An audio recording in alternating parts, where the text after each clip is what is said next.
in our nation, inside Oluwale. Chaka chaka chaka forgery in our nation, inside Oluwale. This is the Vawulence space.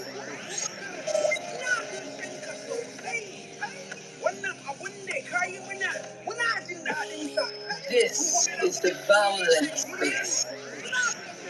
You have taken the wool by the hand to save Nigerians from this global embarrassment. Something gone from day one. Propaganda on day two. Fake news on day three. Oh you. Breakfast from Chicago. FBI they come with the big cargo. Delivery location, destination. Now your residence. No lobbying in Chicago. No lobbying in Chicago. No lobbying in Chicago. You can go up, down, downtown. The system works.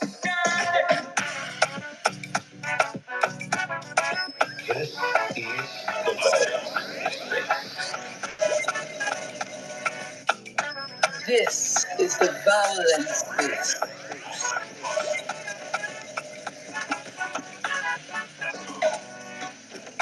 Many things where I don't see you. The way many things for my country they go. Many things in the pain my soul. The way many people they suffer they go. Many things where I don't see you. The way many things for my country they go. Many things in the pain my soul. The way many people they suffer they go. So listen to news now depression. If you get connection now oppression.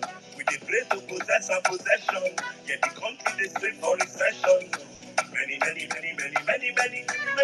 people plan not to jack out. But to get one thing I want us to know. Who go come fix our Niger?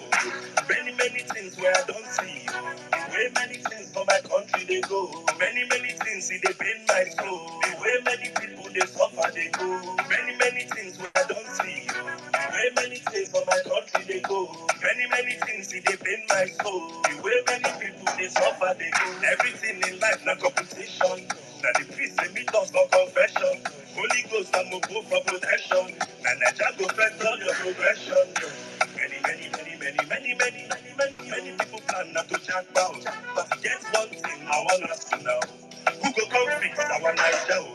Many things where I don't see. The way many things for my country they go. Many things see they pain my soul. The way many people they suffer they go. Many things where I don't see. The way many things for my country they go. Many things see they pain my soul. The way many people they suffer they go. Many things where I don't see. The way many things for my country they go. Many things see they pain my soul. The way many people they suffer they go. Many things where I don't see. The way many things for my country they go. Many things see they pain my soul. The way many people they suffer they go. Many people plan not to jack out. Who go come fix our Niger? Who go come fix our Niger? Ladies and gentlemen, welcome to Vawulence Space. Vawulence Space. Vawulence Space. Vawulence Space. Vawulence Space. Vawulence Space. Where patriots converge. Sharing raw facts. Brilliant analysis. Breaking reports. Friendly banter. I get that to complain. All of you, my time, I love it. Don't you that I don't to complain.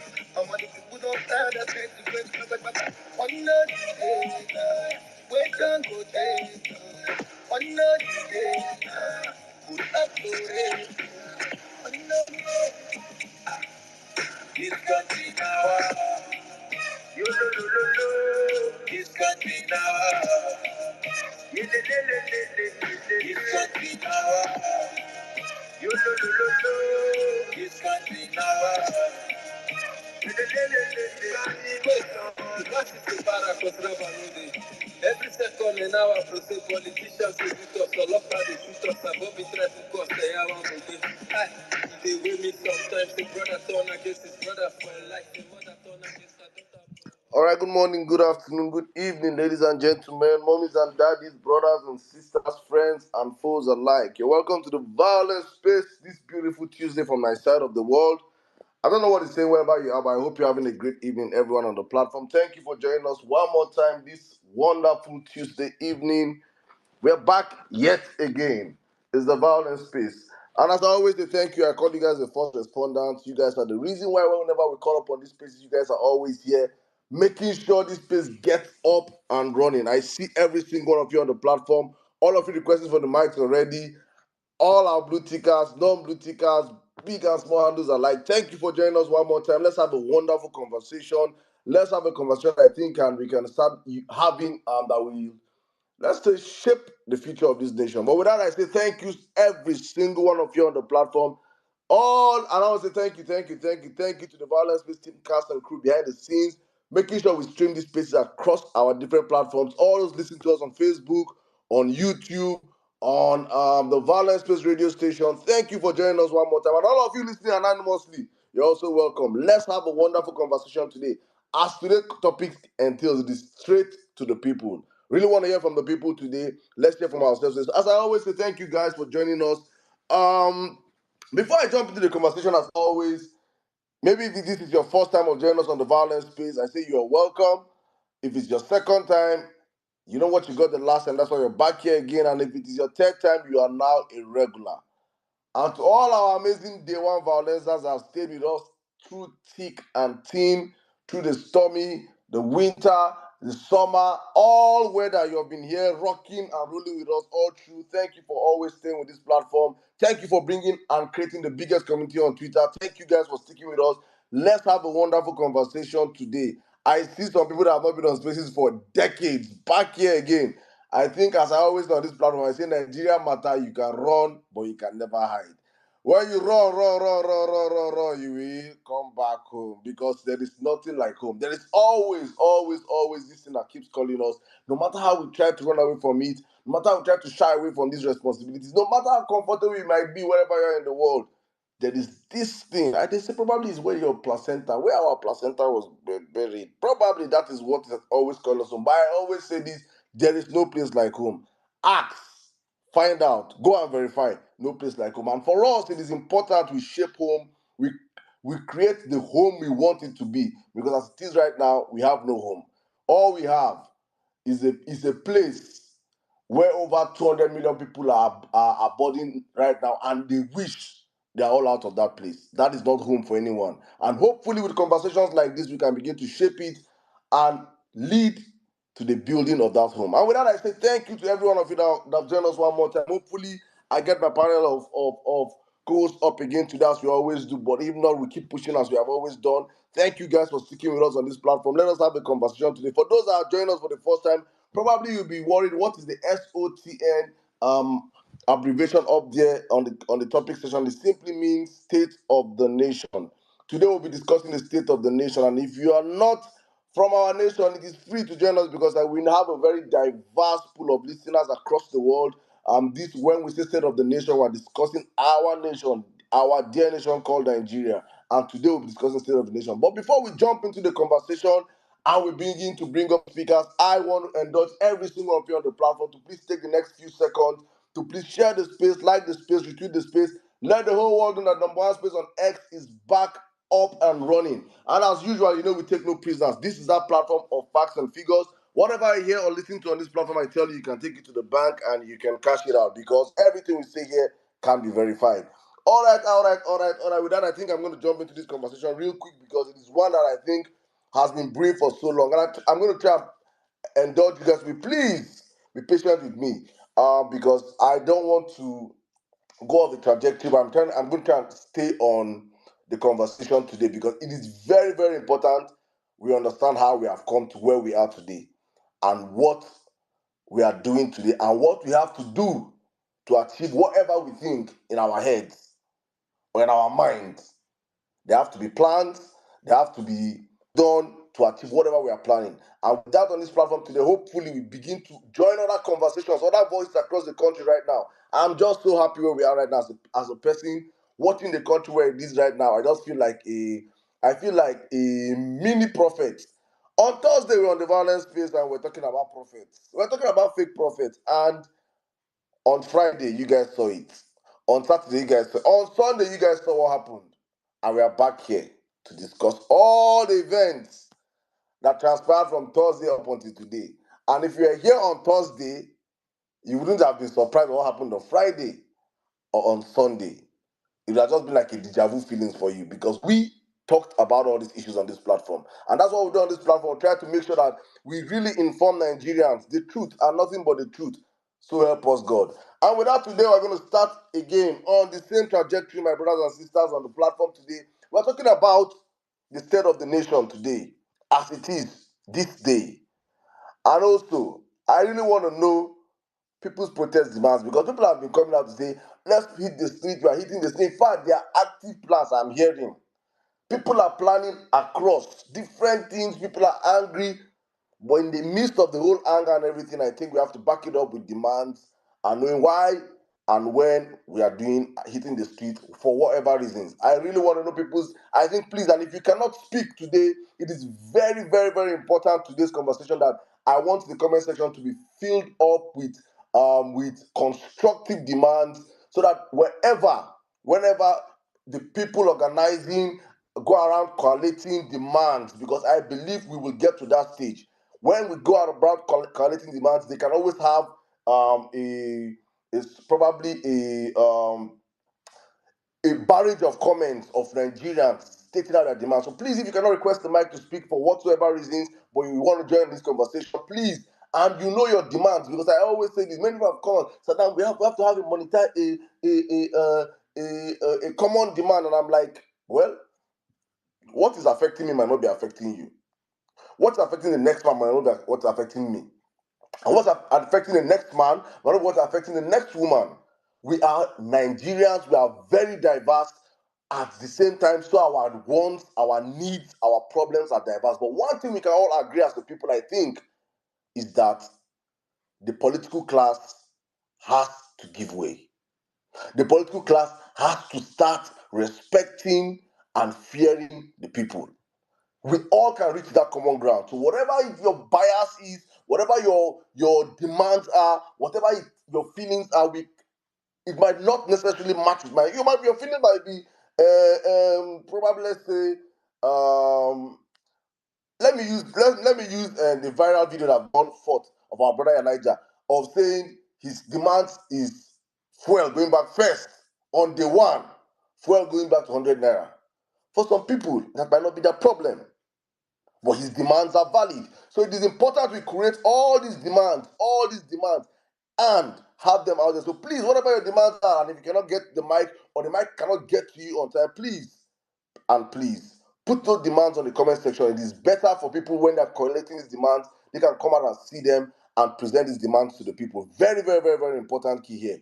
All right, guys, I think with that, I'm just going to start and go straight and try and paint the picture for most of us. After the elections, and there was this serious cry for protest from some quarter of us.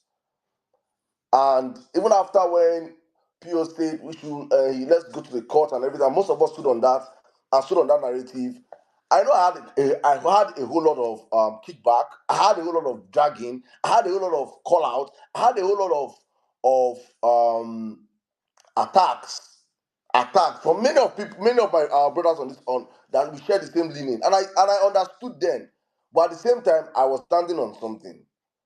And I'm so happy where we are today. And I was saying this thing, then I asked one of the meetings we had, and I said, you want to go out and protest after these elections? Do you want to have a southern Nigeria protest or a national protest? I asked the question, I said, what is your plan to protest in Kano? What is your plan to protest in Kaduna? What is your plan to protest in Zamfara? What is your plan to protest in Sokoto? Or are your plans only to protest in Abuja, Lagos, Enugu, Owerri, Edo, and all these other places? When your plan and your protest is there, you will have the numbers. We will push. Yeah, people will come out and protest. That is not a Nigerian protest. That is not a unified protest. And when I said this then, many of them did not get the picture. or the image that I was seeing. Because if you are on the violence space, if you have been on this platform, you have always known I've always stood for one thing. I've always said this.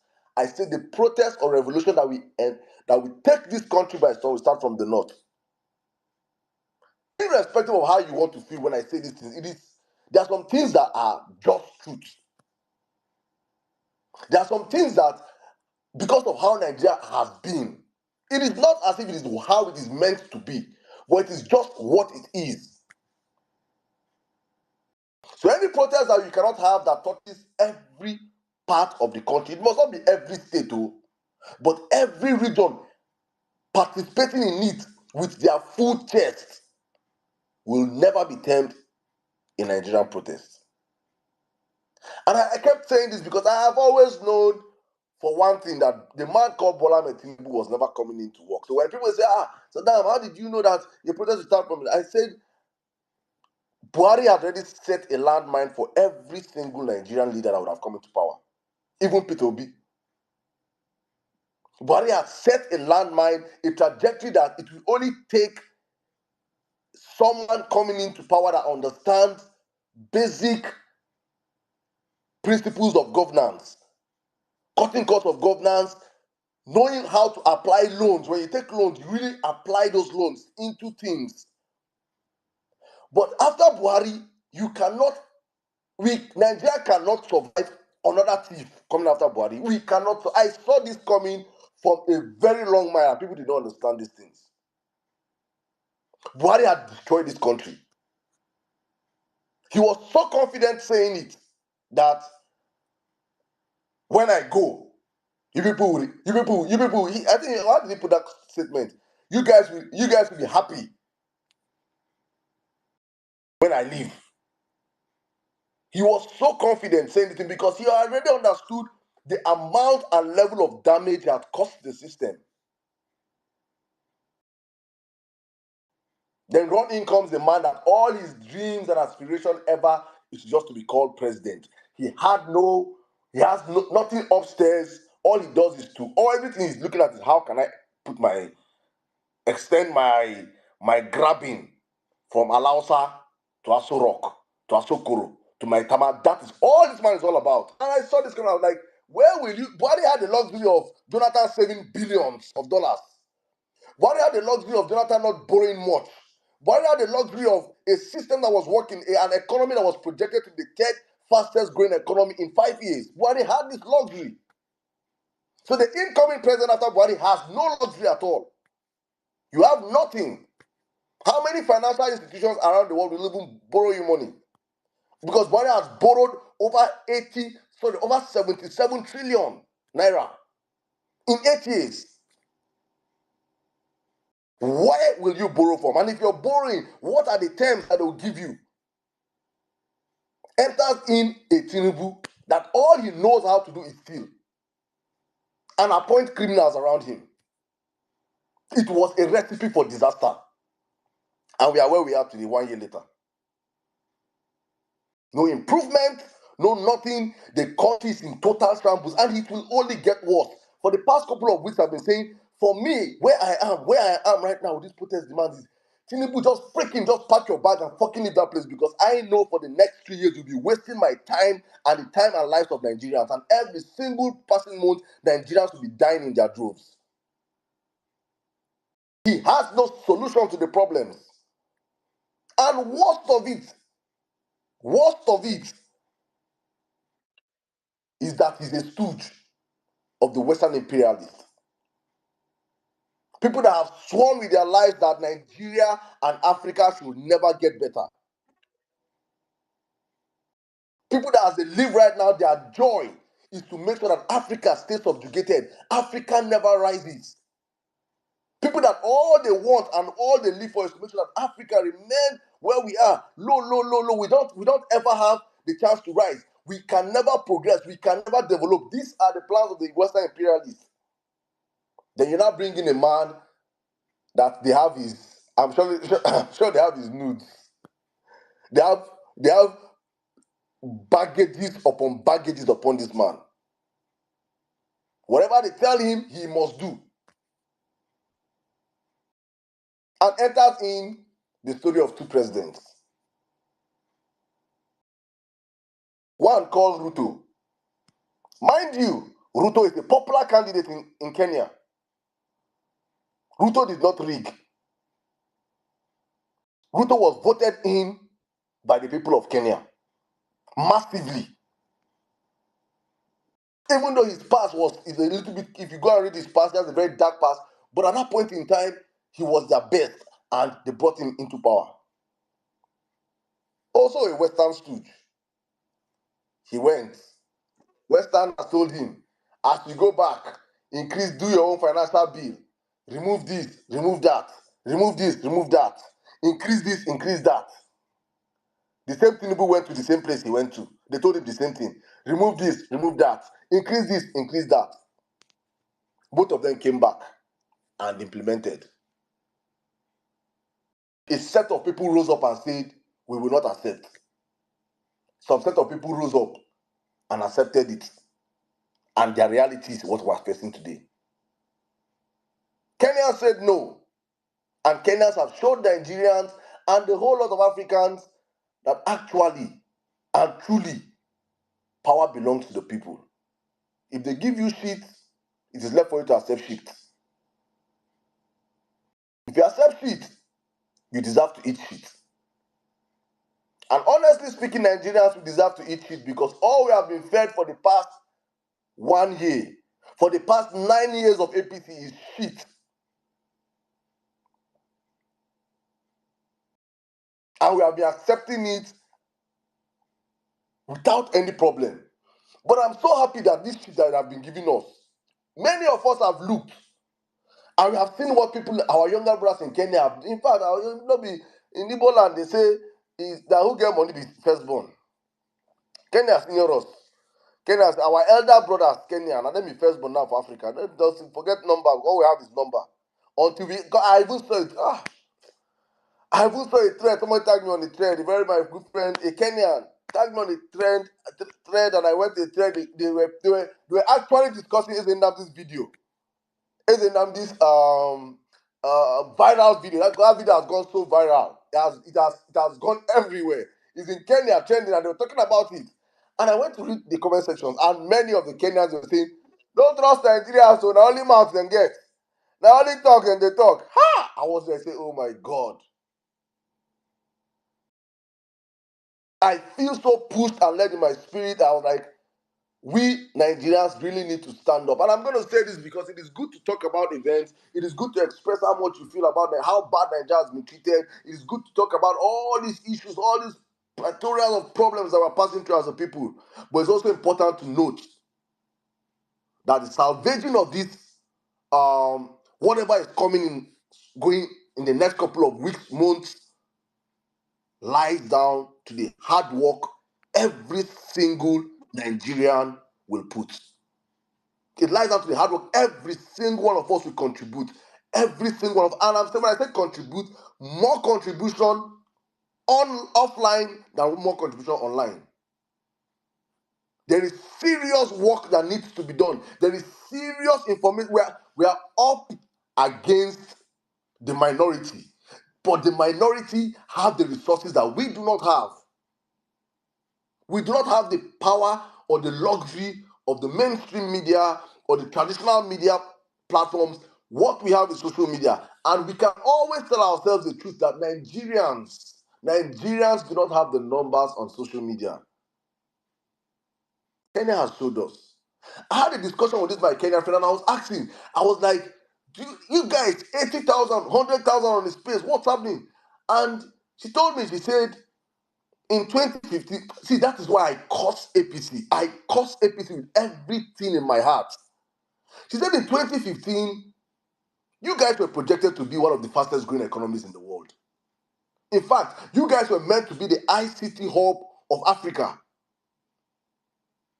All the Microsoft, all those IT companies were planning on setting up in Nigeria, in Africa, where all their dream was Nigeria. All the fintech companies, that's why you can see that all the fintechs, major fintechs in Africa right now are Nigerians, are owned by Nigerians. We were projected to do great. IT was meant to be our revolution. Then enters in an empty-headed Dundee, a very useless man that has nothing to do with governance, enters in Buhari, and every economical growth in Nigeria ceased. All those companies that were meant to come to Nigeria relocated off and went to Kenya. And she was telling me, she said, Saddam, you guys, you don't understand something, that even the poorest of poor in Kenya has access to the internet. The poorest of poor in Kenya has access to the internet. So when we come out here and we try to make noise, because I'm saying this as a wake-up call to many of us that are adrenaline pushed on Twitter. Pushing, oh yes, this, yes, that, yes, that, to understand that, my brothers and sisters, there is no work to do on social media. Our work is offline. We do not have the numbers on social media. We do not have the resources that Kenyans have. The poorest of poorest in Kenya have access to Twitter. The poorest of poorest in Nigeria do not even know what Twitter is. We are just less than 2 million active Nigerians on Twitter. Nigerians using Twitter. It is crazy, these numbers. So when you see when article came out and said, and that majority of my supporters are not online, when they make these braggadocious comments, they really truly understand these things. The Nigerian elite class has systematically made sure the poor do not have access to information. What me and you know today?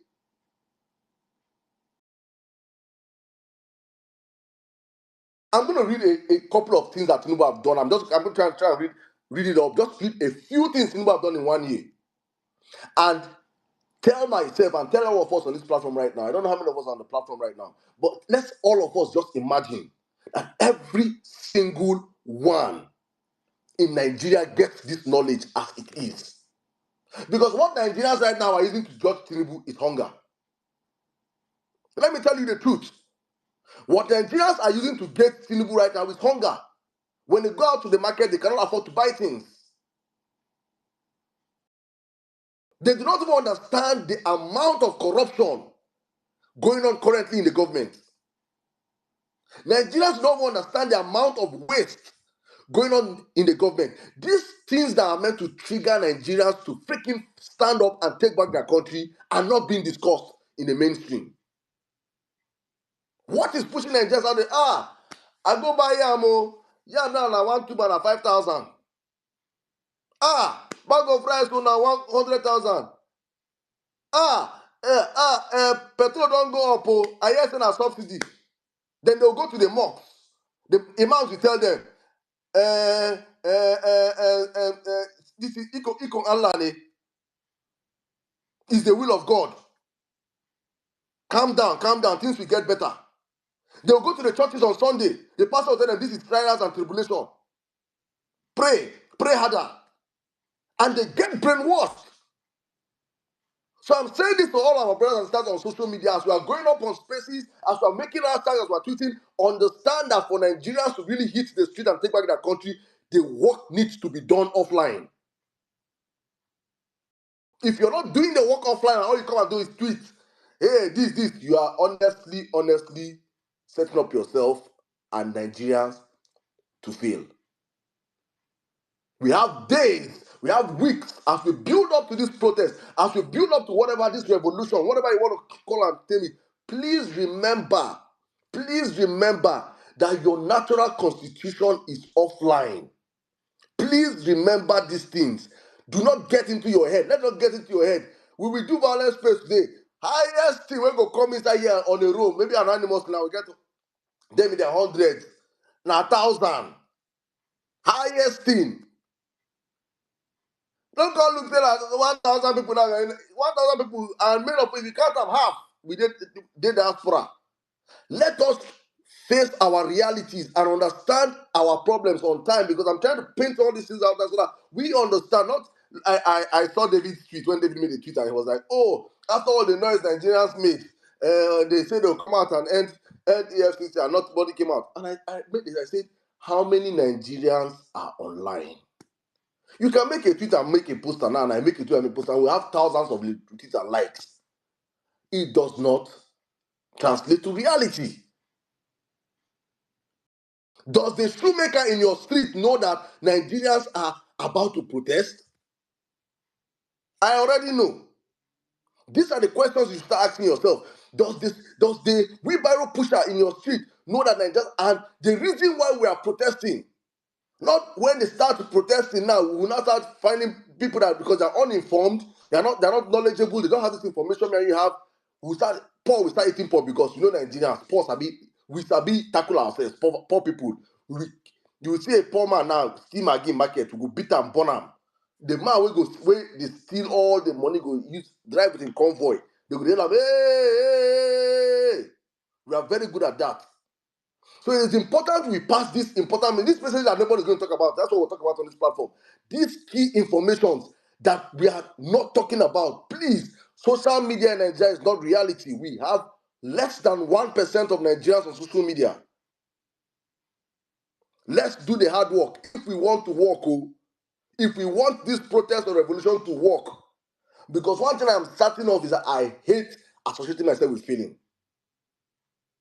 I hate failing. If you hate failing, you have to know that you have to work so that you do not fail. If you do not work, you will fail.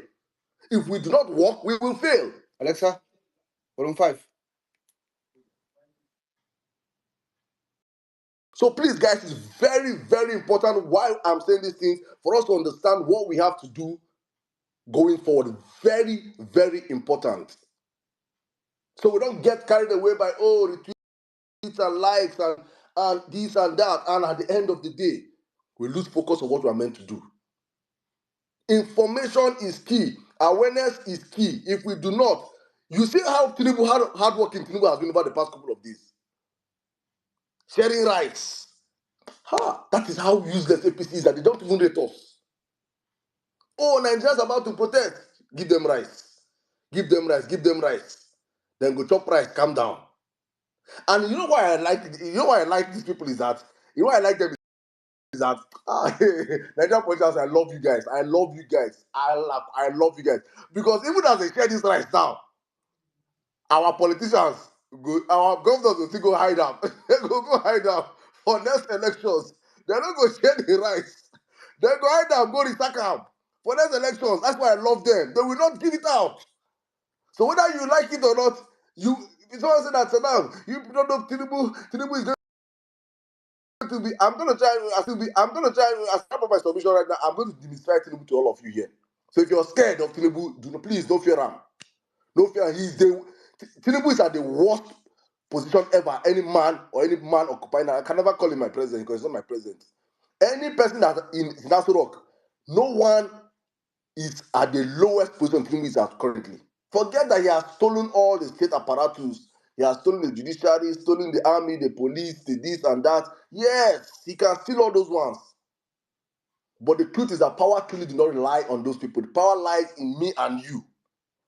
If we truly understand power belongs to us, we will stand up and get power for ourselves. He does not have us. So I was going on down my story of the sharing of rights. I am certain that Governor Sokudo is going to sell his own rights. He go rebag am, sell am for market. Sell am, chop the money. All these freaking governors will sell those. They will never give Nigerians this rights. Take it to the bank. How much more are you going to bribe these people? Because Tinubu truly understands that if Nigerians by mistake start an uprising, it cannot be quenched. It cannot be stopped. People say, oh, Tinubu is not Buhari. Buhari has a base. I made a tweet earlier on. I said, Tinubu is in Asco right now. He's the most unpopular person. First of all, let's take away anything and bias. Let's do real numbers. Let's do facts, right? Take away bias. Now let's okay. Is it okay? Saddam hate Tinubu. Yes, let's take it. Let's say I do not hate Tinubu. Let's do numbers. Tinubu was was said to have won the elections with 8 million votes, 8 point something million votes, winning 12 states. Atiku won 12 states. INEC, I'm giving INEC what INEC said. INEC gave Atiku 12 states. INEC gave P2B 12 states, because right now you cannot say FCT is no longer a special place. So FCT is also a state according to these criminal judges. So they all won 12 states. And Tinubu, by virtue of them giving him more votes, they said he's the winner. Atiku and P2B, when you join their votes together, they are the majority. It is 24 states. Tinubu lost 24 states. That is the one INEC declared, of which we know Tinubu did not even win more than 3 states. So as it stands right now, Tinubu lost 24 states that by INEC declaration, which is plus 6 point something million votes, over 12 million votes. So as it stands right now, first, Tinubu is not a majority candidate by any means. And in this past 1 year, he has even destroyed the so-called few people that were shouting for him. Have you ever seen, when last did you see this administration will favor me? When last did you see Tinubu is doing well? When last did you see his gang of thugs and bandits on social media talk about him? When last did you see any of them comment about him? He has even lost his own base.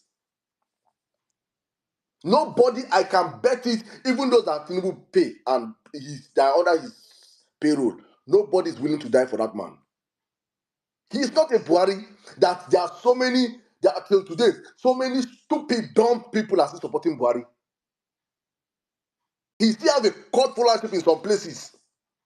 Even though I'm happy that majority of Northerners' eyes have opened to say, oh, he was a fraud. Buhari was a disaster. But he still had a base. Buhari still has a base. Buhari can still come out for election and I can say Buhari will get 3 million votes. I cannot say same for Tinubu anyway. So Tinubu has no base.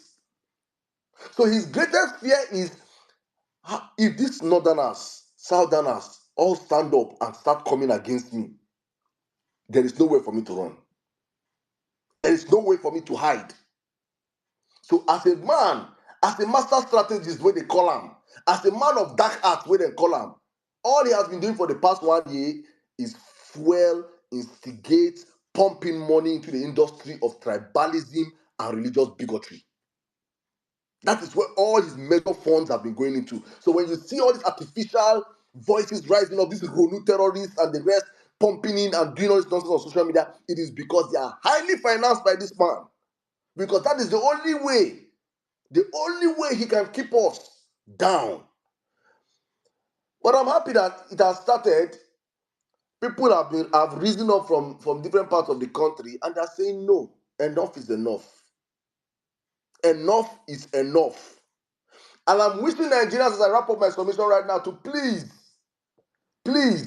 we need to start having viral videos of young Nigerians from the north to the south. You're in your church, you're in your mosque, and somebody's on the pulpit gaslighting you, lying to you, telling you that you should protest is haram, and you remove your shoe and stone that person off the pulpit, or even give somebody your phone, and you go and load that person a very, very hot slap, and the video goes viral. We have to start getting such videos on social media of outright disrespect to these criminals that have been paid to stand on pulpit to keep Nigerians down. Because the greatest weapon this man has been using successfully is religion. If we get videos where we say by Friday, then load like 5 imams, hot slaps, better slap, where you go viral on social media. You know, say, Allah, say, Tawa, he collect backhand for time. If we get such videos on social media, we will begin to reset the brains of others. Because this criminal, there's one that his video just went, I think his tweet went viral. Protest is your right in 2011. Protest is good in 2014. Protest is bad today. Don't protest. So your God that you preach to people on the pulpit is a God that used to he's not static. He's not static. He's always changing positions as politicians change. Criminals on the pulpit. And as I said, this is not to, and also please, when you see those ones also that are saying the right things to Nigerian youth, please also amplify their voices, because it's very important. And while we shut down the fakes, we elevate the voices of the right ones also. Because at times, we as Nigerians always like jumping on fake. We like bad news. We like bad news. Bad news gives selling points. There are people also that are on the pulpit, imams, pastors, that are speaking out. Please, when you get those videos, if your pastor is doing such message, also video him and let's propagate these messages also. It is time we start elevating correct voices and we start putting or shutting down nonsense voices. And I'm so grateful for our northerners. I said it on our last violence piece, and I'm happy it is now being mainstream. It's not a mainstream conversation. I said under Buhari 8 years, the South did not protest Buhari. The North did not protest Buhari. So do not come and tell me why did the Northerners not protest against Buhari. What we protested in the South was to end SARS, not end Buhari. End SARS is not end Buhari. Nobody protested against Buhari in 8 years. Northerners and Southerners. That yes, some Northerners were saying protest is haram. Did not stop you in the South from protesting. They did not tie our legs. We are all guilty as a nation for allowing Buhari go 8 years unabated, unchecked, unprotested. We are all guilty as a people. And if we want to keep throwing such blames under this Tinubu, which Tinubu expected us to be doing, that is his game plan. Nothing has not protest against Buhari. So now lie. Now lie. All of us do not protest against Buhari, North and South. But all of us are saying we protest against Buhari, Tinubu now, North and South. It's either you walk from now till whenever the people are getting, it's either you start changing, and it's either you start working. I know you will not work, sir. I know you are just a thief. But it's either you start working or changing things, or you expect Nigerians to hit the street against your regime. You cannot change it. I don't expect you to work because I know it is not, you cannot give what you don't have. I don't expect you to do it. You don't have it. But my advice to you, because I know you guys are always here listening to us on our spaces, my advice to you, sir, is please, either you start packing your bags quick and save Nigerians and Nigeria from the remaining 3 years of hardship and shame because you have nothing to offer, or you by magic or by miracle start fixing the country. And fixing the country is not by sharing for us rice. We might be hungry, but we are not stupid.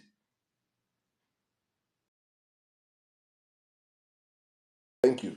All right, guys, thank you for joining us on the Violence Space. I have talked so long today. Please, I'm going to open up the floor right now. If you're up here as a speaker, you want to speak, I'm going to bring my brother's Zoss into the conversation right now.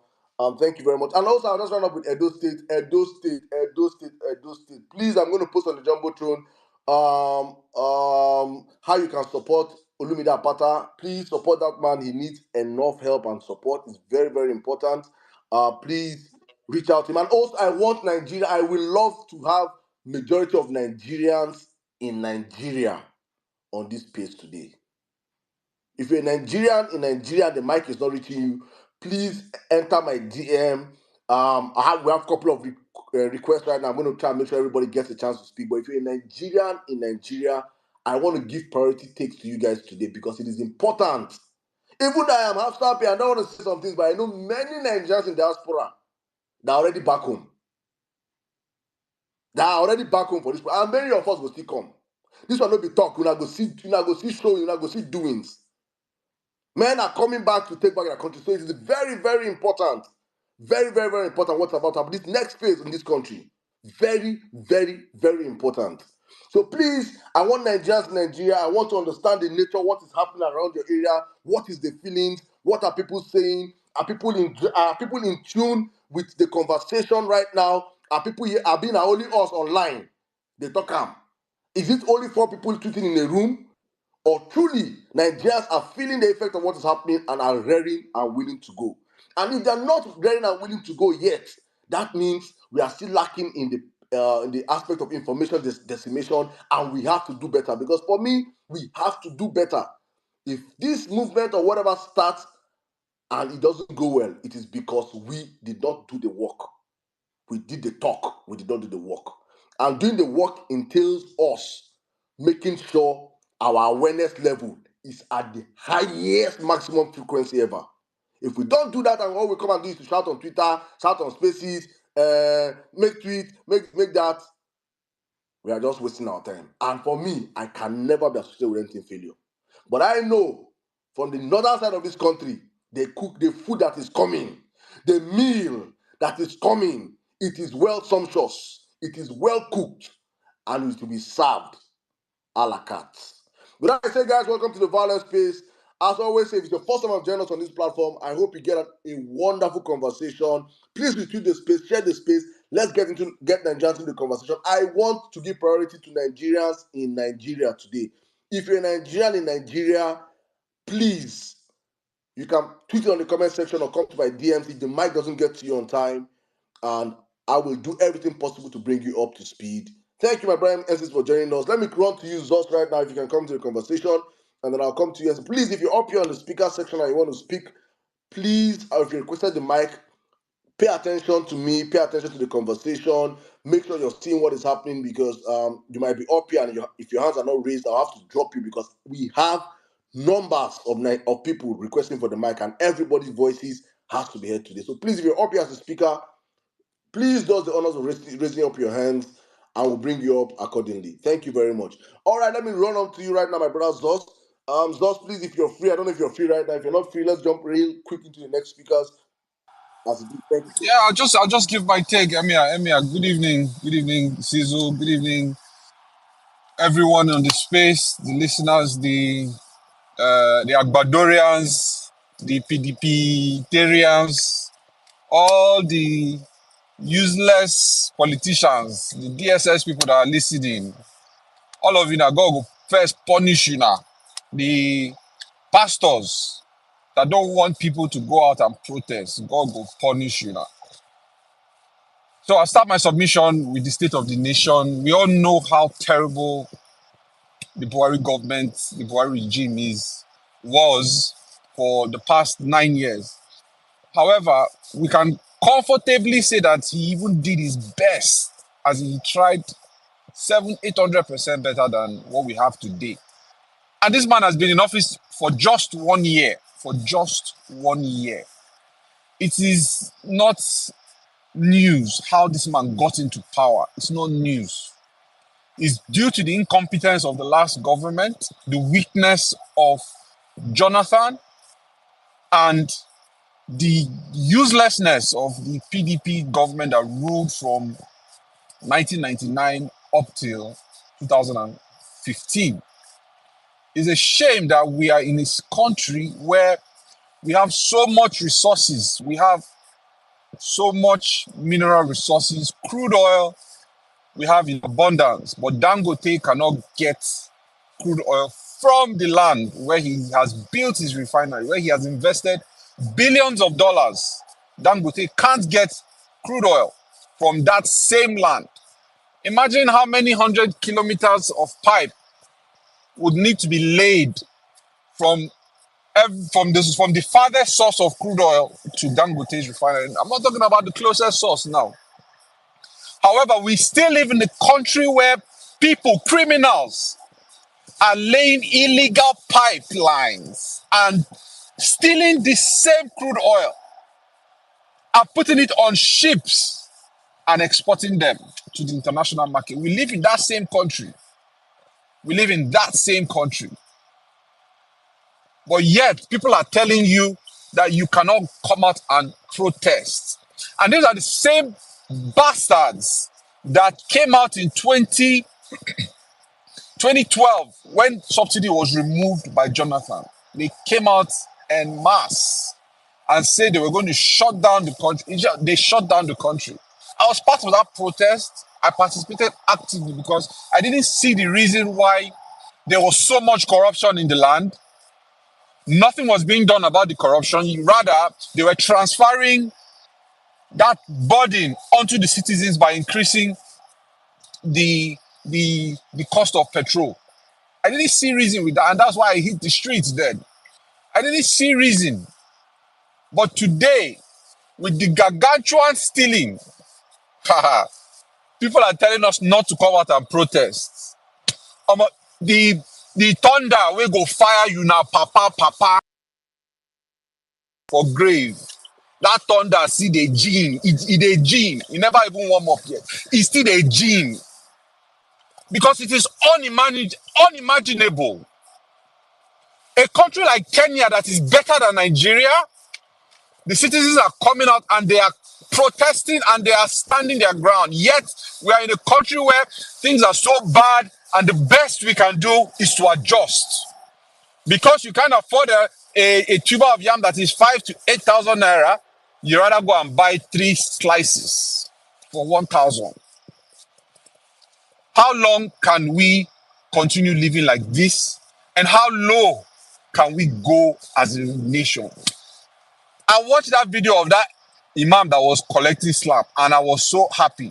And I hope that it will extend to both churches and to even the shrines, because now everybody is collecting money to come and say that protest is haram. But the same people collected money to say that they needed to come out and protest in 2015, in 2011, in 2010. Yet when we speak out and complain, they say we should go and protest with our votes. And if you bring up any argument with any Agbado person now, the first thing they will tell you is, what would have Peter Obi done? Peter Obi would have still done the same thing. Peter Obi would... Any argument you bring up with any Agbadorian, with any PDP pigs, the first thing they want to tell you is Peter Obi wouldn't have done better. You are comparing the person that is in power with the person that was rigged out of power. And then you are sitting down there and telling me, politics no concern me. Politics no... Let me tell you, politics is the seed of good governance. Because if you plant a good seed, you will reap bountiful reward. You will reap good leadership. If you plant, if your polity is good, the leadership will be excellent.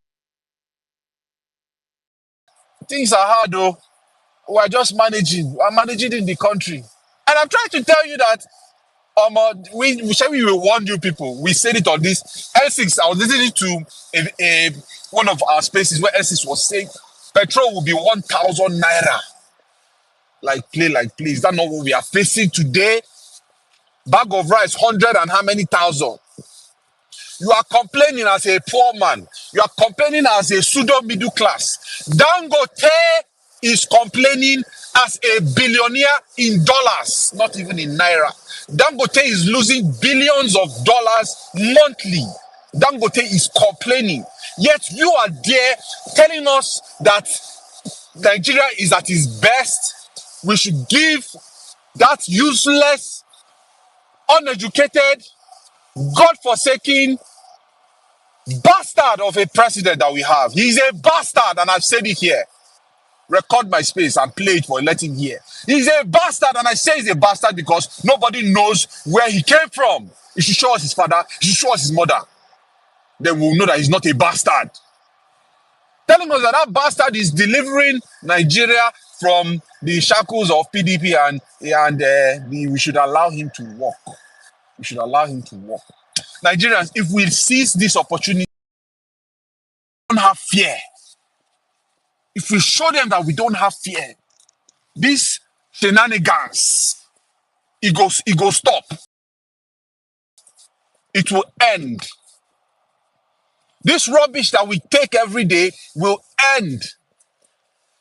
They will tell you, it's not everybody that japa, it's not everybody that is abroad, that is living, that has made it in life. My brother, not everybody in life can make it. My sister, not everybody in life will make it. Some of us will die along the way. Some of us will succeed. Some of us will prosper and still come down and go up again. That is life. Life is life. But you can live in a society where you can wake up 4 o'clock in the morning, put your clothes in your washing machine, wash that clothes, wear it at 7 o'clock and go to work. You can live in that society and come back. You don't have to struggle to charge your phone.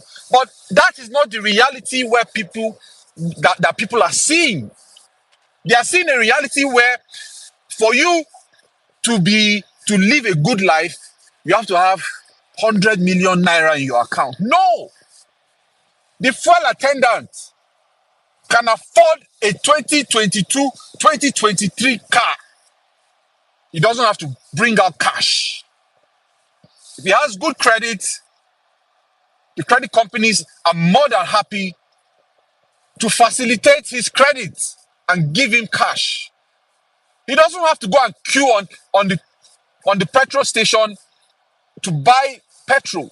He doesn't have to think about where he's going to pay his bills. As long as he has the willpower to go out and work for a legitimate source of income, not contractpreneurs that we have in Nigeria who are hoping that someday their brother, their sister, their uncle, their auntie, or their father will be in power or will be close to the corridors of power, and then they will then blow. They will blow. My brother, you will not blow more than charger. What is that footballer's name? You can never blow more than that footballer's charger. We blow. You can never blow more than that footballer's charger. Let me tell you, good governance is what each and every one of us deserve. You come to abroad, you see people complaining, they are hollering at their lawmakers, they are shouting, they are protesting. UK had an election recently. They protested against the Tories, kicked them out, kicked the Conservatives out. And now the Labour Party is in power. UK is better than Nigeria. Why didn't they continue? Why did they continue? Why didn't they renew their hope? Why? They kicked it out. Is this the renewed hope that you were preaching for? You want to dance. Campaign promises, you want to dance. Peter Obi did not turn Anambra to Dubai. Peter Obi never told you he was going to turn Anambra to Dubai. He said he was going to work on health. He said he was going to work on education. He said he was going to work on the social amenities, and he did all of that. Go and verify. Go and verify. Somebody came out here, they never told you what he was going to do. The country is in shackles, the country is in shambles, the economy is going haywire. They are buying private jets worth hundreds of millions of dollars. They are building presidential lodges worth 21 billion, buying yachts worth 5 billion naira, and they want to come and share rice. They've sent 20 trucks of rice to each state governor. Thank you for sending the rice. Now, let me ask you, how many cups, not bags, how many cups of rice is going to touch your house? How many cups of rice would you receive? After the governor has diverted 15 trucks, 20 trucks, everything, and hoard it. What did they do with palliatives? They hoarded palliatives, and you think that they will give you this rice? They are increasing their salary. They cannot increase minimum wage. They can't increase minimum wage, but they are increasing their salary. Their risk or hazard allowance is being increased. Newspaper allowance is there. Wardrobe allowance. This one allowance. That one allowance. Yet, protest is around. Protest can never be around. Protest is your right as a human being. You have the fundamental, basic right to protest. Nigerians, come out and protest. See me, I'm always part of protest. Maybe I should be a Protestant and join Emir Saddam to support Trump. But I'll always protest as long as I'm not seeing good governance. I'm part of the people who want to be on the good side of history, who want to be remembered, who posterity will be kind to. All of you, your grandchildren, your great-grandchildren will deny you people that are supporting this rubbish, useless government for Peanuts for crumbs. That's what they are giving you. You think you've made it because you have 100 million in your account. You think you've made it because you have 2 billion in your account. How much are you spending? The rich people are complaining. Go and ask them. They are all complaining because things they used to buy 1 million naira is now 3, 4, 5, 6, 7, 8, 10 million naira. And they still have to keep spending more. Even if they are making more, they are spending more because the naira don't reach low. How low can we go as a country before we rise up? They've pushed us to the wall. We've revolted. They've used their guns. We've calmed down. We can't continue that cycle. We can't. We have to break. We have to break because right now, their brains are wired, and so are our brains. Wired in the same way that, oh, we'll just come out, make noise, and then they release bullets, and the protest disperses, and everybody goes back to their house. That is how our brains are wired, and that's how their brains are. But we have to cut. We have to cut that wire. We have to cut that wire. Cut it off. Cut it off, and reset our brains. Because if we sustain any protest that we agree collectively, sustain those protests for as long as we can, through thick and thin, through blood, sweat, through any means, if we sustain those protests, you will see that even day to day will calm down. There's so much hunger. People say there's no strength to come and fight. Some people will die. They will be killing. Is there any? You can sit down in your house here and bullet to come and meet you. Stray bullet to come and meet you. You that you are saying, you can't come out and protest because they will shoot. You go sit down for your house. You go sit down for your house. Saddam, let me tell you, I'm not sure if I've shared this story before.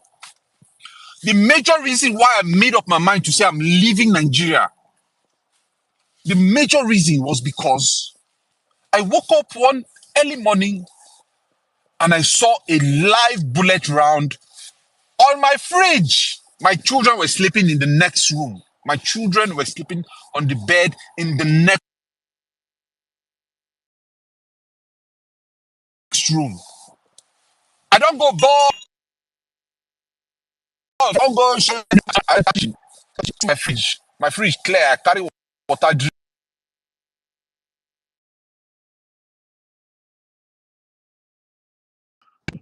Came back the next morning Zos, and I can you saw hear me? a bullet in my fridge. Zos, can you hear me? When they go knock person, police come see they won't contact you on top. They don't want to even solve the Zos, can crime. you hear me? What kind of country is that? How can we live? We can't sustain that. It's not. Can anybody hear me, please? Yes, Saddam, we can.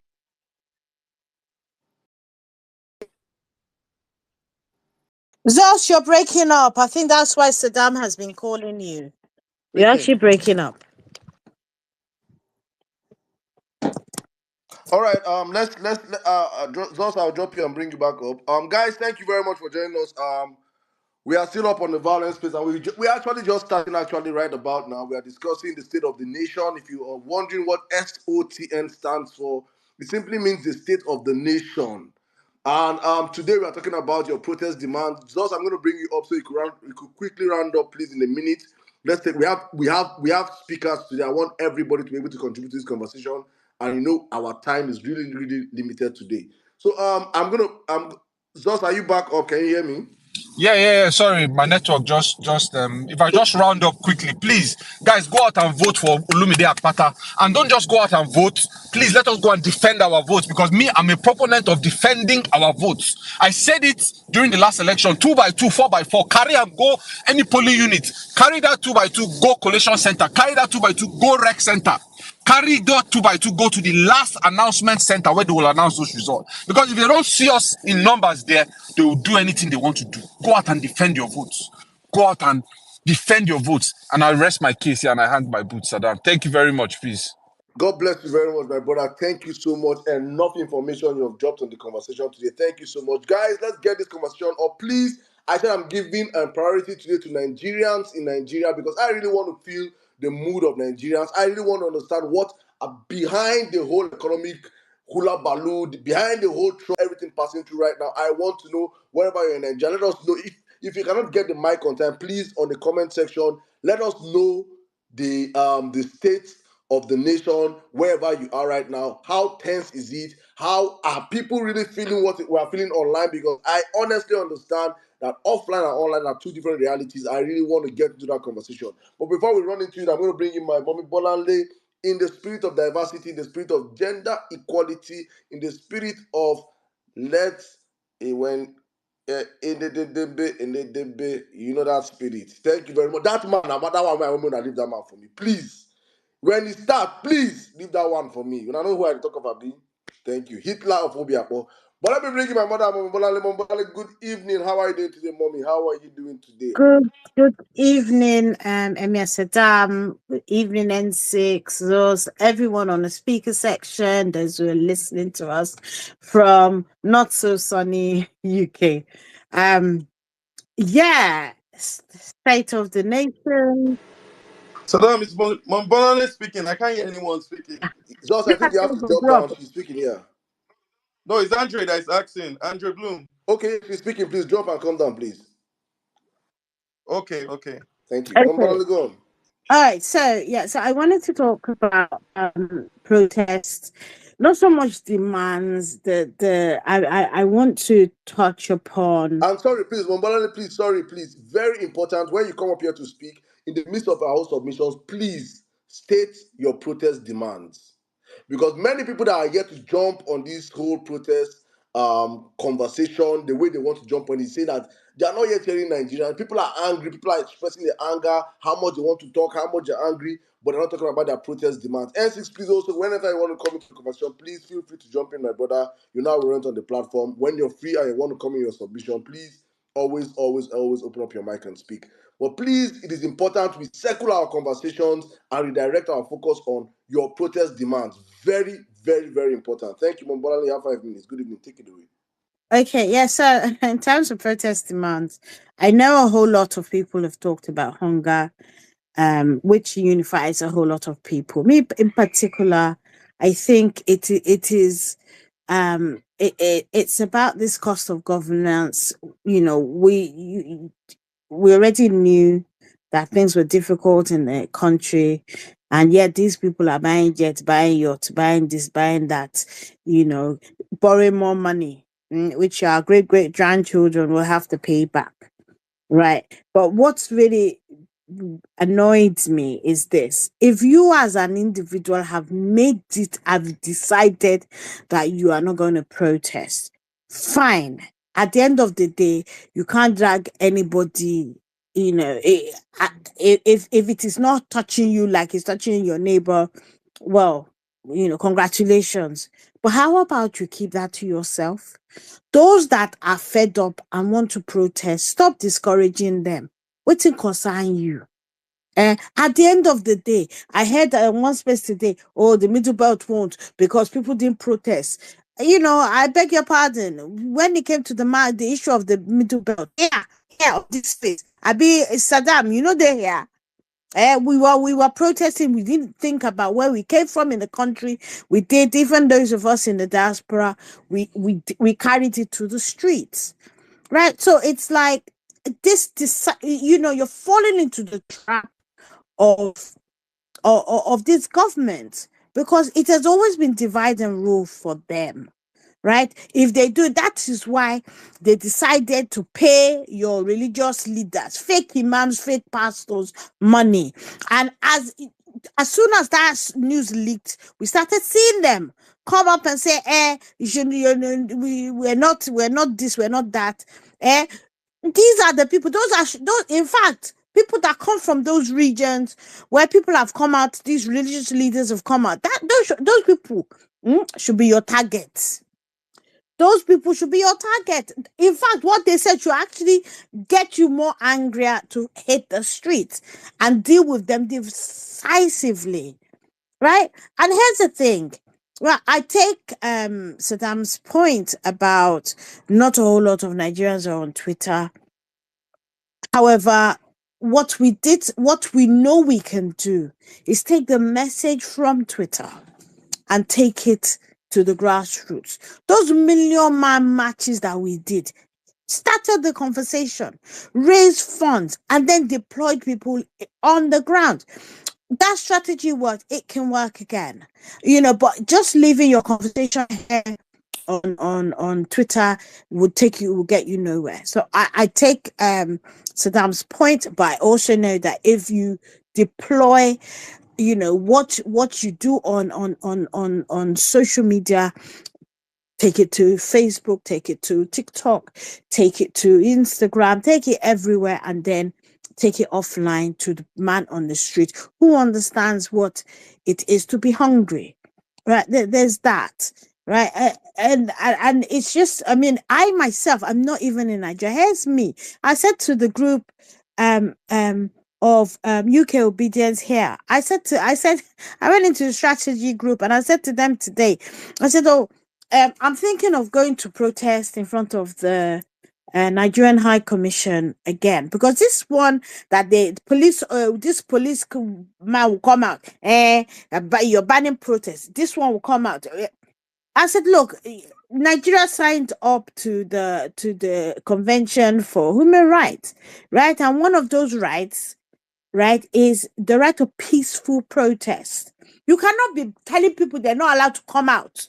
We've seen APC, we've seen influencers who clearly have been paid coming out to tell people to discourage people. So I was saying to myself, let's go out and do some our own protests in front of the High Commission and say to them, Nigerian government has no right to deter people who are hungry and angry, people who are fed up of the rate of corruption in the country, who are fed up with this blatant disregard for the lives and property of people. All of this, we're fed up. We're just fed up with APC.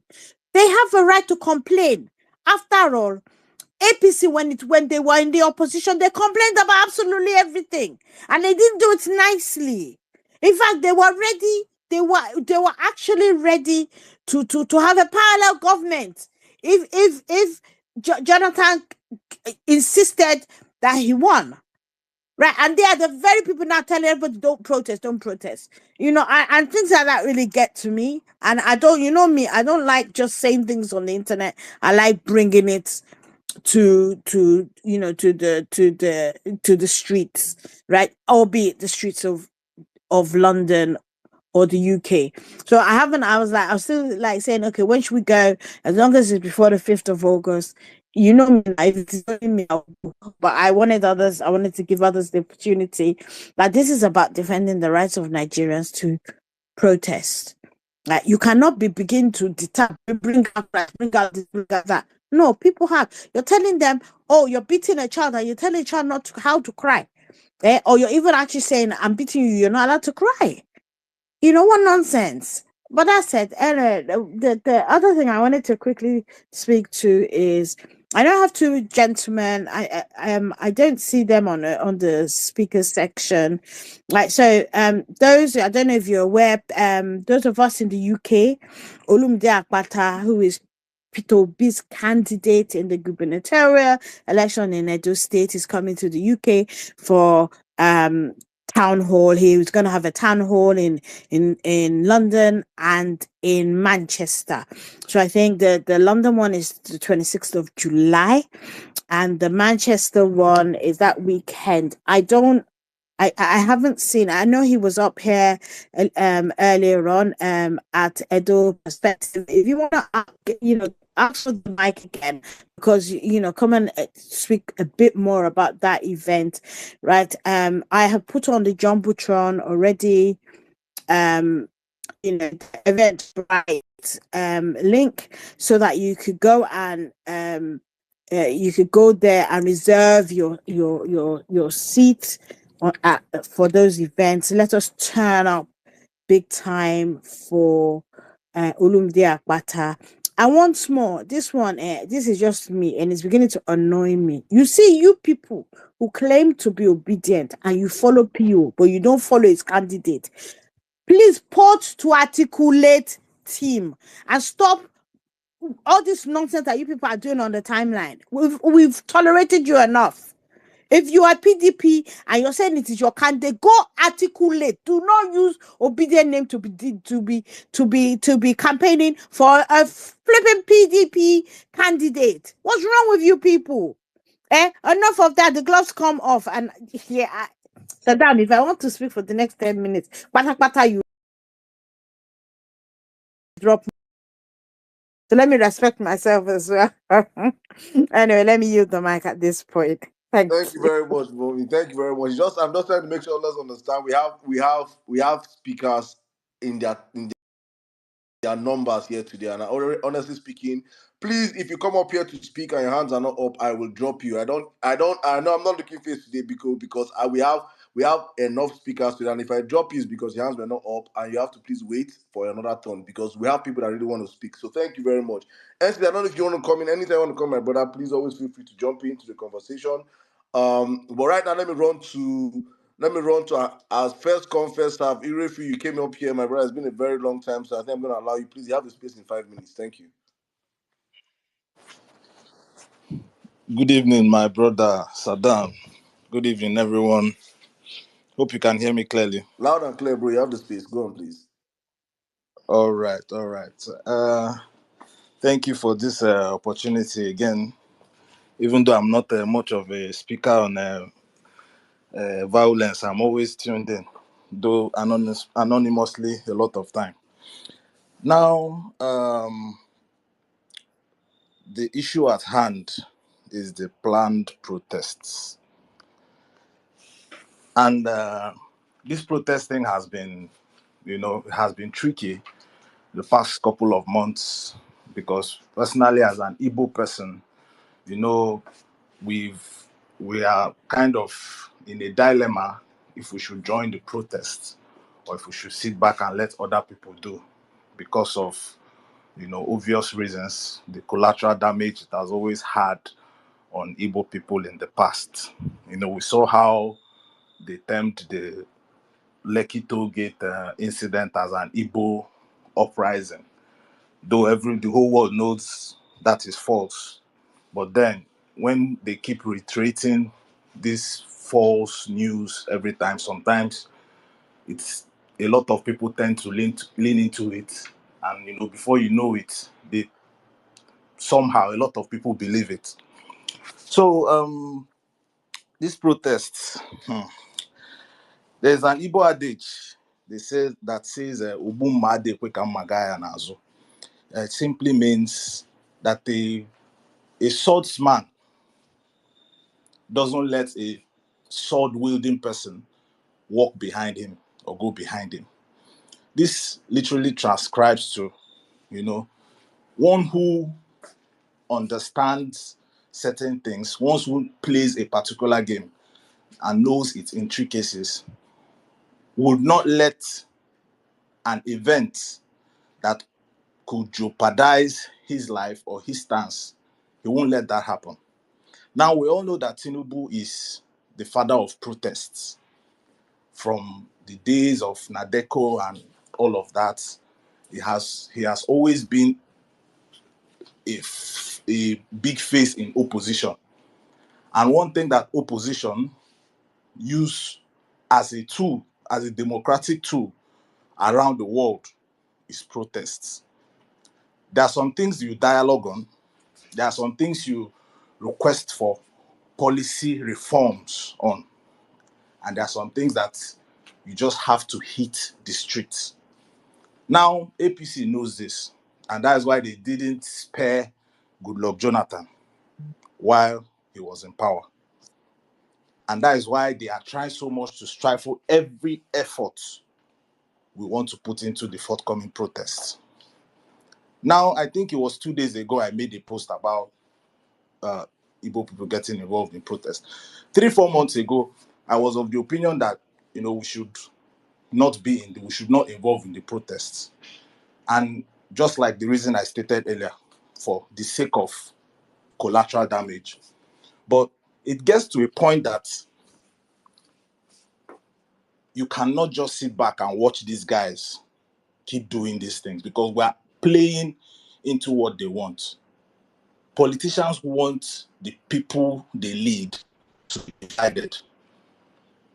It may look like a good move for us on the, this looking at it from the surface, but when you get the implication on the long term, you see that we're actually playing to what they want, which is to keep us divided. Because look at what is happening in the country. It's affecting every single person. There is no person that buys food cheaper. As a matter of fact, a lot of these foodstuff items are more expensive in the East because we have to get them across from northern states, not a middle belt region. So we have to pay more for a lot of these things. So we are not having it easy. The typical Igbo man is not having it easy under this Tinubu government. But the idea of boycotting protests, actually, yes, it is to send a message. And that message was, we didn't vote you in. We can't demand accountability from you because we didn't put you there. You are not accountable to us. I feel now that stance is known. And what we should be doing now is how to unite across religious lines, across tribal lines, across political lines. We have to unite. That is what every Nigerian needs to understand now. We need to unite. We don't have to, it's not something that is a given. If we do not unite to fight these guys, then they will stay winning. That is just the simple truth. Now, I remember after the election, when the election result was announced, I was in Abuja then. I was one of the few people that, that felt like P2B shouldn't have gotten himself involved with, like trying to calm us down from protesting and all of that. I didn't come out to say it immediately, but I discussed with a few of us. And genuinely, in looking back in hindsight, what happened the night or the morning after the election, the fraudulent election was declared in Tinubu's favor, should have had a ground-shaking protest that would set up a precedent that would not allow what happened in the tribunal, the appeal court, and then eventually the Supreme Court. I remember then on 29th May, when Tinubu was inaugurated as president of Nigeria, I went on a solo protest per se because I printed a shirt and that had the hashtag Tinubu is not my president. I remember going to Banex Plaza that day, and a lot of people, yes, there were a lot of people that kind of showed solidarity, but then a lot of these people were like, may they no arrest you, and then you see that we are docile. That is just the simple truth. We are just a victim of our fears. If we can overcome the fear of whatever action these guys have for us, if we can overcome that fear, because they know that we are scared of what they can do, but we also don't realize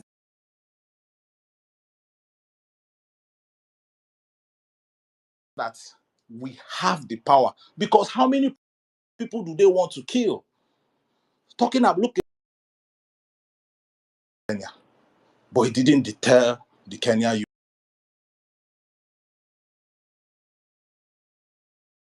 youths, because it was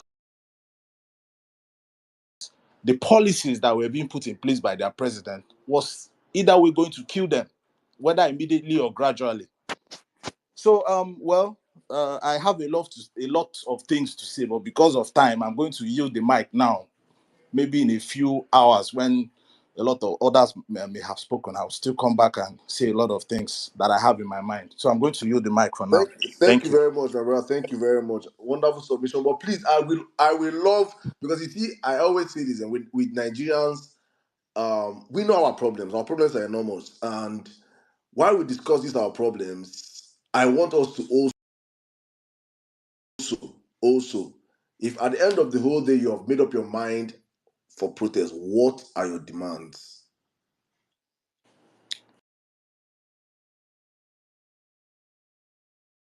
Refi, Okay. I want to know in Now, just in 30 seconds, what are your demands? okay.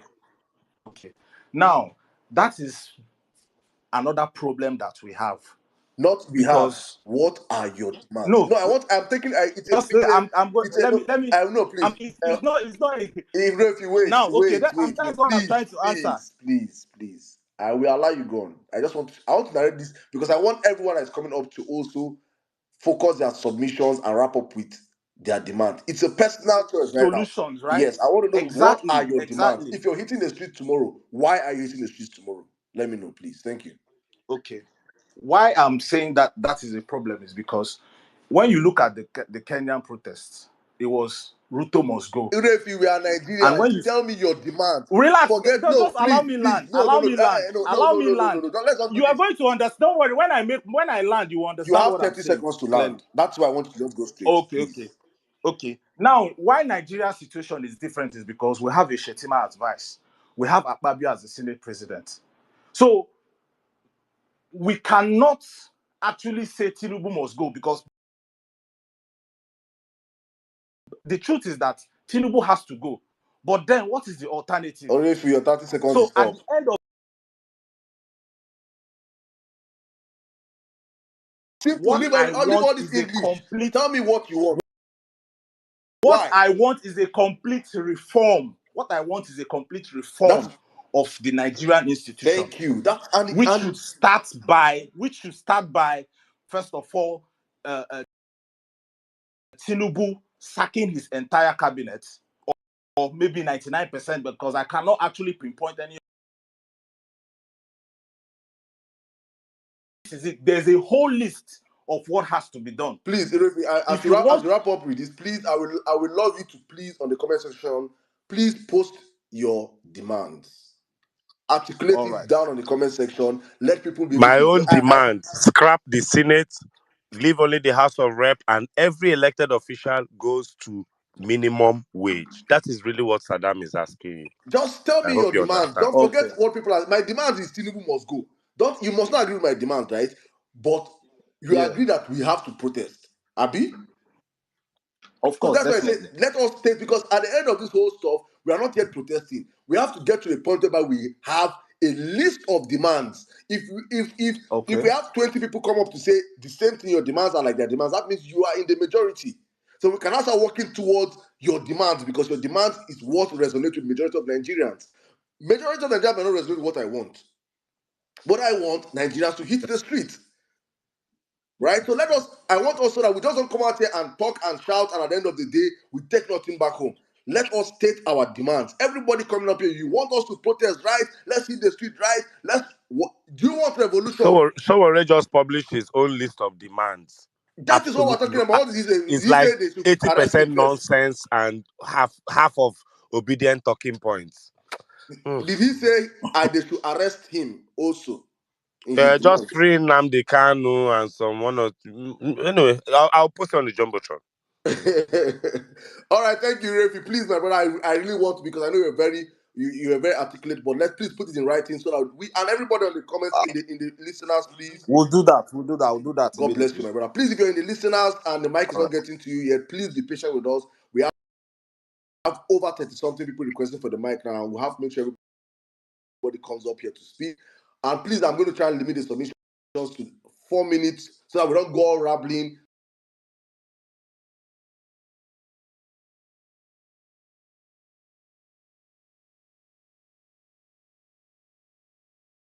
We can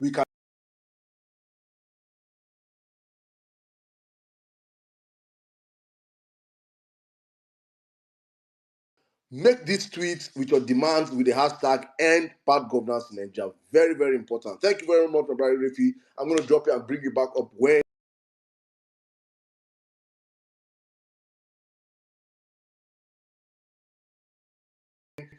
you when probably we have the space more saturated. Thank you. All right, let me jump real quick. All Please right. before I go,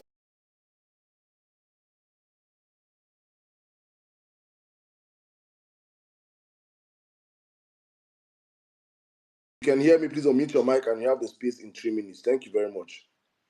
Good evening, Saddam. Good evening, House. It's a pleasure to be here with you. Thank you for giving us this time to speak with you.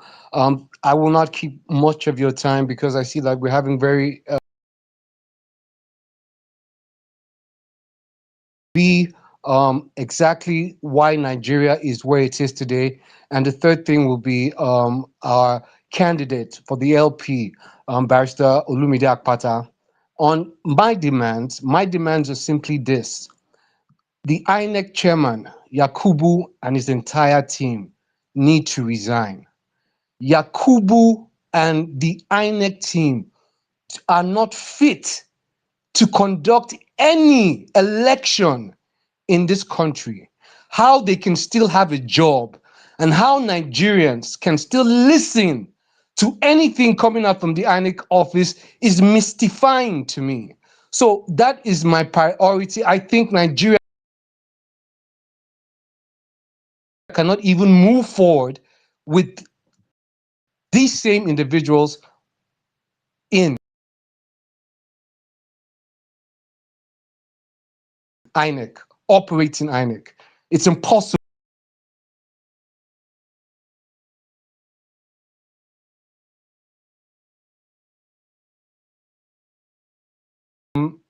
A gentleman called um, to them for the injustice or injury they face. In essence, what this quote is saying is that basically, as Nigerians, we have not participated in governance for a very long time. It's only in the last maybe 6, 8, 12 years, Nigerians really took focus on governance. And we started seeing little pockets of Nigerians coming to speak up, trying to get accountability from our leaders. And when I hear this narrative of people coming up with negatives that could occur from a protest, instead of embracing the positives that could come about a well organized protest, it is disheartening because we are at a stage right now where there is an impasse. We cannot move forward with these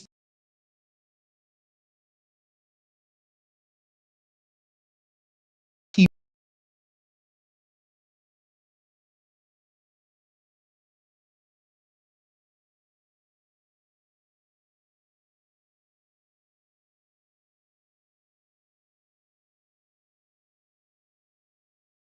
Forget about the negative consequences from the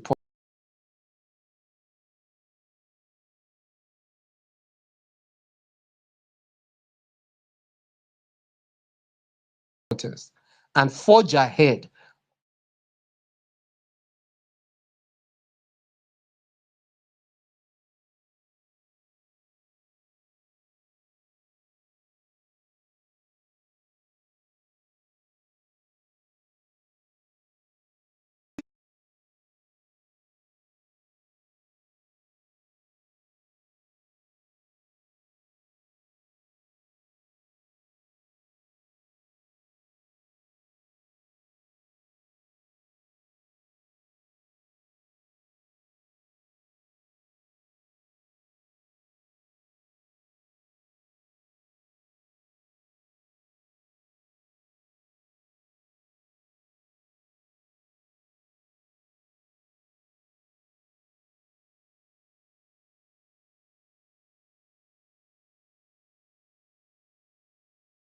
The registration form is there, just sign it. Somebody will follow up with you and discuss with you and get your details and keep you apprised of the event. It's going to be a town hall event. You can ask questions to the candidate. There's going to be other important people there that you can network with. It's a time for you to get involved.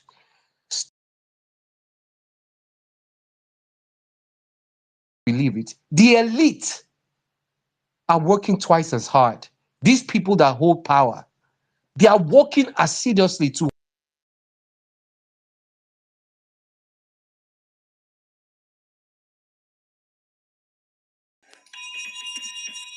All right. right, thank you very much, Edu Perspective. I think we have lost you, and I think to your this time was, power they have. was already. Edu Perspective, can you hear me, please? Am I audible?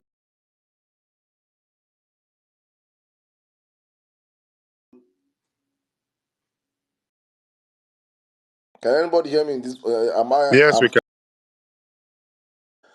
Please, guys, if you're in the United Kingdom, and you would love to listen to Olumide Apata, please go up on the jumbotron. You will see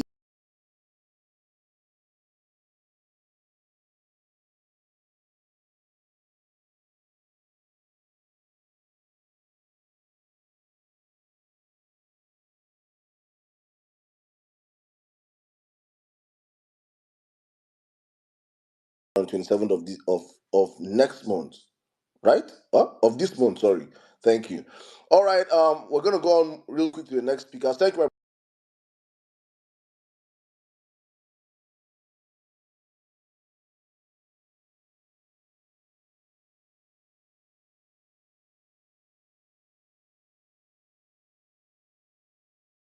In that order, please be patient with us. And as I said earlier on, please, if you have your demands, write it down on the comment section. Use the hashtag End Bad Governance in Nigeria.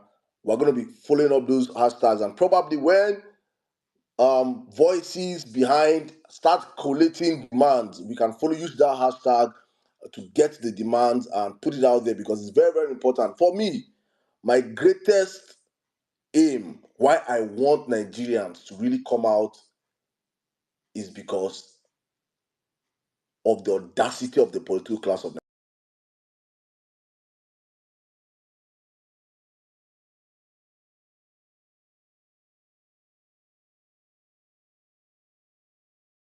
I cannot understand how less than 2,000 people are not scared of over 200 million people. Any society where the politicians are not scared of the people is a society that is already doomed. And I am really pushing for it, because I want Nigerians for once to understand the power we have as a people. Just for once, just once, just once. If coming government ever in the history of this country, you will stand up and walk.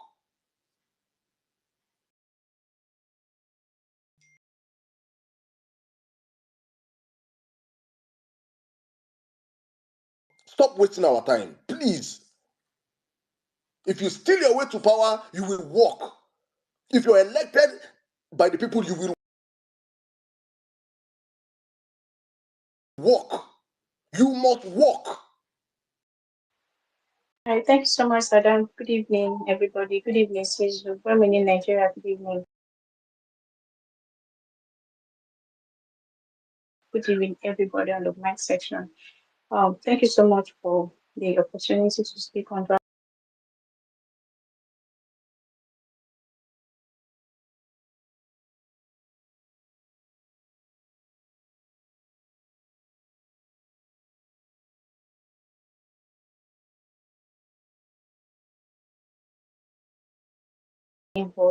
But like I said, I don't even give attention to all of those MC barrels, because we've been on the streets, we've seen the way people are suffering, we see what people are going through.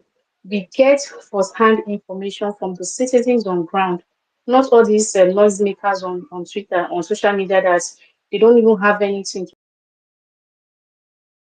to do with their life. Today, we actually went to the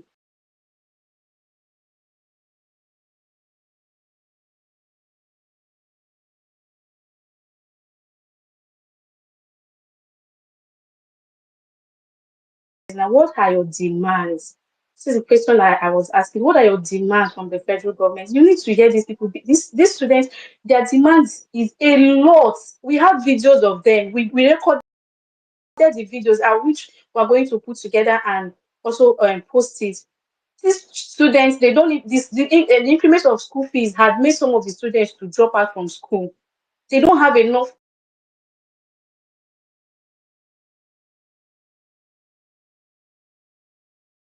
1 week for exam. These are so many crazy things that these students were complaining about. And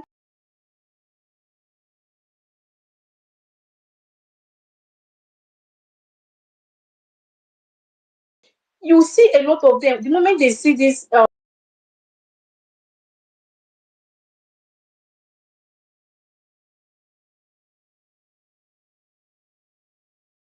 I left home very early this morning. I saw some people cooking on the street of Lagos with their children, like on the street, like at Iyanoba, on top that bridge.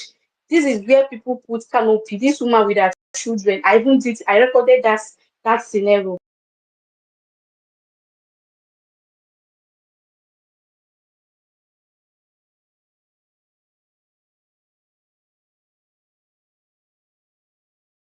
It's very clear.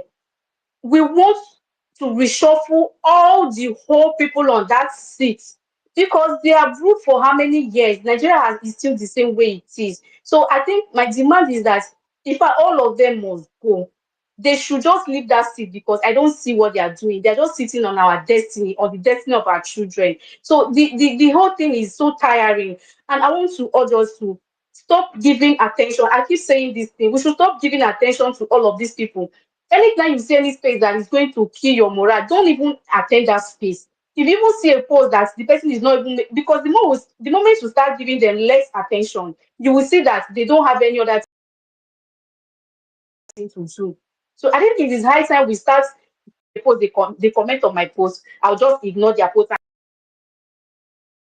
respond to responsible people. So the demands are a lot. Nigerians are going through hell and they are ready. These students are asking us, some of them took our phone numbers. They say, when is the protest? We are ready. We are ready to come out. These people are ready. Nigerians are ready. They do just when is the protest? Where is the location? We say just make sure you are out.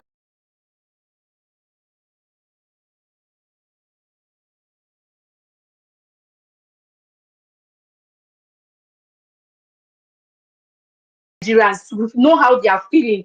You will just be on this Twitter saying Igbo should not protest, Hausa should not protest, Yoruba should not protest. Go out and ask a Yoruba man out there if he wants this revolution. He will tell you that with his full body. If you ask an Igbo person, they'll say with their full body. And some set of people come online, they'll tell you Igbo should not protest, Hausa should not protest. No problem. If you don't want to protest, don't come and demoralize the people morale that want to go out to protest. Me, I am an Igbo and I'm going to protest. I am going to come out for this protest. I will see the end of it and I will live to enjoy the good Nigeria that we are fighting for. So anybody that you don't want to come out, just stay in your house peacefully.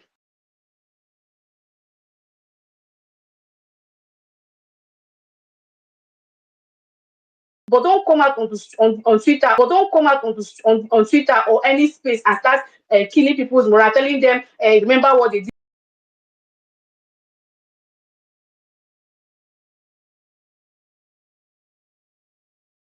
People are scared of Nigerians. That they know that the moment the youth come out, they will never go inside again. So they want to do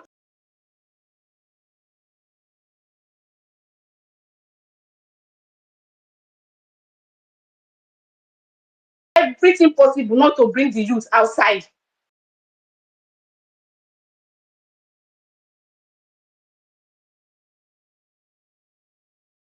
Protest wherever you're from, whatever you believe in, you have a right. It is your number one fundamental right as a Nigerian, as a free citizen, to protest and speak your truth. We love it because they have been going viral for the past couple of days. Bola Ahmed Tinubu he's actually the father of protest. He's actually the sponsor, the main sponsor of protest in Nigeria since 1993. His money, he finances it from the he finances your Imams, he finances every key person that will speak and push people out on the street. So don't be surprised why you see them not talking today.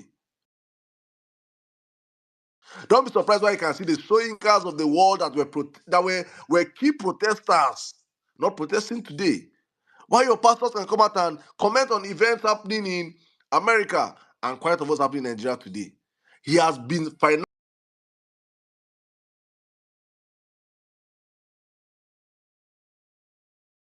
Fortunately for him, there's a generation of Nigerians that are tired of bad governance. We are tired. You see that he works.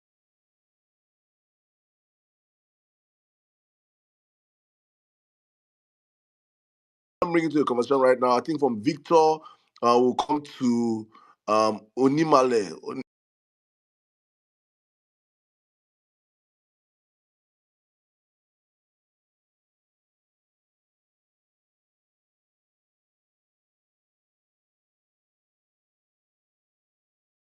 Please, in 3 minutes.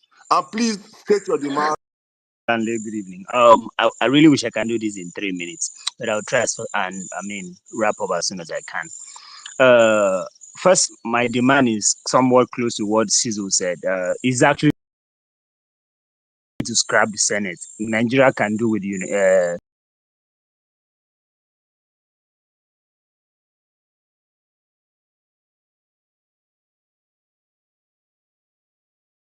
we can run it. All right, we don't need Senate. Really, we don't. They are the people that eat part of. The chunk of our money. But most importantly, this entire every elected official that if you have ever been in government, that they're currently in government, everyone should be scrapped, even if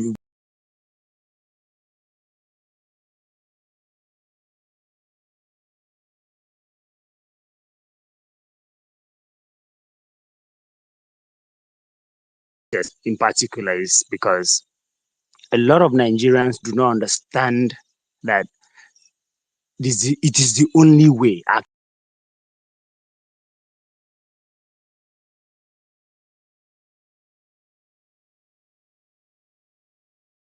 we keep quiet, it is gonna get worse. The new tax reform,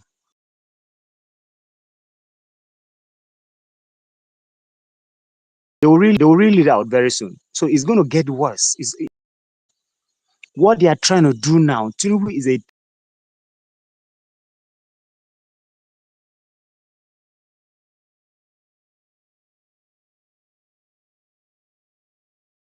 tribal bigot. Is someone that he looks for ways to poke holes. He can play dirty. So we need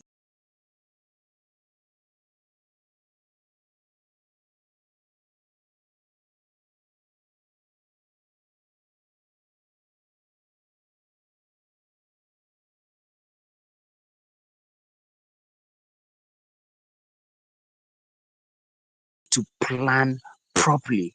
And I can assure you one thing. I think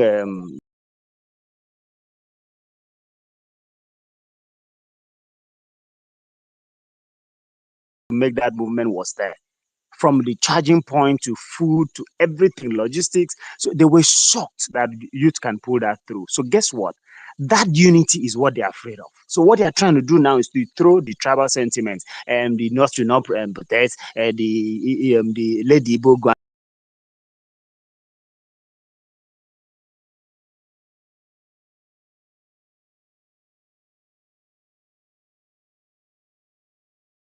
North is boiling as it stands. Once the side joins hand and then we are all up together with that kind of strong unity, I can assure they will fall off eventually. And the worst part of this is they are doing it in our faces.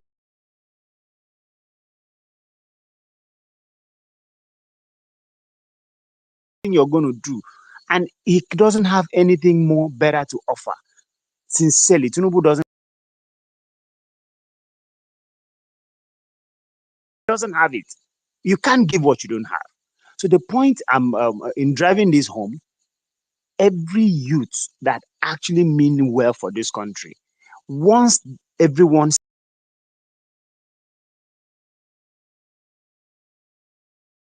demands, we should probably put it on the page and then start trending it and start talking about it.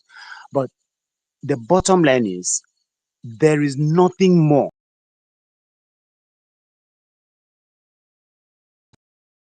You guys want that. If you don't want that, then we need to hit the street. Thank you, Mr. Adam. God bless you very much, my brother. Did I get the name well? Victor Udo. Udo. Yeah, you sound Akwa Ibom.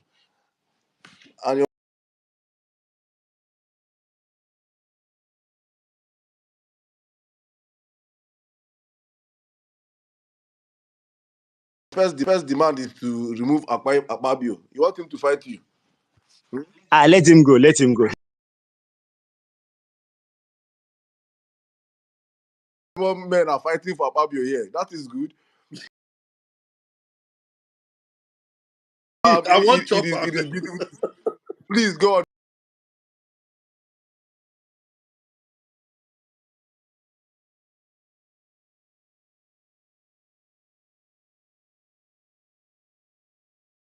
How the state extremists. Andrew, go on, please. Give me go.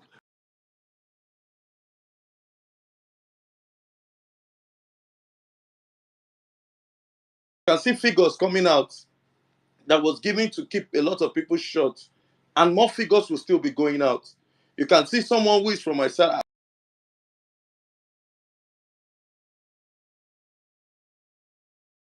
Everything is playing big. We are nothing, and yet this is the minority. If you calculate 200 million plus against how many? How many people are House of Rep? How many people is House of Senate? And the ministerial people, how many are they against we, the multitude? It's not for us being on Twitter. The more reason I've been on this platform for a while, then all of a sudden I retracted because I just noticed that we just come here and talk. Only some few of us who go about uh, doing the reality on ground. Yes, I can understand the fact that some of us are in foreign and they tried a lot by helping with resources. But what about the foot soldiers? It's what matters most. Look at Kenya. Kenya has vindicated themselves. They have stood for what they want. And look, you could hear the speech when Ruto came. They renounced everything. So what are we doing? Having the mindset of, oh, if you go out, you'll be killed. Police. No, okay. What even took me back was during those court cases, all eyes on the judiciary. Like me, I stay in Badore. I went to the magistrate court. Only me. I was just there. I saw people that were meant to come out and pray. I just stood there I stood there for like 10 minutes. Like, I left. So this is just all noise. And mind you, I'm the only son of my father. The only son. So all the is just for our unborn kids. We are saying this thing plain. See, nobody will come to save us. There was a certain time I'll tweet when some situations will happen. I'll be tweeting, putting important handles. But whether you like it or not, there are external forces upon this country, like the UK, the US. They wouldn't want this country to go ahead. Even in generality, they wouldn't want Africans to move ahead. They want us to remain impoverished. They will have debt, but their debt is in dollars. So that means categorically they don't have debt. All they do is print more money. How about you? We're having election. We are bringing money in dollars to come and give people, and you are supposed to be promoting your naira. Some idiot.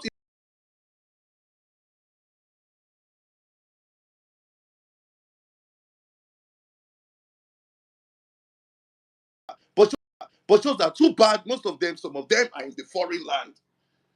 Catch them where as in, oh God, what Nigerian? Let's just do the needful. We have a lot to bring on the table. A lot. You like demands like you scrap the Senate House. You scrap Senate. House of Reps should be a part-time job. Scrambled the 1999 constitution. That was a demonic and devilish constitution. And have a new comfort report that will bring all stakeholders, allowing equal rights of Nigeria without bias of numbers or being minority. We all should have equal rights because quota system has destroyed us in this country. It's like a cancer in us. What are we just doing? I left this Twitter street for a while, but I'll be even bantering and giving bad because I noticed that a lot. Jesus, God will help us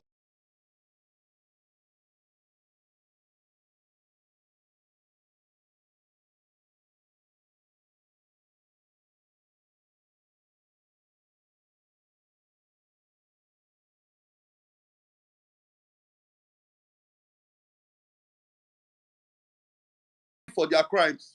Educational sector should also be held accountable with revamping all the criminals who are in the helm of affairs, flushing every one of them out.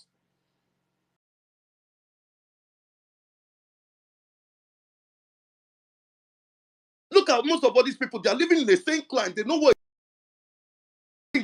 It's just, see, we're not asking for much. Good governance is just the English word. Come on, stay and still billions. You are here. The only thing when you're walking on the street of Lagos, you will see people begging you. And that thing irritates me. Most especially if it's a tout that say, hey, Baba, Baba, grateful. I will say it category if election come now, they'll give you 2,000. I say it like that because me, I know you can't beat me. You cannot beat me. You can't even try me.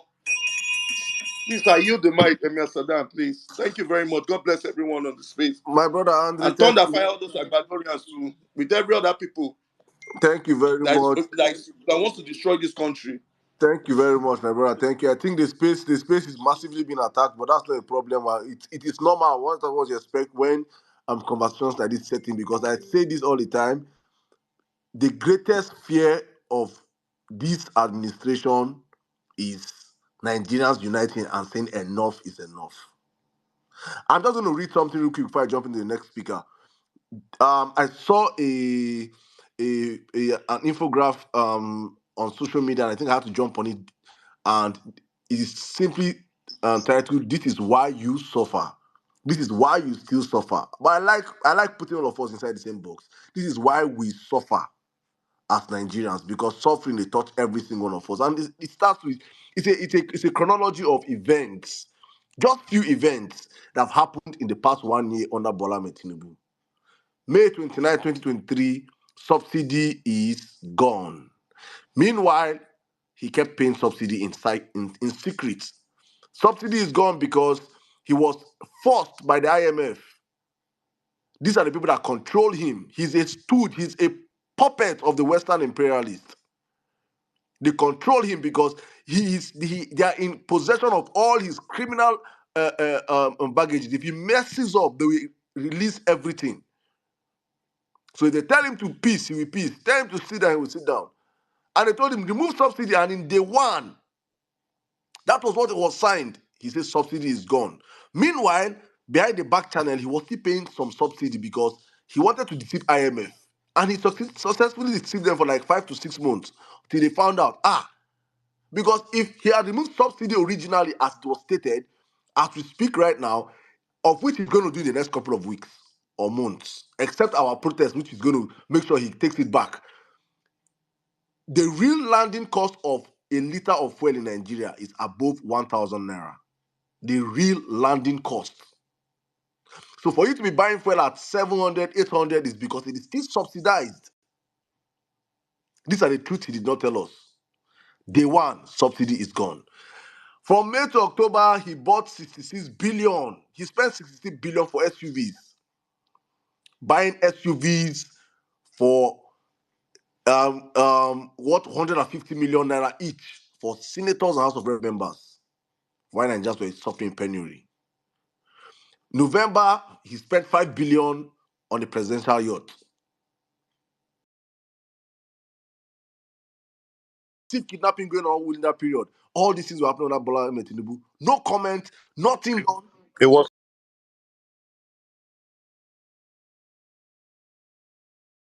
so bad. Pantami had to join on the timeline to pay ransom. God bless you. We were crowdfunding for. I want to remind Nigerians, because we forget so quick, what has happened in the space of 1 year under this disaster. We were here crowdfunding for kidnapped victims on Twitter. First nation ever. Nigerians, we bad. And by December 2023, over 767 companies have left Nigeria. In droves, companies were running. International companies were leaving. Small businesses were shutting down. We were seeing all this things happening, and they kept telling us our hope will be renewed. And we said, no problem. And in that same December, this man had the audacity of sending over 400 or 500 Nigerians to the COP28, including slave mamas. Putting them, I want you guys were really angry that period. They went to Dubai, I've been aware to go chill. COP, what they call it, COP28, right? Yes. Climate change is in. Along with IBD Dende, IBD. smuggler God extraordinaire. bless you very much. Thank you, my brother. And by December, that same December, Tinubu requested for 7.3 trillion and senators and the Senate, led by the Dundee, the OES master, the crook, Apabio, signed off. 7.3 trillion. We don't know whether money, ways, they call it ways and means. I'm trying to, the answers, please be confirming me for, because I know you're the one that has Google. Can you remember ways and means? Correct. Yes, so Emefiele and Buhari taught them God that. bless you. And by January 2024, we opened this year with budget padding. Remember budget paddings that a senator, Senator Nengi, came out, I think about it, said he was even suspended. He was suspended. God bless you. Let us be going on under all this happening under Tinubu. No one achievement. I'm not even talking about the coastal road. No one achievement. Nothing you can point and say in one year Tinubu has achieved as a president. No one achievement. Not one. No, you cannot say one major highway has been built, one university has been renovated, one school has been this. There is nothing to show for 1 year, but waste, waste, waste, waste, waste. Madam, you That must same. talk of the coastal highway. Oh. We will You go must there talk now, my of. brother. We'll go there. We'll go there. By January 2024, the Senate increased their budget from 228 billion kai, to 345 billion. They increased their spending, their own budgets. Meanwhile, to increase Nigeria's minimum wage is still 30,000 naira. 30,000 naira minimum wage. Our elite class are bastards. That same January, January Choco, that same January, Better Edu, fine baby, fine sweet baby, Better Edu was caught in the 585 million fraud. Till today, she's still working with Tinubu. I don't know whether she's now his ADC. Person has been prosecuted in 1 year under Tinubu because he dines and lives with thieves. That is his forte. Let's keep going. The same January, he still spent 90 billion on food money on Hajj. Nigerians cannot eat. You're spending 90 billion on Hajj. See how they have used religion to hold us down as captives. Then let's just rush through February around to June. How much is it? How much is dollar? Since say elders who have said so many things on the violence space that sometimes if I just go by, I'm like, is it that we're confessing? Is it like some people think that we get bad, we just confess bad? I know when we were saying dollar we reach 1,005, we reach 2,000 on this platform. You remember my I remember maths? when you said petrol would be sold by 1,000, and that time petrol was how much? People were like laughing. When we say it, people will be laughing in the comment section. You see, you always see laughing emoji. Ha ha ha ha ha. It's not possible. I remember when we said rice, we reach over 100,000 naira for a bag. People were laughing. Ha ha ha. It's not possible. All these are our reality today in that country. Subsidy will go. Subsidy will go and fuel will go to above 600 naira. Get ready. Get ready. Buhari has left a time bomb for whoever will take over We from kept him. saying this. Get ready. We kept Hey, saying this. We kept I come on spaces now. I don't we talk kept anymore. hammering on these things. And as we are speaking right now, because the timeline is too much, billions, 500 billion, hi God, 500 billion food palliative, still no food.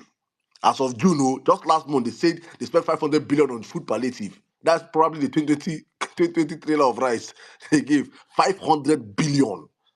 Are you hearing the amount these guys are stealing? 58 billion crude oil stolen every day in that country. And as we speak right now, Bola Ahmed Tinubu have taken Nigerian debt from 77 trillion that Buhari kept it. We are now owing over 121 trillion. Buhari, 8 years to get us to 77 trillion.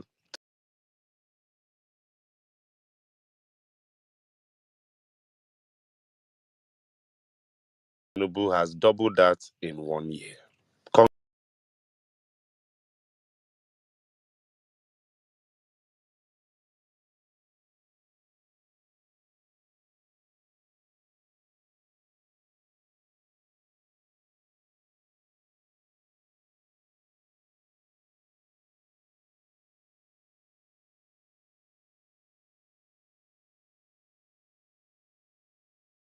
Thank you.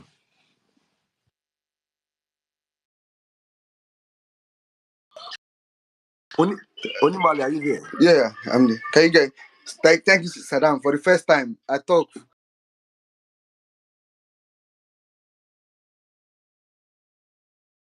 I really have. I just want to say something now. Saddam, I beg all. I just want to say something now. Saddam, I beg all these things where you just say, like right now, all those things where can you help us write it out? That one say go. Now we need. I need to go. Yeah. I don't People please help us where they write it record out. space, I please beg. record that one, cut them out to send it out, send it to people. Send it out. I don't know how to start writing. There are people that are good at writing. Me, I don't know how to write much. Okay. That's a bit Okay. talk. Okay. Thank you so much. As in that's all that I'm just trying to say that's all we need. Are you getting me? Me, I don't come talk about one or two things I want to talk about. Be say me, I be Lagos boy, and I want to tell you something. Say Tinubu no get support. Am I come out? Shall don't love everybody. Shall don't love for you? Cause you only again genuine. They no can't do anything again genuine. Please, if you don't hear Yoruba, are you getting me? Let there some people translate for you.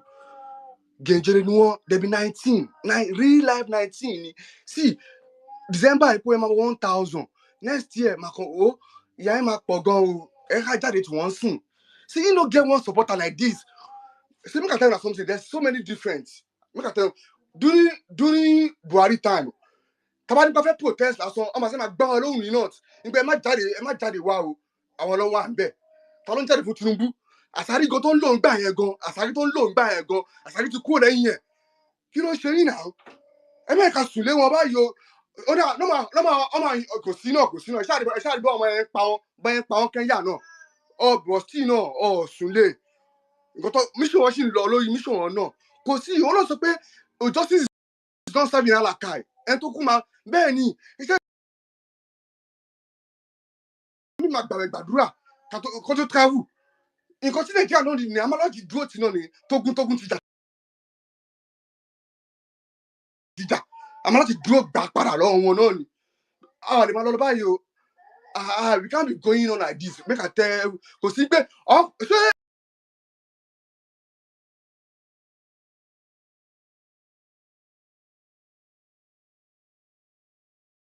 olóbùkún tẹ wá wà ọ ní pé why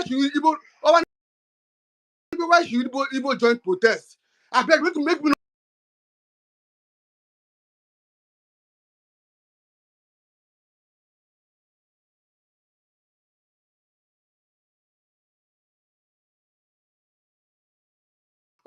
prosecute you. Ọmọ anybody come and pé kí wọ́n sọ kí wọ́n protest. Báwo lẹ́yìn sọ báyìí? Why are we doing like this? Ẹ kí wọ́n máa lo ṣàlọ́ fún wa náà.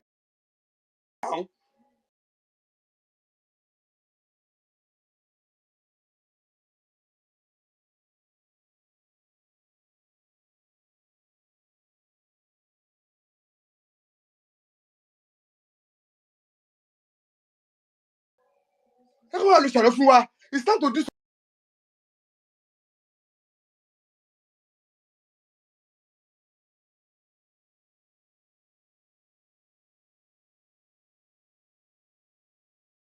ẹ ti ṣẹ́gun yẹn lájọ́ yẹn ẹ ti ṣẹ́gun yẹn.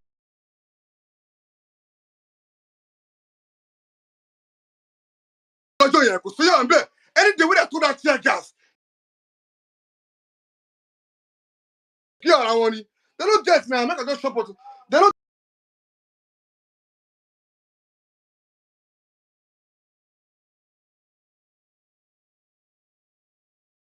get now.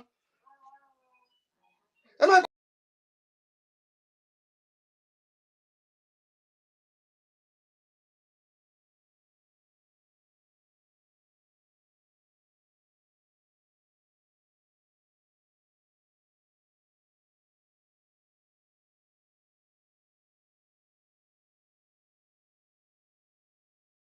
tẹ̀lé wọn jáde.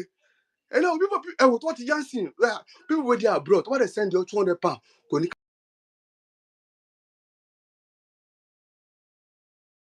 ká ọkọ Nigeria ẹ kì í já yín tán make a boss in our brain. You people where they are abroad, if you think say you na dey abroad, not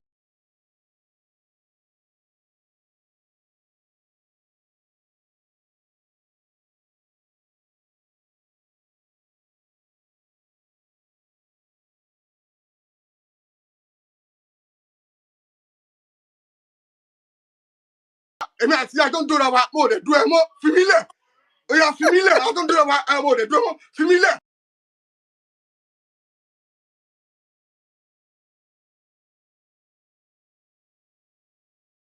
Making they go. What you talk about law?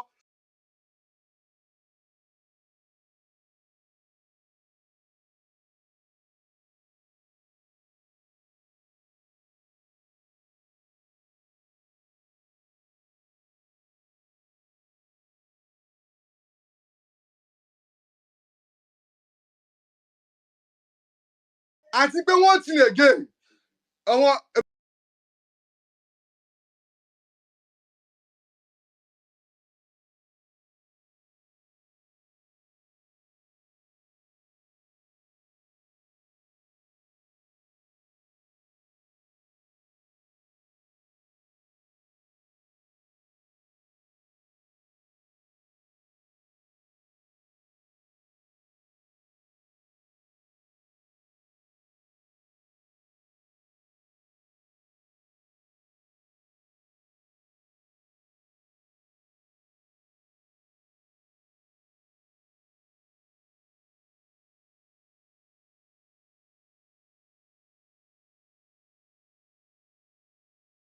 Go scope your Latin more. Oh, they my loan here.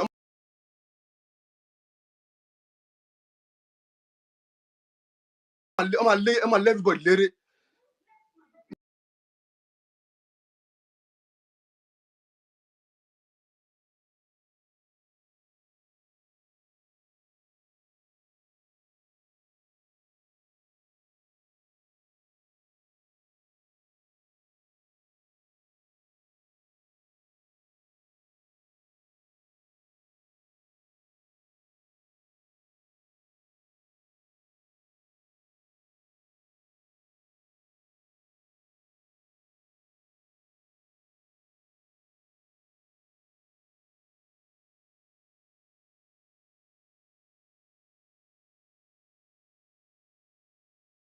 I cannot tell people how to run their spaces or what to say on their.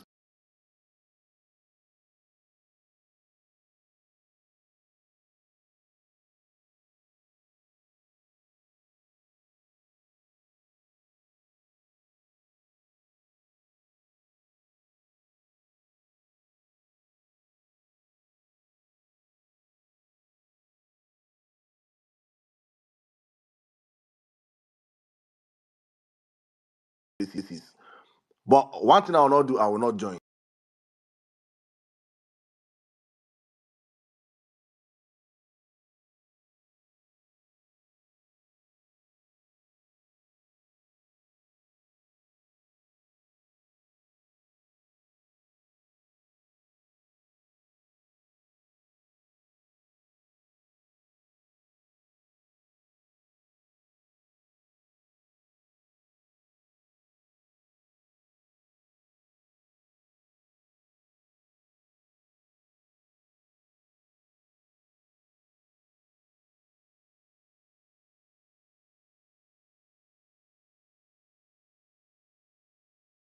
Is that to fix this country? We are all suffering from the same thing. Peter Obi always say these things. They don't buy bread cheaper in the north. They don't buy bread cheaper in the south. They don't buy. They are not. Show me the roads in Zamfara now. I can't drive on it. It is important to understand this dynamics. We have to understand,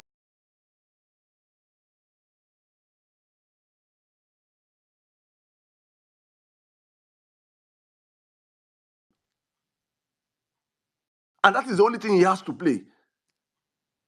Because honestly speaking, I tell you, the protests that will happen in the southwest against Tinubu, the world will be shocked. The world will be shocked. Because the truth is that the southwest did not even vote for him. He lost woefully.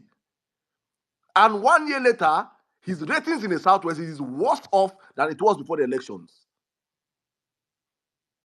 Forget what you see online. It's not the reality offline. Let's run back to our speakers. Well, meaning, please, when we don't talk tiles, I think I'll bring you in right now so you can have your submission. Please, I want to know your protest demands, honestly speaking. Please.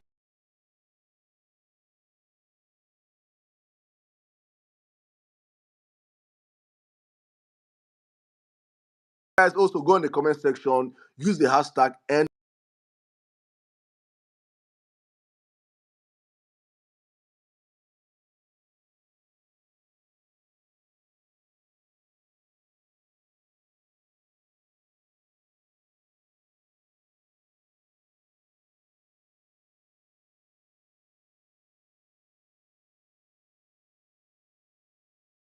politics should no longer be a lucrative business for anybody. It should be something that you, if you go in, you want to go and serve.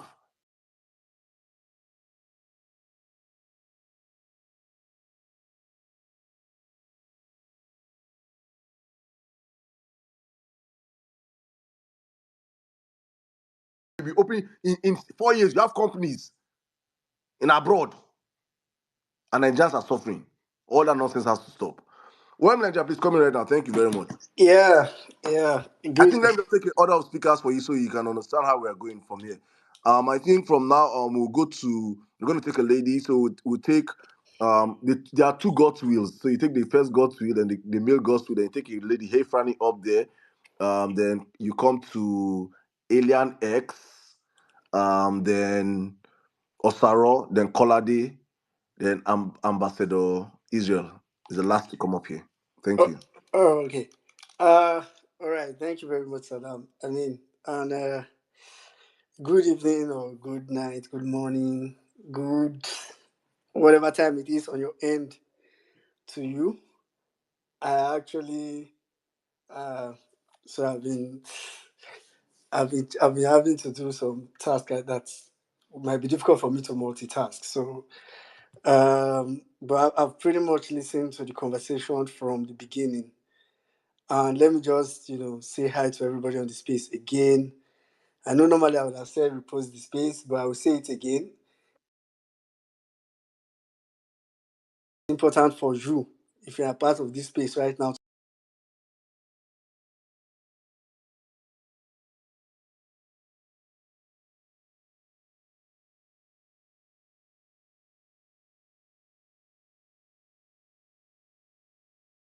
I really want to emphasize what Saddam has said before. Please, if you are unable to speak, even if you've requested the mic, right? Because the fact that you've requested the mic is not a guarantee that, there are a lot of requests. It may not probably get to you, but just leave your request on. But while at that, please go to the comment section and make a post of your demands, of your protest demands using the hashtag end bad governance in Nigeria.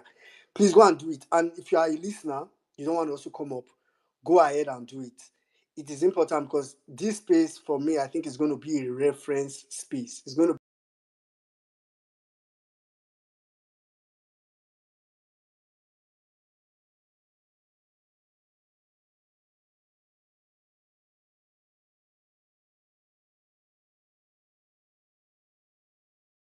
their option. So please, this is very, very very, very important. Then actually, even while I was, doing some of the stuff I was doing, I was trying to put down, because this is also, for me, I feel like this is pretty much strategic. This is not just a space for talking alone. It's pretty much strategic. It's part of the pathway. It's the only pathway, right? So where we want to be. So I've actually written down some of the demands that I've heard people say on the space. That's the people that voiced theirs, because I felt maybe they might have just said it and they wouldn't write it. So I decided to just, the ones I could just catch while I was right, while, and the ones that, purely realistic, because I'm going to try to differentiate. I think sometimes we even mistake our conversation sometimes when we're talking about revolution and protest. Revolution is and protest are two different things. They are not really the same, right? So from what I've heard so far, I think there was somebody that suggested that Yakubu and his entire team must. I mean, and these things I wrote, I'll choose them immediately this space end, so that it can also be like a reference for people that want to pick, because they may not listen to the space to hear the ones people said vocally. Then I think it was NCs that said scrap Senate, leave only House of Rep. Then somebody else added that they can even be on part-time basis, and that's you know very important. Then the next, somebody else also say, okay, Essis also said this as an addition to his demand. He said all politicians, I mean, I paraphrase some of these things. So basically, all politicians should be on civil service salary scale. In bracket, me I added an allowance scale.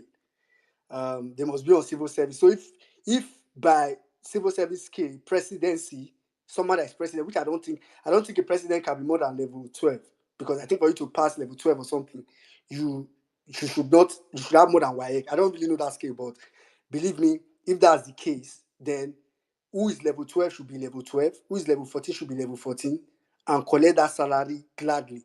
Maybe then they might decide to increase. And I'm saying I'm going somewhere with this submission. So that was like something that NC said. Then somebody else, I think this was Iroife, I can't really remember, that said all the ministers should be sacked. Said all the ministers should be sacked. Iroife also talked about reform of all the institutions. But I asked Eric that on my list because now there's a difference between revolution and protest. You know, a revolution is pretty much not directional. There's no direction. People don't demand in revolutions. There's nothing to demand.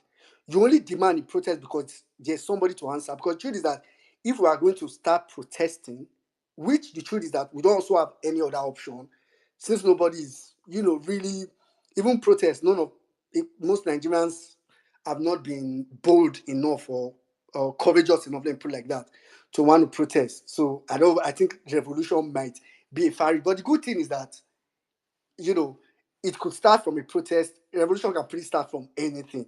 It can start from the most little of things to the highest of things. So I pretty much don't bank on revolutions a lot, right? So that's why I think talking about demand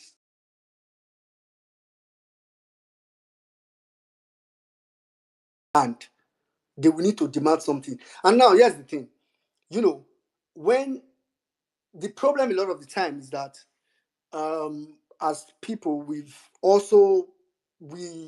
how will I put it now? We become so mediocre, so we lower our demands every time. We probably tell ourselves that they will not do this. So I'm sure when Elijah was saying on that space that has gone viral, that they should first of all take 400 naira. Some people that say, I'm sure with some of you that would want it would have said to yourself that, but we know share is not possible. We know share is not possible. That's a big lie. And I think the first thing everybody that wants to demand, that is willing to protest, should have in mind is that whatever you are demanding, no matter how unrealistic it is, that's why even on my list, I try not to put things that I know is totally unrealistic, or I know can't be measured, can't be seen. That's why I said earlier that when Rafi said reform all the institutions, that cannot be measured. That's not something that will take one day. So demands we are talking about things that they will do, we will see it, they've done it. It's not something that they'll say we will do, and don't worry, you start noticing it. It's not something we need to notice over time. It's something that we ask for it, they do it, and we see it. Saddam has kept emphasizing, even not just Saddam, like over time, emphasize the need for the first thing that should happen in Nigeria is for the government to be afraid of the people. And what I wrote on this little note of mine was that we need to ask tough things. And believe me, there is no better administration to ask tough things than this. I mean, the truth is that, okay, let me just continue in my train of thought so I don't pretty much digress, so that I can round up in quick time and get other people that want to speak. The next thing I want to say is that it's about this conversation of, a particular set of people not protesting, whether Middle Belt, whether Igbos, whether Yorubas, or, anywhere you are. And I think this is the first mistake we are making here. And I like the way Referee put it at the beginning of the submission.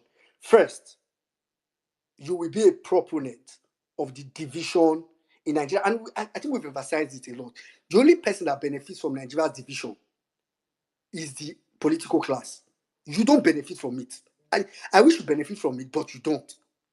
The only class of people that benefit, the only class, is the political class.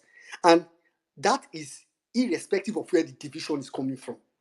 Believe me, if Tinubu is sure that only the North will protest and the South will not protest, Tinubu will not be bothered. He will allow the North to protest. Because the main aim of the political class, especially the APC, as we've come to know it, their number one goal is, I feel like they have a chat. I usually say this, I feel like APC has a book where they wrote these things. We've just not laid hands on it. I don't think this thing they just do it by default when it comes to that. I feel like they've written this down. They are so consistent with it. So point is that they will so what will happen basically is if a particular set in Nigeria, maybe Southeast, South, maybe Southwest is our brother, so we will not protest. Not to not protest when Buhari was there. Southeast says, oh well, we tried to give them a good leader. They didn't support us, blah blah blah. And so what will basically happen is, right? I mean, it's okay, right? Maybe the North will eventually protest, and Tinubu seen the division, just like it happened in NSAS, where because the North, and this is the problem, two wrongs can never make it right, no matter how wrong the wrong is. It can never be wrong enough that will make it become right. So just like in the NSAS, the North didn't protest, and it didn't make sense to us. If this time the South doesn't protest, tomorrow there's going to be a Northern president again, and he's going to keep misbehaving because he knows that if people will not protest, the South will protest, the other one will come, I will be in this circle. So it is better we shield maybe our sword and try to break this circle. And I'm not saying some of you may have like strong conviction not to protest for various reasons. My point is not to force you. My point is not to convince you to join. But I think the main thing I want to do, like I think it's Onimale said just now, is stop talking about it so hard. Stop putting it in everybody's faces. I mean, just keep it to yourself. Like again, Iwefi said when he was making submission, he said he too initially had the mindset that Igbo should not protest. But even then, that he had it, he attained it now, but even then, he left it in his mind. He didn't put it out. So my point is that leave it in your mind. Don't suggest it. I mean, just put it inside your mind. You say, me as an Igbo, I'm not going to protest, no matter what anybody talk. I know we protest, but leave it with yourself. Me as Yoruba, me as Hausa, I'm not going to leave it within your mind. So I'm not saying change your mind, but I'm just saying don't be a proponent of this division, basically.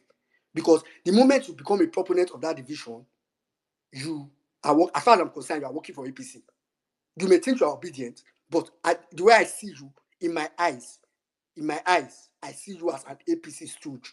You are probably just camouflaging as an obedient. That's how I see you, and I mean it from. So please just take away that part. Whatever you want to, anything else you want to do, put it aside. Then the second thing about this some people not protest, I think one other mistake we are making is thinking, because I think when we talk about this protest, we always see it from only federal government. Or we want to protest against Tinubu or APC. That's the ultimate. But the truth is that I actually think in whatever state you are, you should start, when you start protesting, your demand shouldn't be only coming from going straight from leave your state governor and go jump straight to federal government. It's a lie. So the way this will work is that your demand will be channeled mostly. You will not be in Enugu shouting something, some demand, and be expecting Tinubu somewhere in Abuja to respond to you. Some of your demands, truth be told, will be coming from your governor. So that's why it doesn't even make sense to say people should not protest. I think someone in Anambra State should protest. And part of his demand will be the one that will be demanding from Soludo or Oludo, as people call him. Then some of the demands will be the ones. For example, if you are saying take fuel to 100 naira, and he knows that, okay, I can't do that. It is his job. You don't care. You just want your demand met. And some people might say this fuel thing, right? It looks like a tough thing to ask. I think for me, okay, yes, my own demand. That's my number one demand. I don't think, I think I saw Sarah's post this morning about 150 naira. Mine is 120. Maybe at the end, if we get people's different amounts, we might have an average, and that might be, whoever wants to pick that as a demand. But I think the fuel price should go back to where it is coming from, somewhere at the maximum of 120. It sounds like it doesn't make sense, but let me tell you why. So people might say, oh, Peter Abu wanted to also remove subsidy. Let me tell you the difference. And this is the difference people still don't understand. The truth is that if Tinubu removed subsidy, and we saw Tinubu, probably the first actions he did as president, illegitimately, notwithstanding, was that he sold all the presidential car fleets and left only 2. He sold all the private jets and left only 1. He sold he sold everything and said, okay, we need money. Believe me, fuel subsidy will not be pretty much of a problem. So now here's the problem. The problem is that they remove fuel subsidy, because there's no money, because they really want to use the money that is there to just take care of themselves. So basically, why we should demand this is because we are saying, okay, you guys have taken money for yourself. Well, our share of this money, we want it in form of fuel subsidy. It's as simple as that. Like, it's, for me, it's a realistic demand. And for me, if this is not solved, nobody should be thinking about leaving the streets, as far as I'm concerned.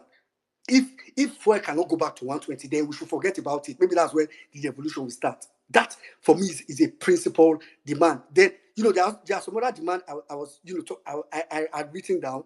The electricity tariff, for example, is supposed to go back, as in automatically. Because why it's annoying is that these people are using the money for themselves. I'm okay if maybe everybody they super, everybody they catch everybody. We are seeing Tinubu is not, as in we don't see all those car fleet. That is the difference between Tinubu and Peter Obi when fuel subsidy is concerned.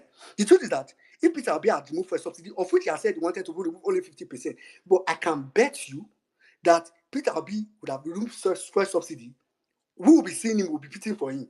Some of us will be saying, no, sir, please just buy another car. This car you are using is not worth of a president. That will be the one begging him to even live luxury. That's the difference. But these people are living in luxury. So believe me, this demand, as for me, I feel like it's too realistic. It's simple. If you can afford money to keep maintaining your lifestyle, then you can't tell me you can't afford money to pay my subsidy or my fuel. I can't be suffering for you. So for me, again, ask for tough things. I mean, I've written some very specific demand. I wrote here on my note that for me, they should sell every of the presidential, and like I said, I'm being realistic. All the presidential jet fleets, sell all except maybe two. Because if you say sell everything, if I say, oh, president needs to travel, it's fine. I don't mind. Sell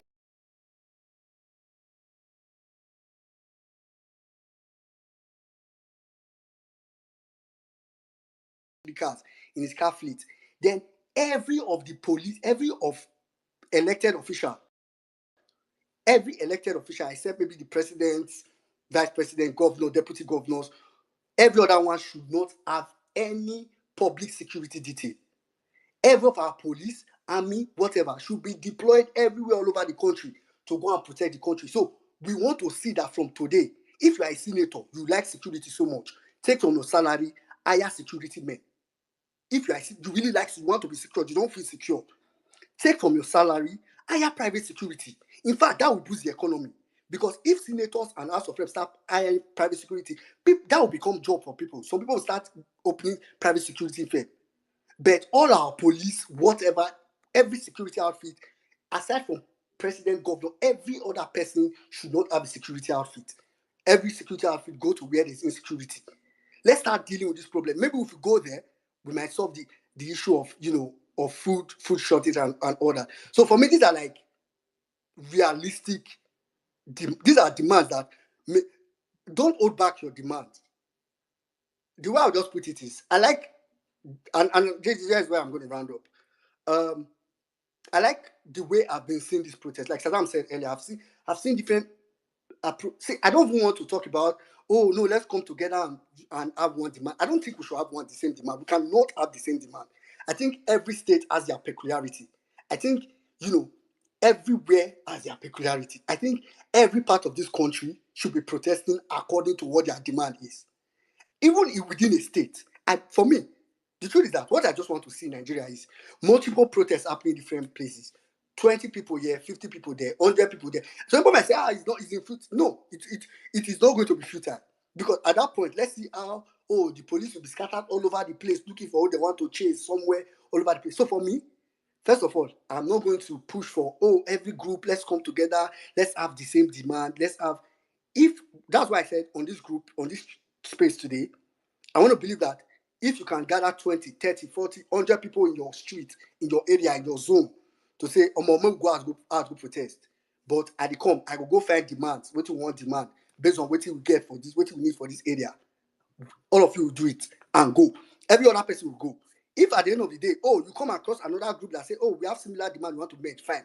If not, please on your own, because this let's wait, let's come together, let's wait, let's mobilize, apparently we will never mobilize. Maybe by the time we start as scattered, if we jam each other for street, we go to join each other, they call the gum, then they go come finally many.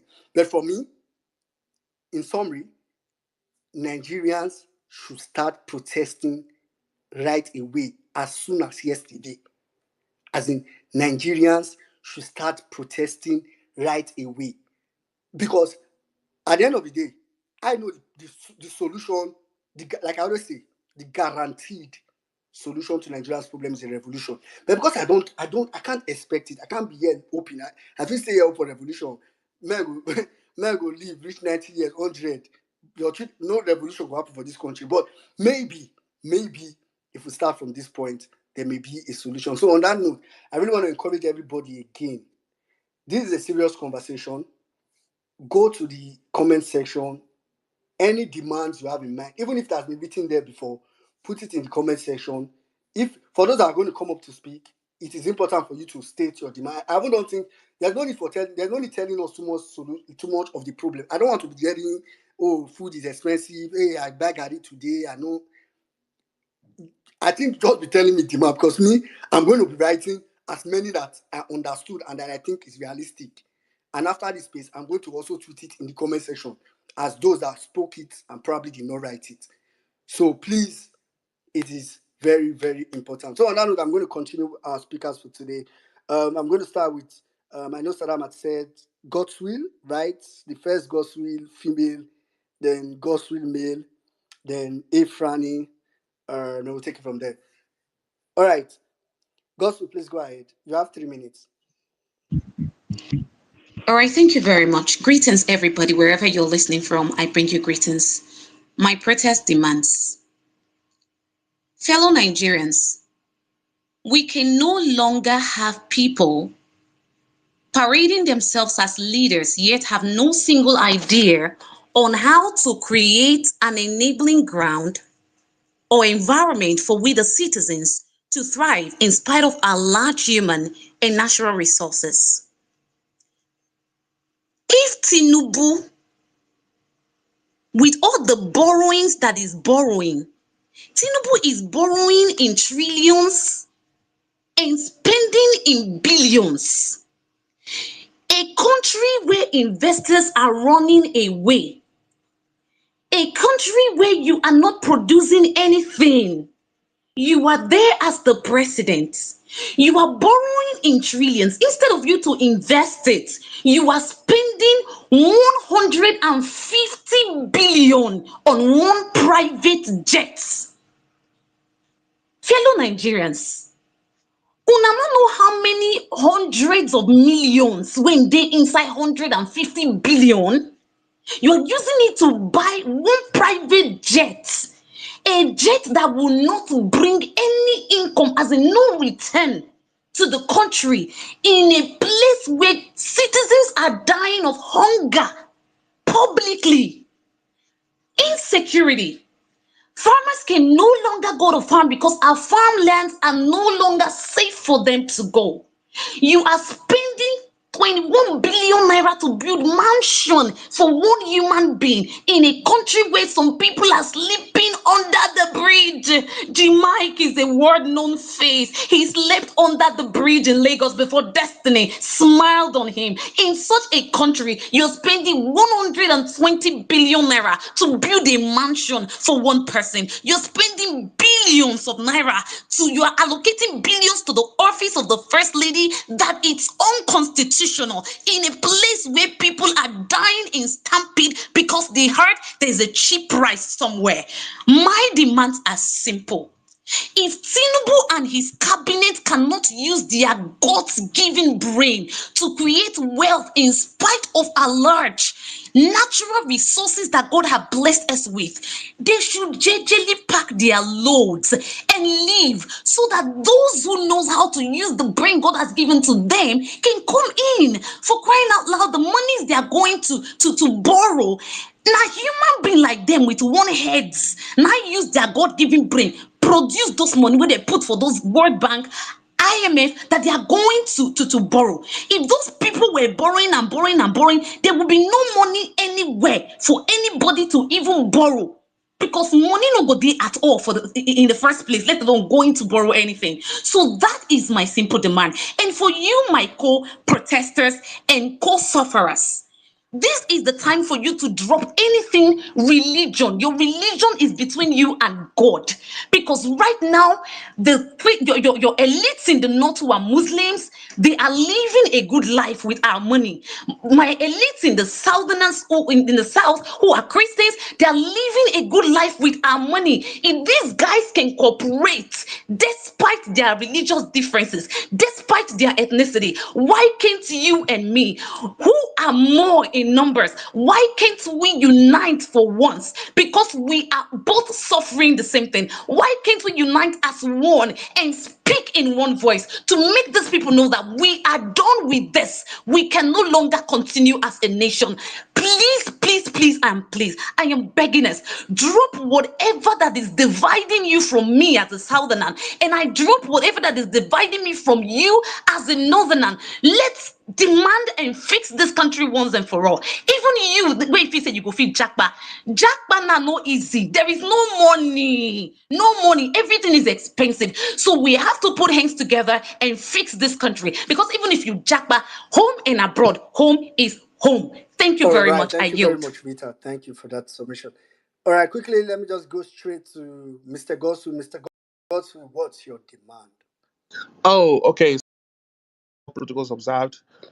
What we're going through is just analysis paralysis. Okay, for me, I like to keep it as simple as possible. Tinubu must go. Tinubu must go. He has tried God everything with bless you. he has tried everything with his A team. He has been trying for the past more than 12 months. Nothing is working. Okay, his presidency is built on illegitimacy. It's like a house that is built on a faulty foundation. It will surely collapse, no matter how expensive you make the doors and the windows and the interior decor. The house cannot stand. What he's going to keep doing, leaving him in Aso Rock, is that he's keep meddling in elections, meddling with elections across the country, like he said he was going to do with Edo. He's going to hand Edo over to APC. That is not something that is acceptable. So let me bust your brain. Okay, I'm going to borrow Sizzle's phrase. Let me bust your brain. Anytime people tell you not to protest, let this narrative burn inside your brain. Give me just 2 minutes. Let me break this down. A very rich couple has 100 children. Two of them are holding the other the hostage. This couple, before they passed away, they gave 100 mansions to their 100 children. After the burial, two of the children said, okay, you know what? No need to have 100 mansions here. Let's have only just one mansion. Everybody come live in one house. And then two of them lived in the main house, while the rest 98 stayed in the BQ. Follow me. The 98 that stays in the BQ, two of them that stays in the main house, they convince the others that are staying in the BQ to be starving. While two of them that are living in the main house are living lavish life with fancy cars and eating great food, sending their children overseas for medical treatment and for schools and all that. While the other remaining 98 are starving in the BQ, and they continue that for more than 40 years. But during this period, 10 out of the 98 that is living in the BQ were dying of hunger. They are dying of hunger. So the remaining 88 woke up one day and said, these people don't they die small. These guys don't they enjoy for the main house. We they big to suffer. Let's protest. Let's talk about this thing. Why are we starving? Meanwhile, we're giving mansions and we're giving up all our mansions. They sold our mansions for us to live in this place. And we are still starving. And then you find out that somebody now, out of that 88, one of them now said, oh, you know what? Why do you want to protest? No, they leave them now. They're living in the big house and all that. This is the problem we are facing. Each of the 88 sons, each of the 88 children have the right to protest for their own personal benefits. None of them are protesting on behalf of one another. I'm not going to protest, okay, for the other child that's living in the BQ. No, you're protesting for your own personal benefit. And when one of the 88 children, surviving 88 children in the BQ, now says for the others not to protest, okay, there's a problem. He must have collected chop money from the two in the mansion. There is no explanation than the fact that you cannot be living in the BQ when your mansion has been sold and they are living large in the main house, and you're telling chop money from the people that are living in the mansion. So the question we have to ask ourselves every time is this: do the remaining 88 children continue to die one by one every day and end up dying, living in the BQ out of starvation, or do they protest? That is the question we have to keep asking ourselves. Now, Do you know that the federal government has gone into overdrive? They are scared, they are concerned, and they're desperately trying to shut down this protest. That's why they begin to inject Igbo into anything they want to scatter. And for Igbo people, you know you cannot win by running away. You keep running all the time. And some people, we're taking this running as a default position. Anytime they talk about Igbo, we want to run. Running from bigots can sometimes perpetuate the cycle of bigotry because it may be perceived as a sign of weakness or fear. When bigots notice that your behavior causes you to run away or concede, it encourages them to continue their actions as they feel empowered by the control they have over you. Okay, so it will empower the bullies because bullies often seek power and control. So when they see when the bigots seek power and control, when they see that their actions causes fear and avoidance, it reinforces their behavior and make them feel more powerful and likely to continue in escalating their bigotry. And it erodes your self-esteem as an able person that is always running away because continuously running from bigotry can negatively impact your self-esteem and confidence, and it make you feel helpless because you're unable to stand up for yourself, and Yeah. which can even affect your overall well-being. Okay, and perception by others, including peers and people in authority, will begin to perceive your avoidance as a sign that the bigotry is acceptable. Yeah. So it's not a serious issue. So this can result in a lack of support for intervention if anybody wants to stop them from being bigotry to you. And then it reinforces the negative behavior. So if bigots see that their tactics are effective in Mm. getting what they want, they are more likely to continue their tactics with you, not just with you, but also to others. And okay, so I have a couple of things to say, but it's very, very important. But I don't want to hug the mic. I'm going to let everybody. But this is something that we have to now start thinking for ourselves because we cannot let the few remaining 88 people that have collected chop money to have us live in the BQ and die in penury and starvation. Thank you. All right. Thank you very much, Mr. Goswit. Thank you very much for that submission. All right, quickly, let me just go straight now to Elen X, I think, after which I'll come to Mr. Koladi and Saro. Efrani has dropped, so Elen X, go ahead. Yeah, thank you very much. Well meaning, also thank you. There were a lot of points you made that were just so true. Now, I am in Edo State. For those people who are in diaspora, let me tell you how bad things are. The common food for the common man is gari in Nigeria. If everything bad as it bad, na gari we dey go chop. One cup of gari is 200 naira right now. That one cup na, you know wetin they call gongomi, that small tin cup, 200 naira right now. To be able to get portable clean water right now, one bag of pure water is 500, 400, 500. Multiply that by 30 days. Multiply that by someone who has 4 children, 5 children to take care of. Things are getting very, very bad. Fuel prices up, bad. Every single thing. The basic things for people to eat. Egusi, one cup of egusi. If you go and check how much one cup of egusi is, you will be crying. Nigerians are suffering. Protest is a constitutional right. Peaceful protest. And all we are saying is peaceful protest. I was on the space where Elijah was. We were all there. We heard what he said. People are now twisting it to say that we want to promote terrorism. We are saying peaceful protest. Peaceful protest. Let it go into your thick brain. All these APC people. And we are saying wherever you are, nobody is mobilizing anybody to go to Lagos to go and be breaking BRT buses. There's no money for it. It's not even safe to travel during this period. We are saying wherever you are, come out and protest peacefully. If you are for pro-government, come out, no problem. We don't have any issues with you. But we are saying peaceful protest. Our demand number one, for me personally, my demand number one is reduce that fuel, because that fuel is the biggest problem. You said we should give you time. Tinubu said we should give him time. That we have to go through a hard phase, that is not feasible, blah, blah, blah, and so on and so forth. We gave you time. We have given you 1 year. We have suffered 1 year. Within that 1 year, you have been traveling anyhow, traveling to Dubai with that girl. I don't want to pronounce her name here. doing anyhow, buying private jet, buying yacht. We are seeing your wife self going with our private jet, going from one place to the other. We are seeing we're even seeing. Imagine Dino Melaye is giving policeman his file to be doing boy for. When people are suffering, people are looking for security. As I am talking to you right now in Edo State, there is no light. Where I am, there is no light. My generator don't spoil itself. So I dey vex times two. We are suffering, and thank you, Emir Saddam, for giving us this platform. Those that are in Nigeria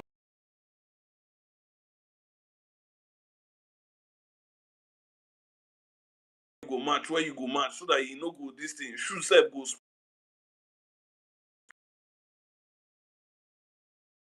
Then say that they want 24 hours light.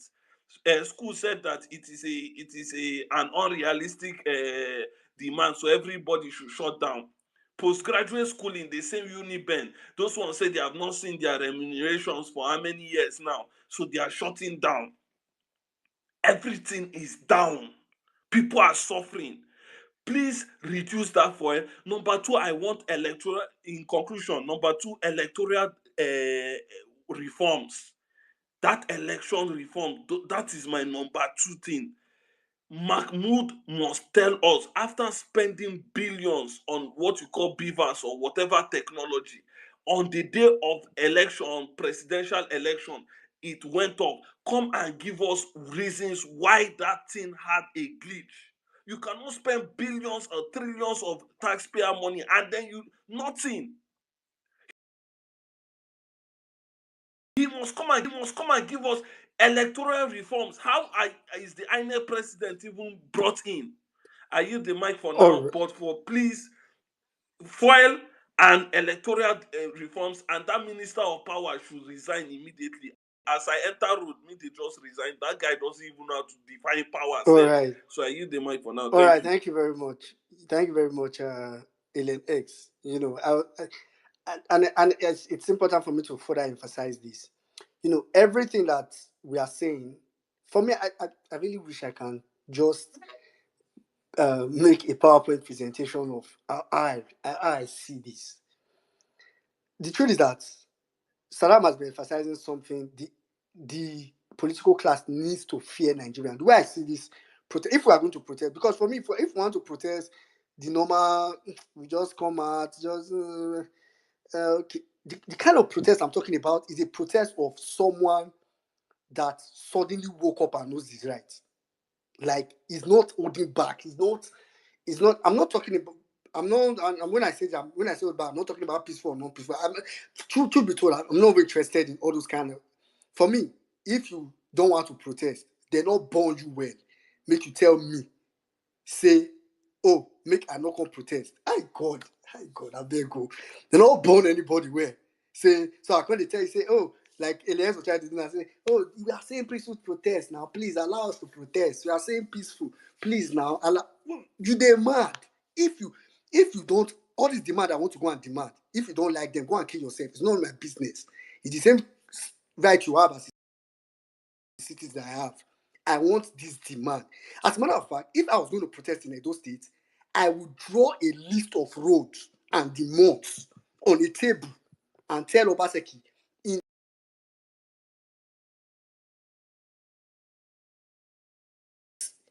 the as the kind of protest I'm talking about. Because if you want to do this, for me, that's why. If you want to do this normal,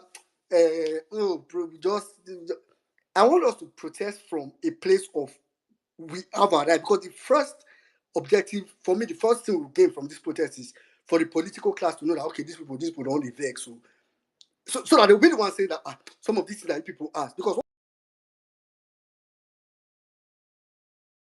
it was scrap SARS, this, then Buhari was saying they don't want SARS, so tell them say SARS don't come out now. Say that they don't want, okay, tell them don't come out. So that's why they felt like, oh, they've met all the demands.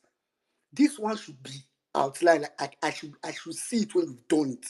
It's not, you cannot come and tell me that okay, we'll work on it, we are working on it, it will be worked on. I don't want to be working on. Even this road now, say, before the first two way they my list, if you never start them, as I see the road, I know they come up for road.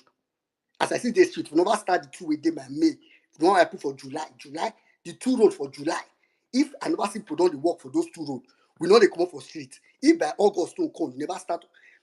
I really wish Nigerians can, because the first objective, like I said, that we can gain from this protest is for these people to know we want to assert our powers.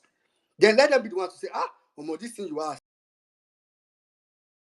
is not realistic. Please, okay, out of this 5, please, okay, we'll do 3. We'll take 2. We'll still say we'll not go clean. But at that point, we'll know that they are carrying to others. No, I say, please, we are begging.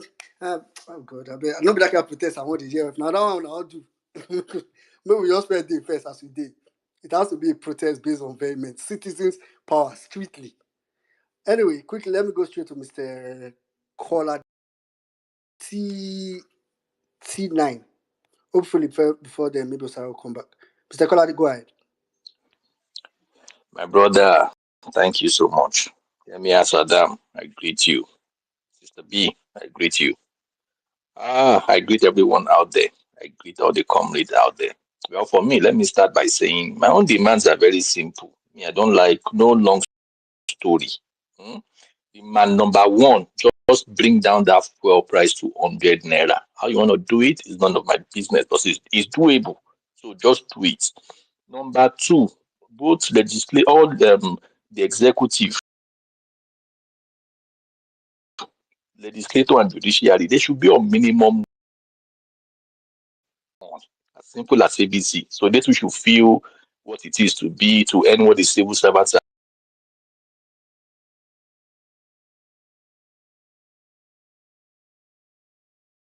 earning, at least. Number 3,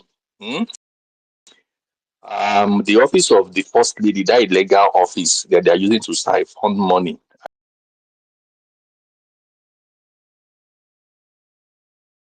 electricity tariff, the increase, they should just revert it back. As simple as that. At least that's a starting point for me. But one clause there for me, if a single protest go, at that point, there's no thought. Tinubu must go at that point. So that is it for me. And I think that's fair enough. In my own opinion. That's very fair enough. So I wish them well. But one thing I just want to appeal to everyone on the platform, please let us take this as like the election campaign.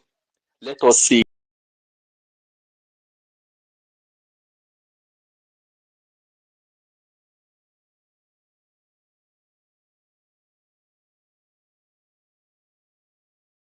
create awareness. Once we get that awareness to a level, they no go send anybody. They too will know that we mean business. Let them too wake up every morning to see a message from their friends saying that get ready for the protest. This one go mad. This one, they will know say power belongs to the people. Those are the kind of words you use on people, and they will know that it is not child's play. It is not just Twitter rants. Thank you, my people. All right, thank you very much, Mr. Kolade. Your list was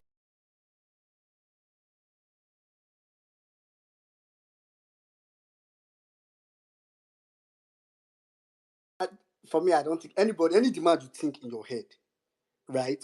Don't see that they may not do it though. As long as it's realistic, come and voice it. Any demand that's how I see this. Is show of power. The Nigerians will need to show our power. Anyway, quickly let me bring in T9.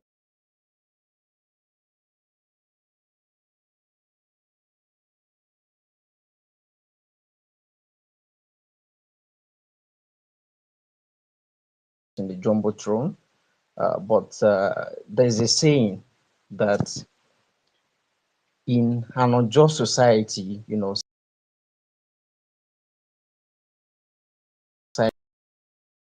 Nigerians, the boys in our court, our children will ask of tomorrow what we do today, to the bad governance in the country. I think this is the right time we need to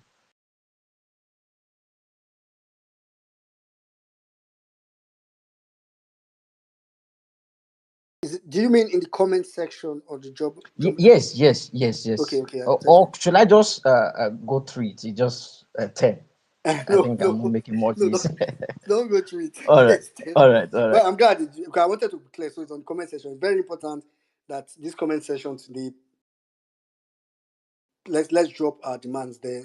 I really want people to be able to come here because I've been on some spaces within the weekend, like sparsely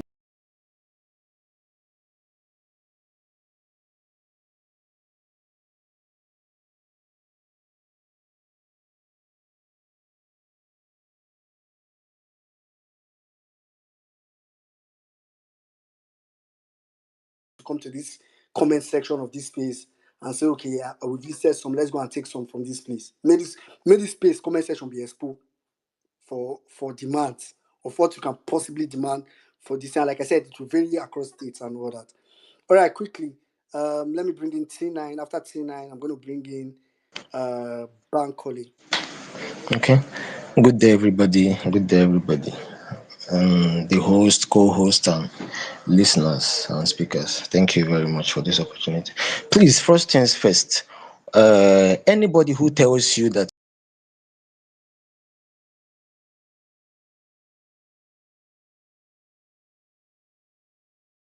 is there.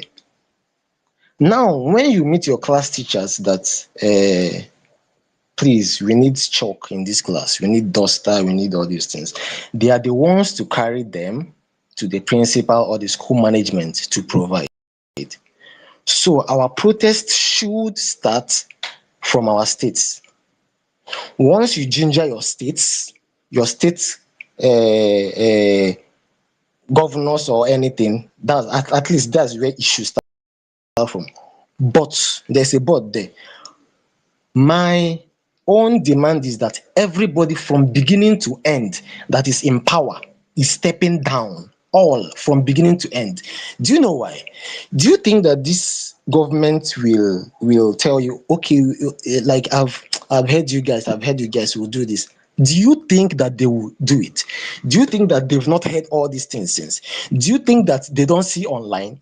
Do you think that they don't come to Twitter to see what you guys are doing? They are preparing as you are preparing. As you are preparing now like this, they are still preparing to counter you, either with the police, the touts,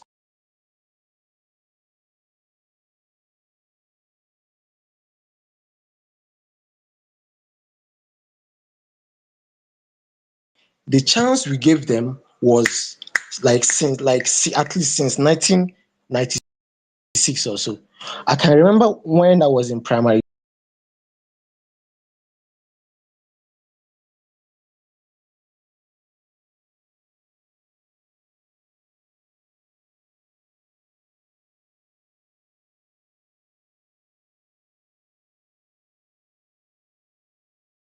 hear you.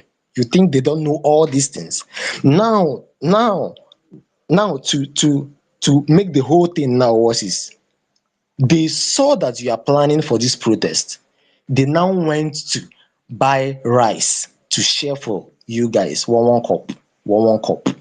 Then the president, the stupid man, went to buy his presidential jet, not just one, two, and you guys are here. Now, do you think that if you go out on the streets to Sanwo-Olu today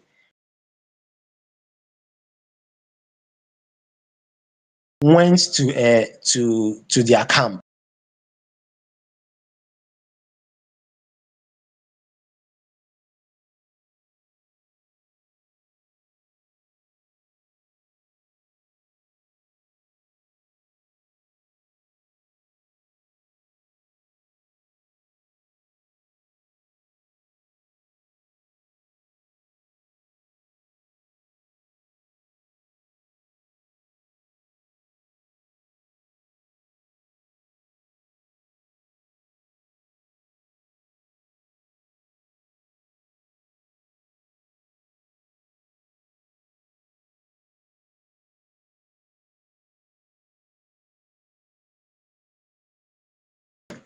to share 100,000 naira.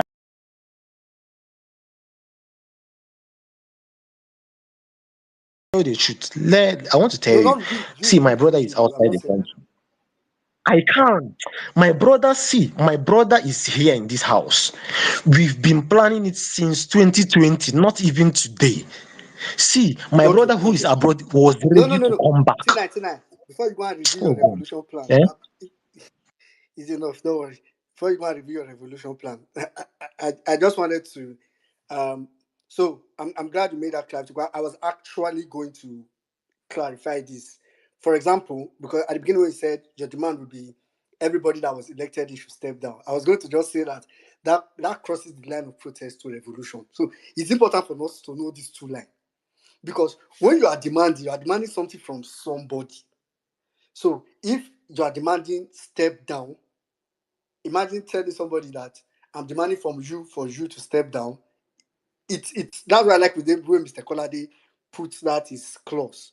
There's going to be a line that they shouldn't cross, which is killing people, right? So, and what you're like you said, what you're saying is pretty much a revolution. And I will beg you, whatever plans you are doing for a revolution in Nigeria, I'm your biggest fan. I don't want to hear it. Don't. That's why I also don't want you to say it. I'm your biggest fan. Nigeria needs a revolution. If you know how to start one, I'm your fan. All right, quickly, I'm going to start. I'm going to go straight to Bankole. If you're on the speaker section, you intend to speak, and show your hand is up. So I'll know you want to speak. After which, let me take a lady. So I'm going to come to NASA. All right. Good evening, everybody. Thank you very much. Thank you, well meaning. Well done, everybody. I'm very happy. Me, I had my concerns, but there's no need to be concerned. I've seen the spirit is united, and so I know my concerns are not important because what is going to happen, and I hope will happen. I've waited for it all my life. So my own, I don't have problem. I know Pharaoh, the Pharaoh of Nigeria, present Pharaoh Tinubu. He has his plans. That's why he put.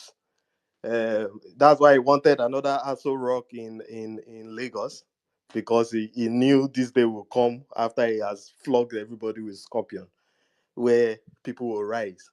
But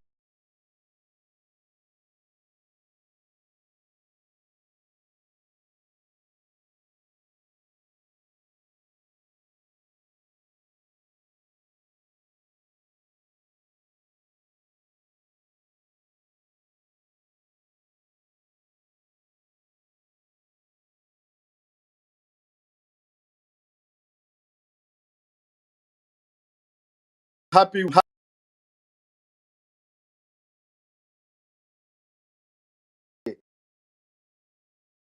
Everybody quiet, quiet, quiet. So there's nothing wrong. 100 naira or 150, there's nothing wrong. This is our normal. We don't allow this fuel price to go up this way normally. So the jazz has expired. So that one. The other month, April, I was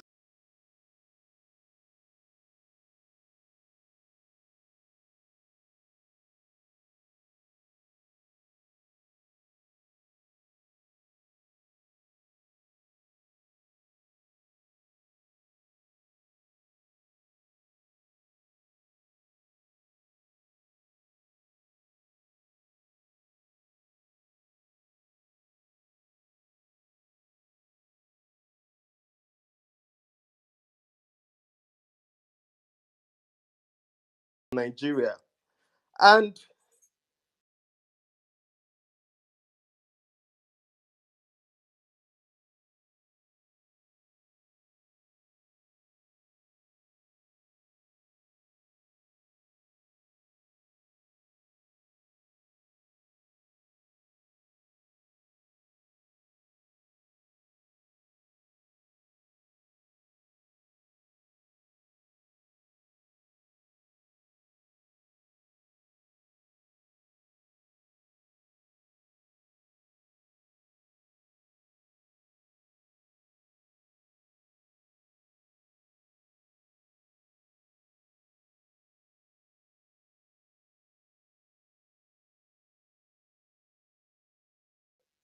Chicken Republic.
Ability and that private jet. One of the things I had written on my, or what I wrote actually that I did not see out was that even the private jet out, they will not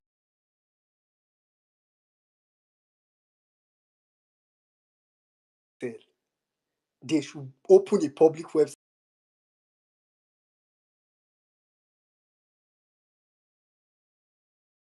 The plane fly from here, go here. We don't see how okay they work. For Nigeria, Nigeria, I don't say after that testing, they will go remove the GPS so the plane where they follow. Anyway, quickly, let me go to let me take a lady. So I'll take NASA. After which I'll come to Nevac. Hi, good evening, everyone. Good evening, everyone. It's good to be here once again. It's been a while. Emir Sudan, Momin in Nigeria, Auntie Bolanle, everyone, good evening. Okay, so I'm just going to go straight to the point, right? Because so many people have said exactly what is in my mind, but I want to take it to another kind of level whereby if Nigeria is a working country, or maybe if people over there, they are not zombies, I'm sorry to say, please mind my French, if they are not filled with what's the word, dead bodies, I think Nigeria should be demanding something like, okay, regular public address on key issues that disturbs the country.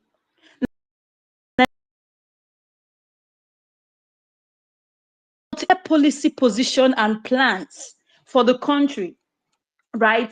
The president should have active engagement with National Assembly. The president should prompt response to have like a plan and prompt response to national emergencies.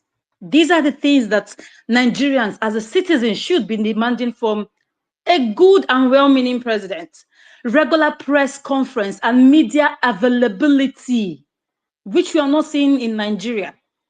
The president there should be a fulfillment of constitutional duties, right? Visibility of leadership and major challenges. We should also demand engagement in diplomatic relations. If you're talking about diplomatic relations, let's look at what is happening in ECOWAS. Accountability, Bankole just said so, and I gave 100.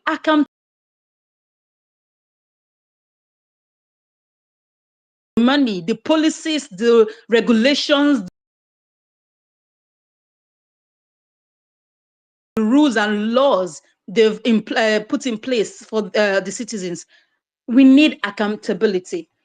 But now, in Niger, I've listed all those things that we should demand for a well-meaning president that, quote unquote, cares for the citizens. But whereby you have a dead body in Nasser Rock, you have zombies in Nasser Rock, you have deaf and daft people in Nasser Rock, you have the blind over there. They don't care. This is my own demand. The man should carry his carcass The house, they call them House of Representative or whatever, House of Reps. I call them House of Cacas. They should pack their load and luggages out of that place. We don't need them anymore. This is if they are making demands, which we know say they don't go here.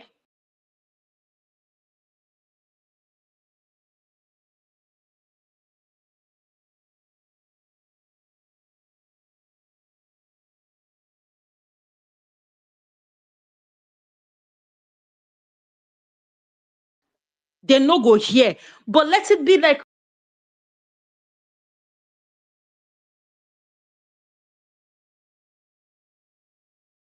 thing. We don't want your stinking attitude or probably anything, my dear.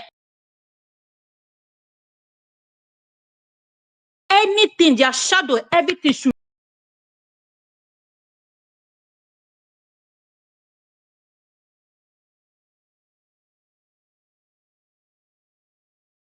everybody. The House of Cacas, as then they like that, they chop money, our taxes.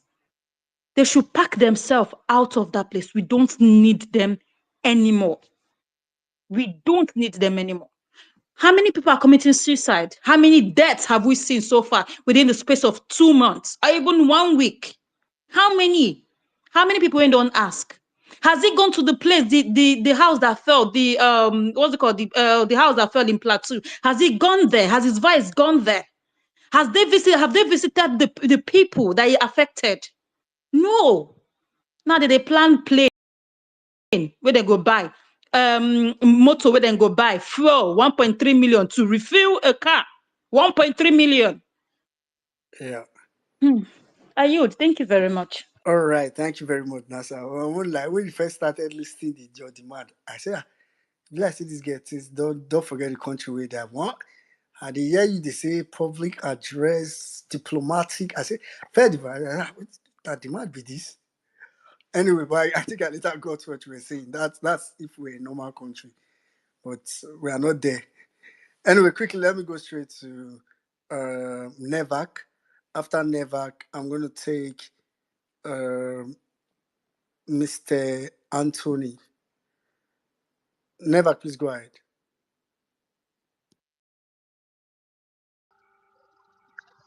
Yeah, good evening, everyone. Good morning, wherever you are. Good afternoon.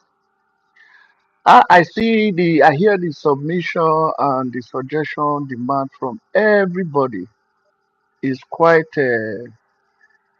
encouraging and making sense. But me, if you ask me, all these demands not be waiting with the demands because you see all these people, it not get any person when they around Tinubu when it not get error for hand. So make we demand everybody, may we dissolve all of them.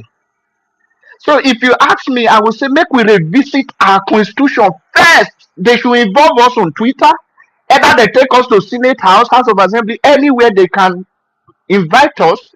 We will all review our new constitution first. That any can do see like bullet will face you, no trial, no court, no nothing, nothing. You know somebody when know somebody, nothing, nothing, like bullet. So you go fit face this challenge because they don't turn the government has into personal business. This is who worry go? Where who won't go? Now, I been a weekend when they say yende by they come they boast to us 2027. I want to ring election. I been a Tinubu when come they share rice and beans, they share this thing. I been a show when go they share 100,000 today for NYC. They shout, they happy, they jubilate. They know how to get us. This time around, we are starting with a protest. But if anybody they try to shoot anybody, we are coming with revolution. If anybody they try shoot anybody, not be even that. If they try shoot anybody, we are coming out. And they counter most of the police here, this area that I am. I ask the police, are you people not facing this suffering that everybody is facing? They say that they even face and pass. They are hungry. I said, okay, why is it that whenever we come out for you people, you face us with God? Do you know what they say? They say it's the law they sign for. I said this is not the law. When it's not working for everybody, take it, put it into your hand. If it's the one will celebrate you. I don't talk to so many police, so many soldiers. Are you getting what I'm saying? I don't know if everybody is hearing me, Yeah, please. can you go ahead and round up for 1 minute, please?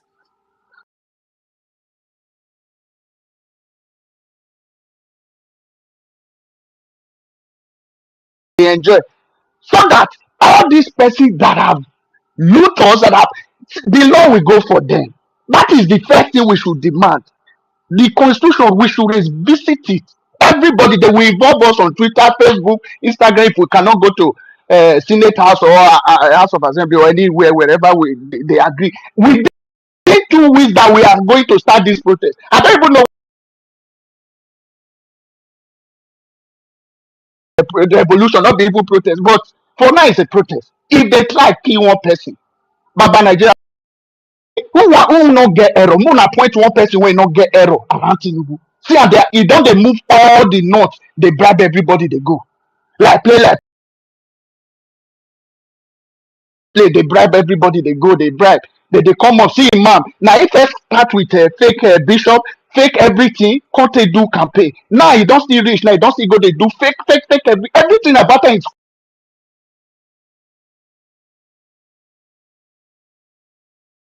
questionable. Yeah, Everything about Tinubu. And Tinubu must go. That one, they know they talk and too much. They know they talk and twice. He must yeah. go.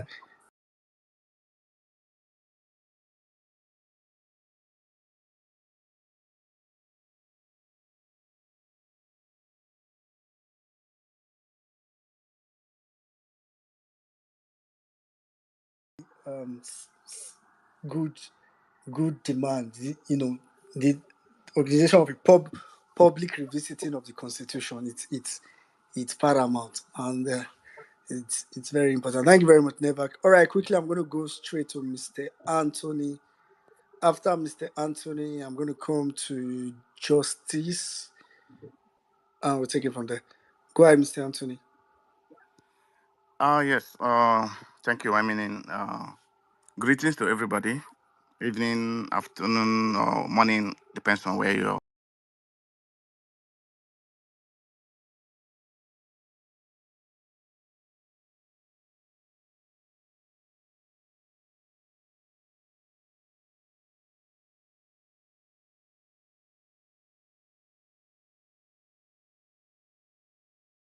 I'm somebody who lost his mother just.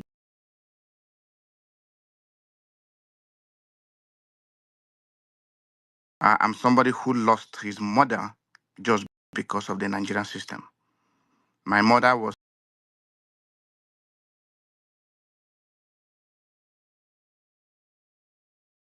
passed on the stretcher. I'm in the diaspora, and the reason why maybe I'm alive today and why National Hospital is still standing is because I was not in the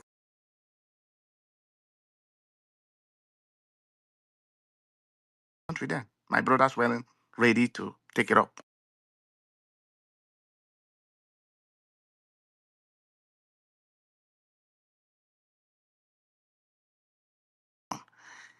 Number one thing is we tried in 2020, it didn't work. And now Kenya is showing us the way. At least can we borrow a leaf? I beg to disagree on this point of every state make your demands the way you want it. Every section make your separate demands. No. I please, we have multiple demands, but we have to go with the low hanging fruits. The one that every Nigerian, wherever you are, can relate to it. And that is this fuel. Let the price of the fuel drop. I don't know if it's going to drop to Jonathan era, but it should drop below 200 naira to a liter. If you say 100 naira, in the UAE,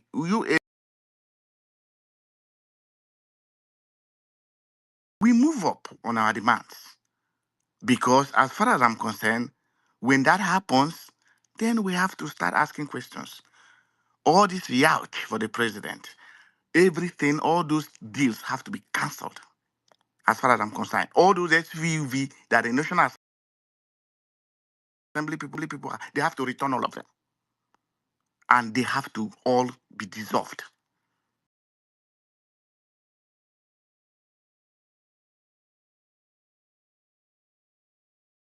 They have to be dissolved. And you have to go up the chain of command.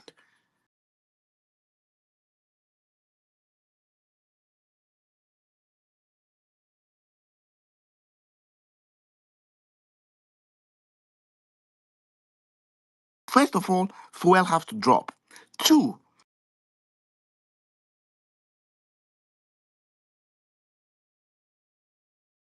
all this bogus suspending coastal highway, blah, blah, blah, all those projects are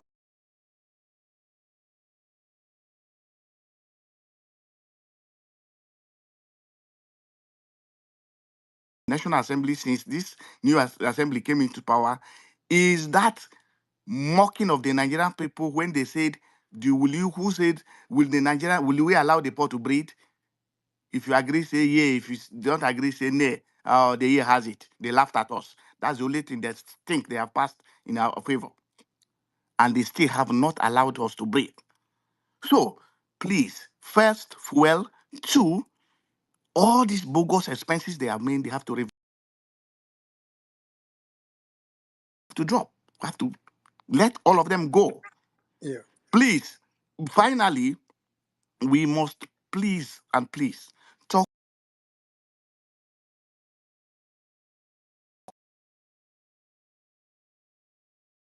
Can you hear me? Yeah, I'm wrapping up. Yeah, go ahead. Okay. We have to talk finally, everybody that is incarcerated up to today because of the NSAS protest must have to be released. List of those that were killed, the names have to be released and their families apologized to and compensated. And Okay. in this peaceful protest, no Nigerian blood should drop.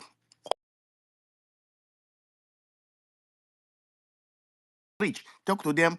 They are not our enemies. We all have common enemies. Nobody should kill in Nigeria. We are not coming out to kill anybody. Thank All you. right. I yield the All mic. right. Thank you very much, Mr. Anthony. Thank you very much. Those are very good demand. I'm glad you also brought in that. This is why these conversations are very important. That particular demand of releasing everybody arrested in relation to NSAS is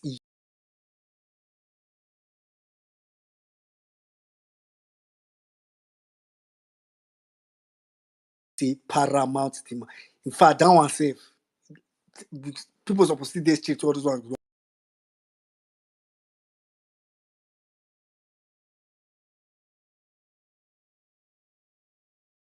In Nigeria, Emir Saddam, distinguished members of the violence space. I go straight to the point. Number one, sack Yakubu Mahmoud immediately. Then, whether you want to scrap the Senate, but we need one National Assembly. Nigeria is broke. There is no need having upper and lower houses in Nigeria right now. It doesn't make sense. So collapse it. Number three,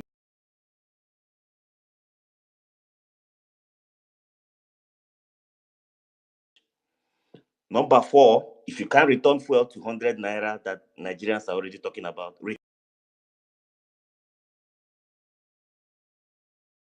turn it to where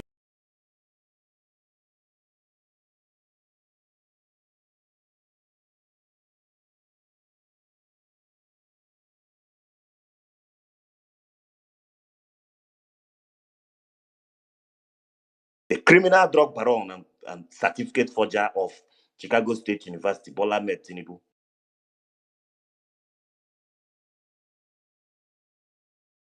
The thing is that some of the demands that have been said now, some that have been said before, maybe different, also saying it different way. In fact, immediately you said Mahmoud Yakubu must be sacked, and you added immediately.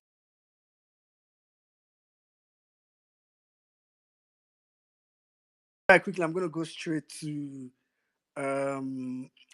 Chris. After Chris, I'm going to come to my woman leader. Anybody, if you don't like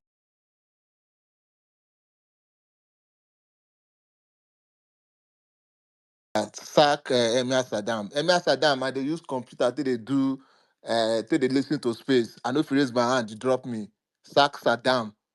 Saddam will find another person put. My second agenda, sack the INEC chairman Mahmoud Yakub. Straight up, put real level best of Fuga or where mini Nigeria and set up a public panel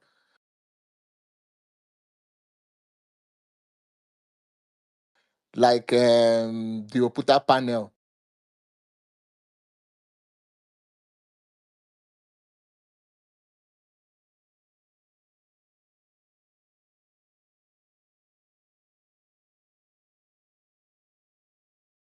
INEC chairman. It should be independent of his office. You know, concern him. Let the appointment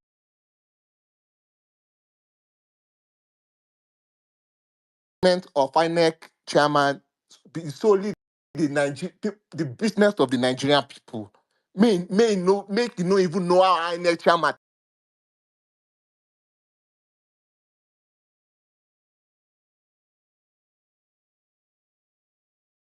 come. If he be my headmaster, will teach me.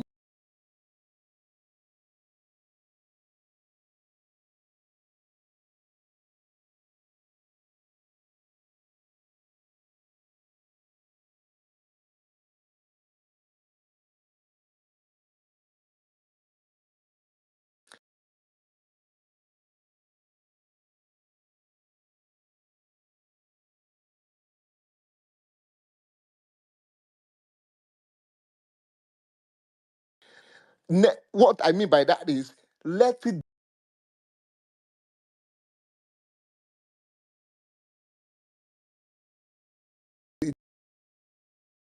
they put them through, and for the time wasted in incarceration, you must pay them. Reform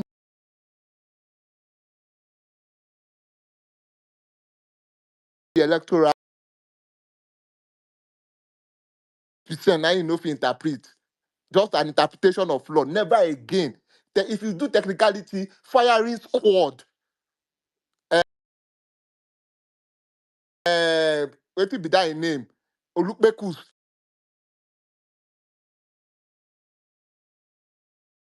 No go collect work again. If you do technicality, firing squad, and there must be transparency.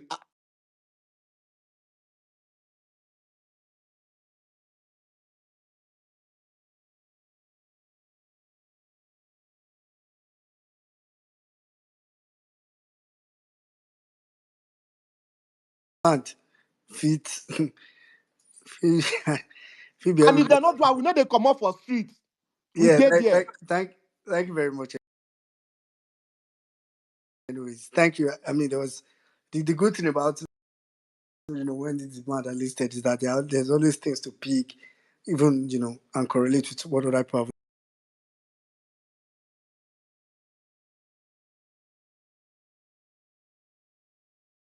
Leader, go ahead. Hi, good evening, Saddam. Oh, sorry, good morning. Women in Nigeria, violencers. Please, before I go to my demand, I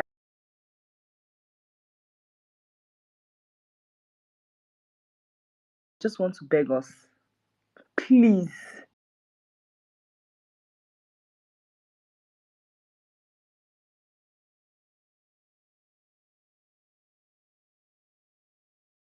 If this protest is going to be for 2 weeks or 1 month, let's not start it. I'm begging us in the name of God. If this protest is going to be still in prison because of answers was because we backed down after what they did to people in Lekki. The reason that Tinubu is president today is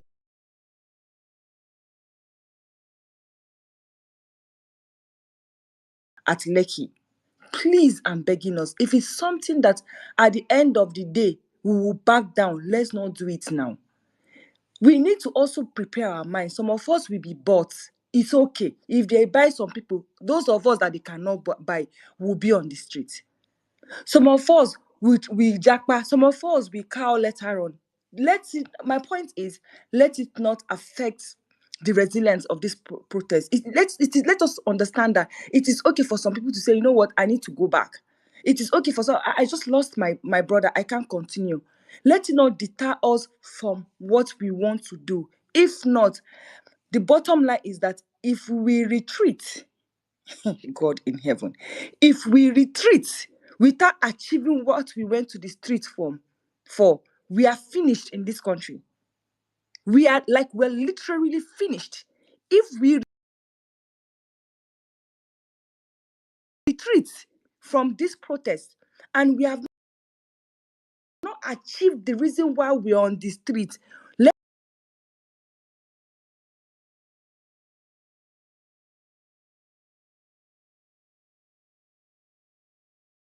know that we are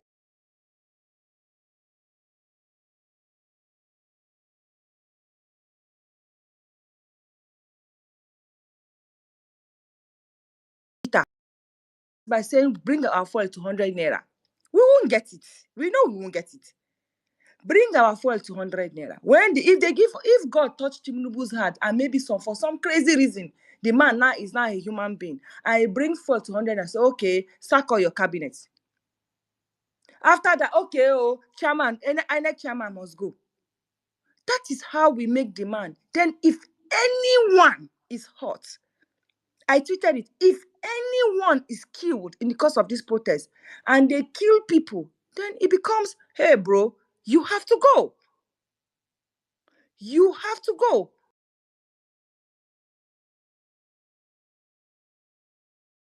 But Nigeria, please, I understand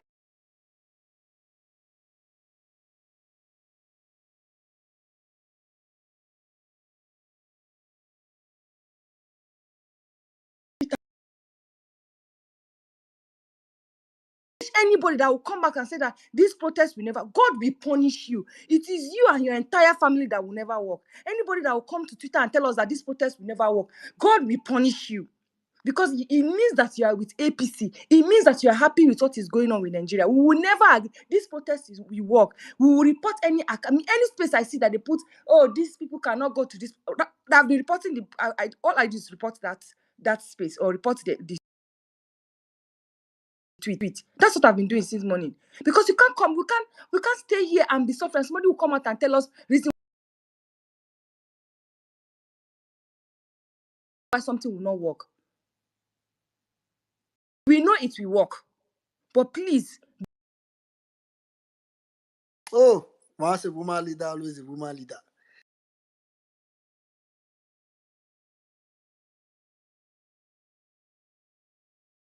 Thank you very much, Lamin.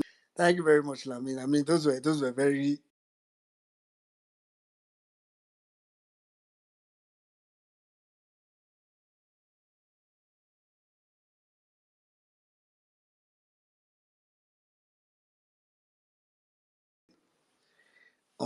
I don't know. I know she will be cut with 9 lives, but it's very important. Thank you very much, Lamin.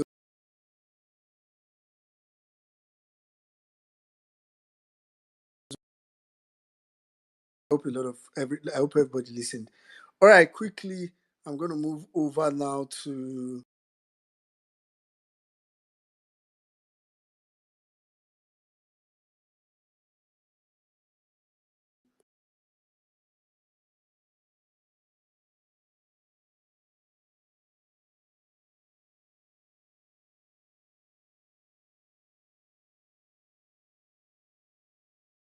the Violence Peace family, and every obedient, every well-meaning Nigerian. Good evening.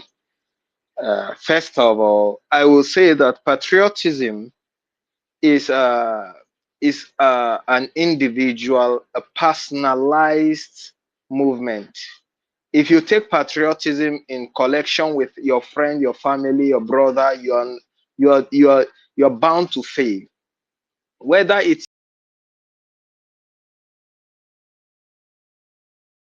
your mother,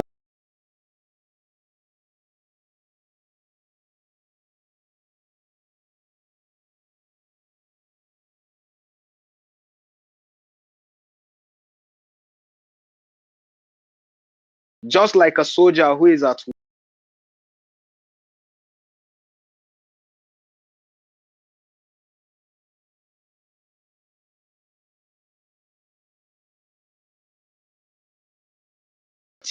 that was stolen. I repeat, your personal property. Take Nigeria like your personal business that you run daily. Assuming someone is there setting it on fire and you're chasing it, and somebody is telling you that I'm looking for a good example, but just make an example in your mind.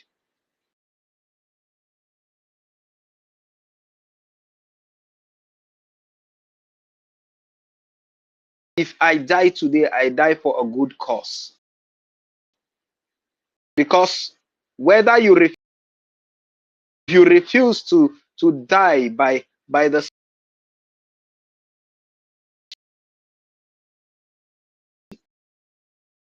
corpses in Nigeria, so you have to just go out of your own grave and go and do your thing and come back.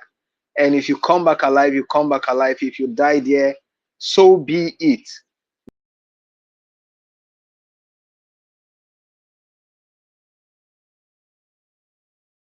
There is no fear. That's what I'm telling.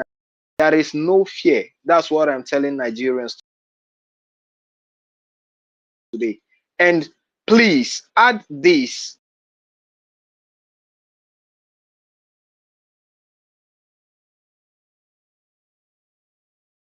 I mean what I'm saying. Then any cleric that is found being biased or even partisan at all, if you are preaching the Bible, face the Bible, preach and go. If you're preaching the Quran, preach the Quran and get out. Nobody should be met on the pulpit preaching politics again, especially directly. If you're making example, it's fine, but never you open your mouth and say we should vote so person. The traditional rulers and the clerics are not allowed to be part.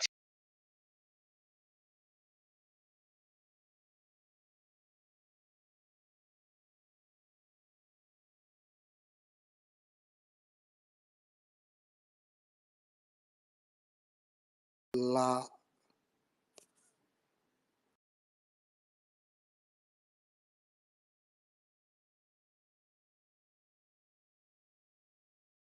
Okay, good evening and good everything else to everyone wherever you're speaking from.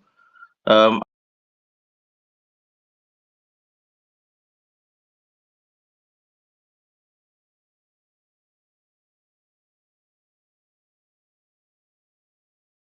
Protesting was like back in early June. I zeroed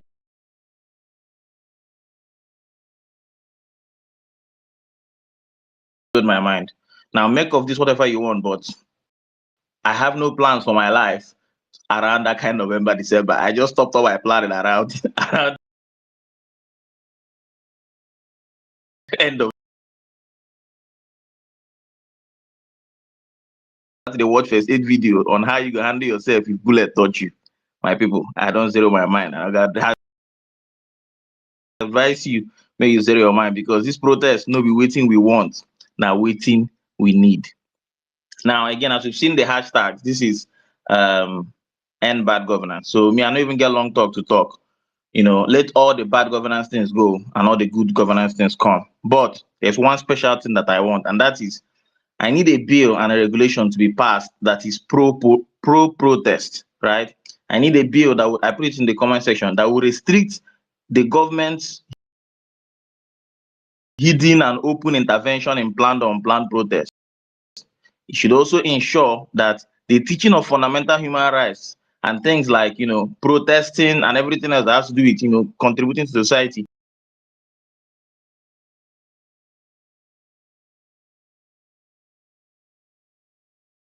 is taught both theory and practical. In fact, children in schools should be made to do mock protest. Like you tell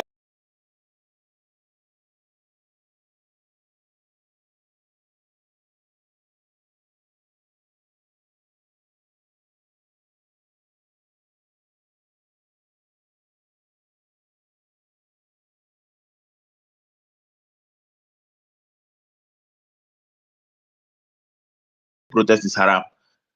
Unfortunately, what I've seen is that we mock the North that they say that, but in the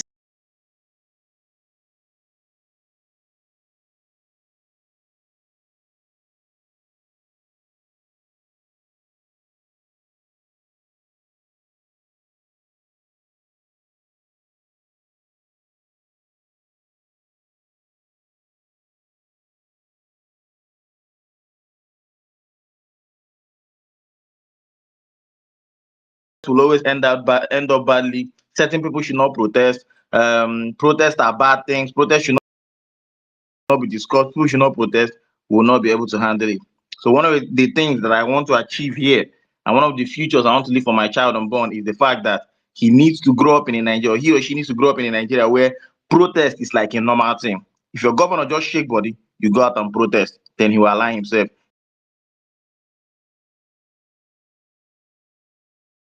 If anybody move carelessly, you go out and protest, then he will align himself.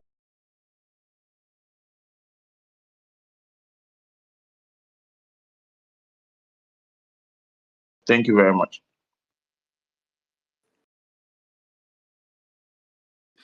To demand from this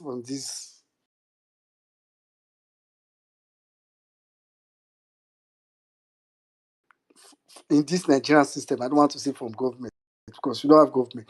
Things that we need to demand as Nigeria for.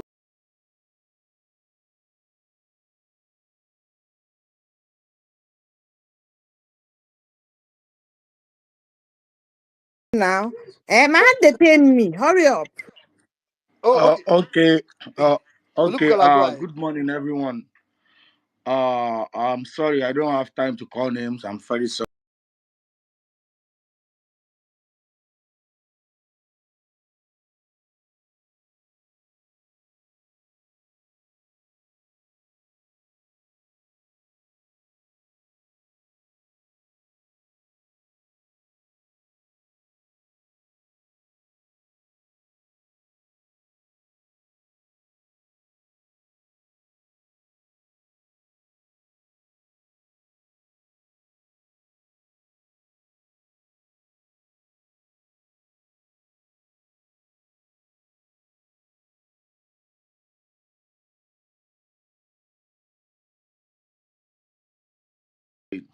I just want to say one or two things to.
From this statement, retrace it back now.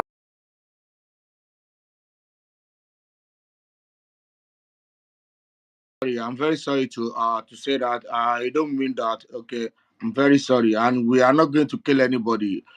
We just have to just let them know that we are just trying to monitor them and we do the needful. That's all. Thank you. All right, thank Thank you you. Go very on much. with your submission, please. Go on. Yeah, but I think it's done. Yeah, I was actually going to tell you, Olubukola, that your words are actually yours. I know you've had to take it back,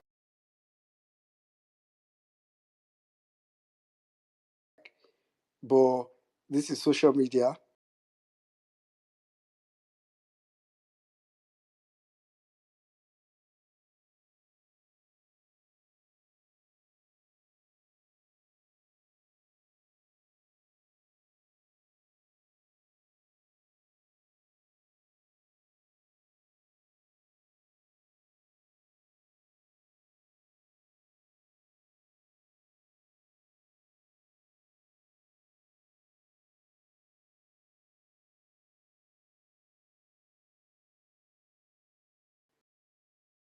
Mommy B, you want to go ahead? So go ahead. After which I'll come to Fuga, then JR. Hallelujah. Oh, mm. These people who know the respect person. Anyway, no. On a more serious note, um, I had a list DM'd to me from somebody who's listening on YouTube. Shout out to everyone who's on YouTube right now.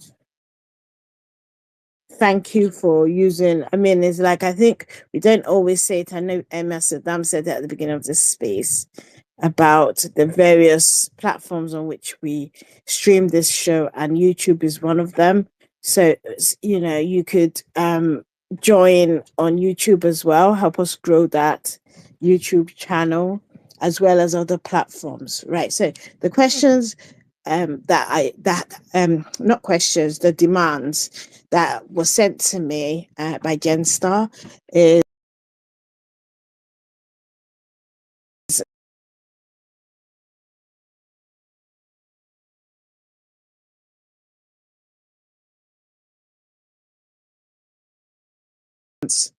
5, half the salary of lawmakers. 6, in electoral reform, add to the Electoral Act the compulsory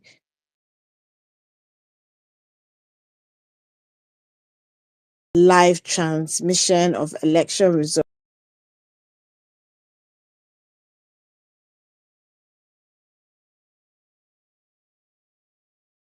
Talking about falls under that remit anyway. So there's no reason why we can't have that as a slogan, but we then need to have but mine is simple.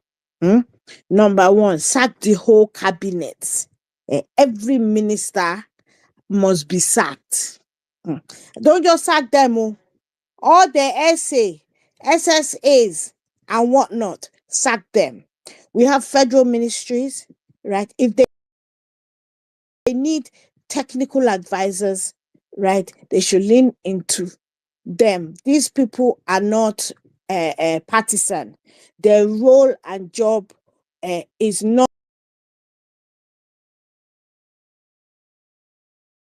that, or a political office holder would do.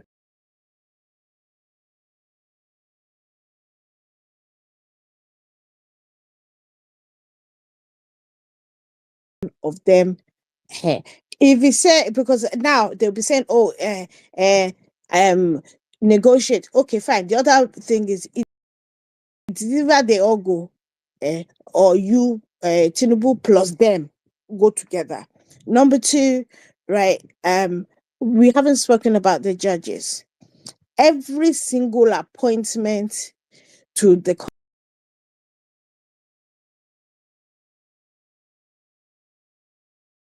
of Appeal, to the Supreme Court, that has been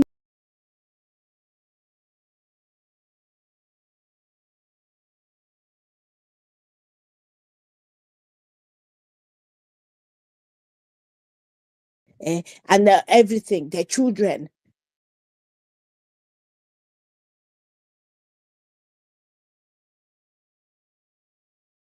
taking positions. No, it should be done on merit.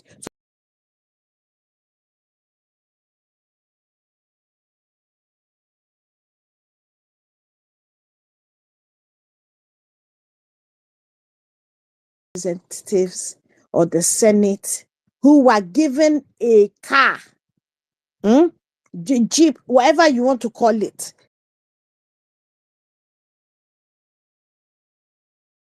out of the public purse, should return it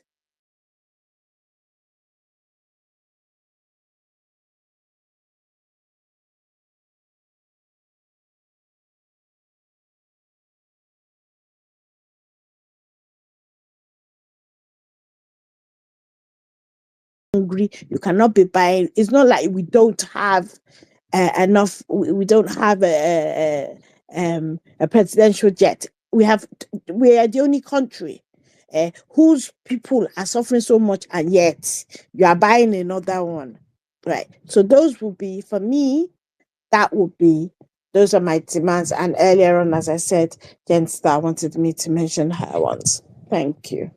All right, thank you very much, Mami B. Please put Jess on the comment section if she has not done it herself, anyways, and yours as well, actually. Quickly, let me go straight to Fuga. After Fuga, I'm going to come to JR, then Niz Hader.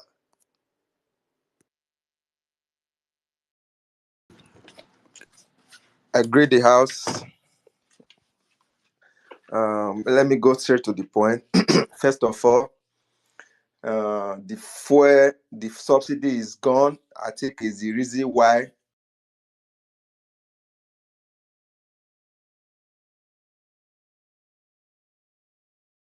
almost every Nigeria is suffering. So that subsidy must be returned, and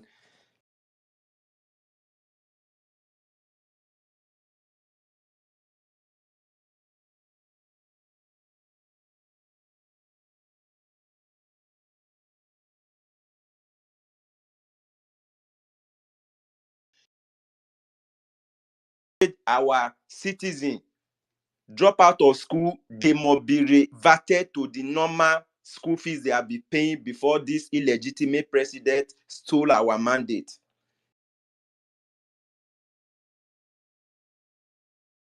Then third, he need to mobilize all the security aid forces to go and deal with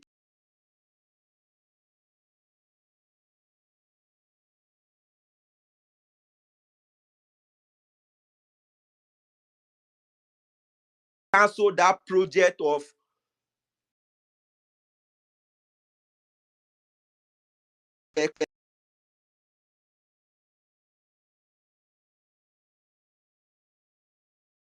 federal road. Then fourth,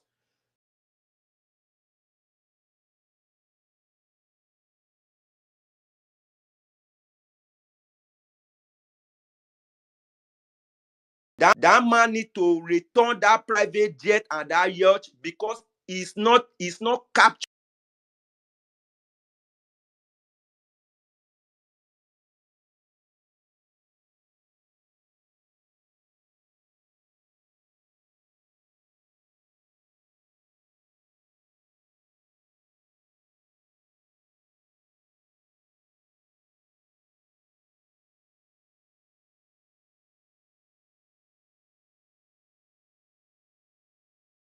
So we have a lot of demand. So let me just stop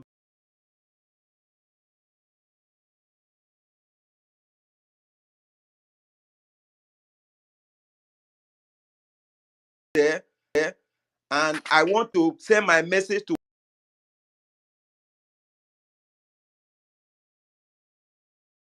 all Nigeria that we have the right to them. Thank you. All right, thank you very much. Thank you very much, Fuga. All right,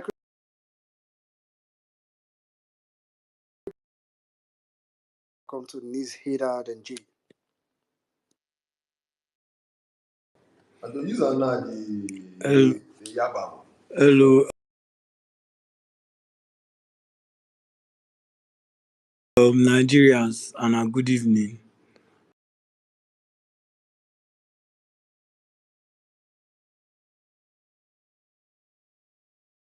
All these men are wicked men. Now we go use our hand pursue them.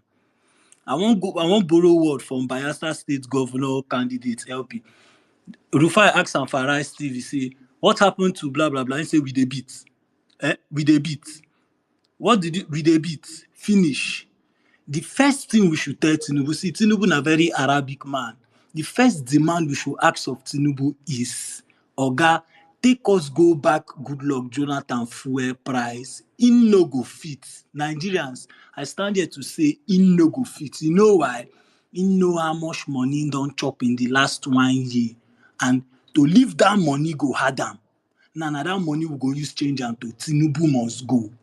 Because being honest, if we go and say nothing else, we want make them comot these senators, we want make them comot these ministers, those people go remember say, oh boy, my uncle dey there, that man dey share now,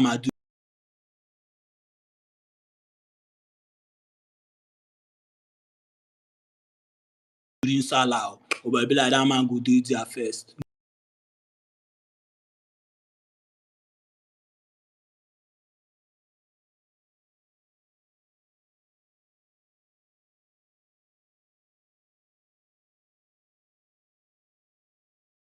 First thing we should demand of Tinubu is something that cuts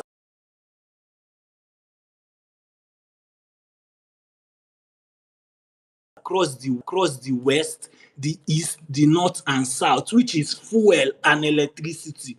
Oga, carry us go back how I been there before. Beg. We never even want the reason this your jet. We never even want the reason this your yacht. No worry, we dey come. Now, if we talk like that, an average Aboki man they chop fuel, an average Yoruba man they use light. They know how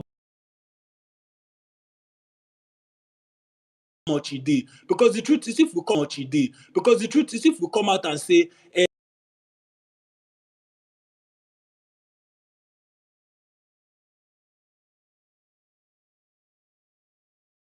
now you go give army order. Now them go say they don't declare the state of emergency. Now see them go give order. They can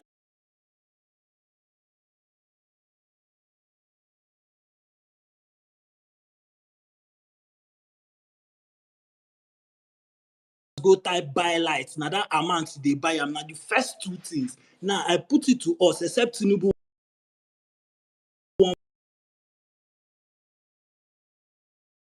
go first, then go say we want put to be.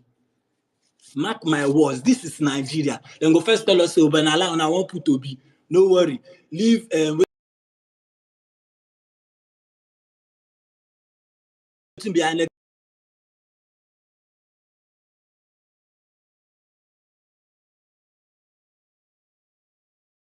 run. Now our pressure go pursue and from that chair. And that is all I want to say. Let us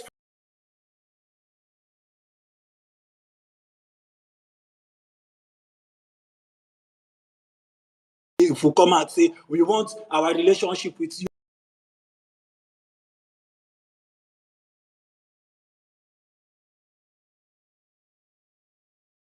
Start with say Tinubu take us back to how that light you be meet am. Take us back to how much fuel been be before. That man na Arab man. He know how much he don't chop in the last 1 year from this fuel and electricity hike. He no go fit. He can't do it. If he do am, I go support him. He no go fit. Now when he no do am, we go come tell him, oh boy, bloss. He be like he don't do. After all, he no win this election. They go ass. Come they go ass. Then now when you say no one go ass, our pressure go they multiply. Let's just borrow from Kenya. I know they like borrow from Kenya because we pass all those people. If no be small shit with that one, we pass all these people for Africa. Now we then they look up to. We no can they do as if because of small mumu leader what we get, we don't fall out.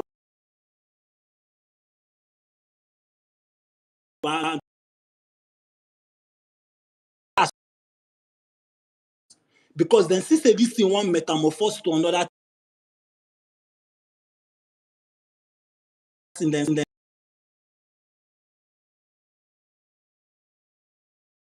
go there. If you say from Irabiji, go there. If you say from US, go there. Anywhere you want go. That time you go.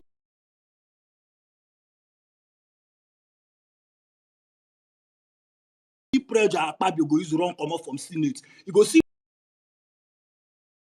sleep where in no Arab way do. In no Arab way do and the people they cost them every day. For that mocks in the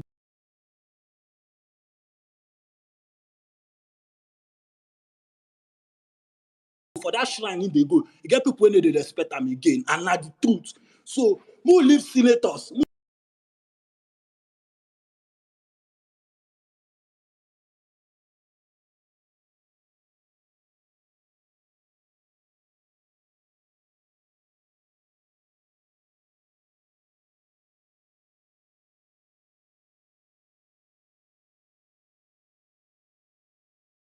Because now the one we will chop now we go use go wicked the thief they dry and they laugh am.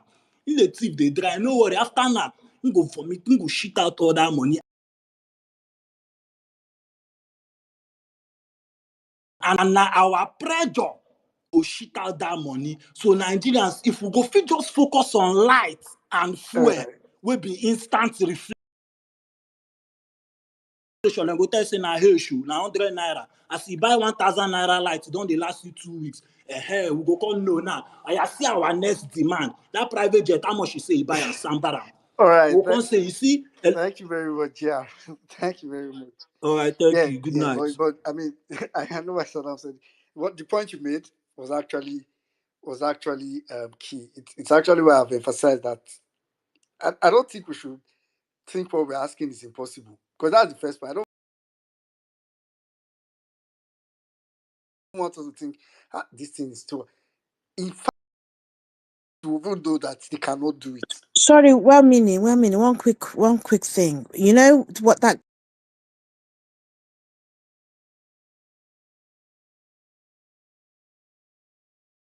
guy was saying earlier on, and Saddam had to come in.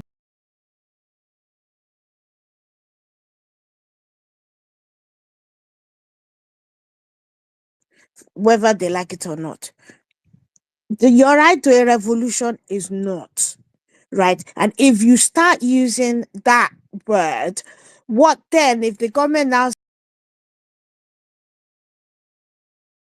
says legitimately they're trying to overturn the government and therefore blah blah blah begin to arrest all of them now, right? Let's not get carried away, right? We're protesting and it's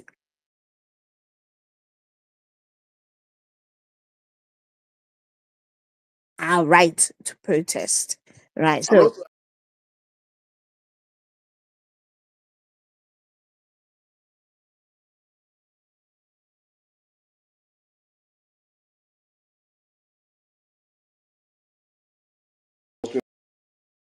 protest for the past 30 years of his life. All he has protest for the past 30 years of his life. All he has been doing is toppling governments through protest. So you understand the dynamics and the basics and everything. But the difference that we are genuine, where we are coming out genuinely to ask for demand for what is our rights. And so going forward, I know he's going to bring out so many people that they might have many people that they are going to start coming on spaces and be shouting at you people like this, trying to use your space to the same way they did fake protesters in NSAS that went to go and hijack the Oba's palace, destroy things in the Oba palace.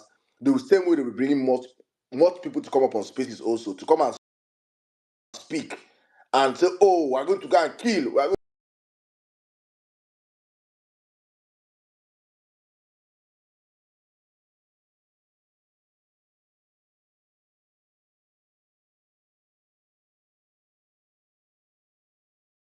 Our voices were trouble. No, we're not causing. We're not yes, causing. Saddam, you remember Very, during the very important. campaigns, Saddam, remember during the campaigns where they went and recorded something that was said on a space, Exactly. right? That's what they're You going to do. know, Record this and now yes, they post will that and say, record see it and now people, say, they are I coming to told burn our you place. They're they coming, want to just exactly. divisive people. That's what they do. So if you don't understand, this is very important when you host spaces. Understand, read the room, read the people coming up to speak, and be very, very immediately rebut any conversation that is not geared towards what we're looking for is good governance in Nigeria. We're saying no, we're saying an end to bad governance. If you have a problem with an end to bad governance, you are a criminal, and I'll call it to your face anytime, any day. I know they fear you for that one.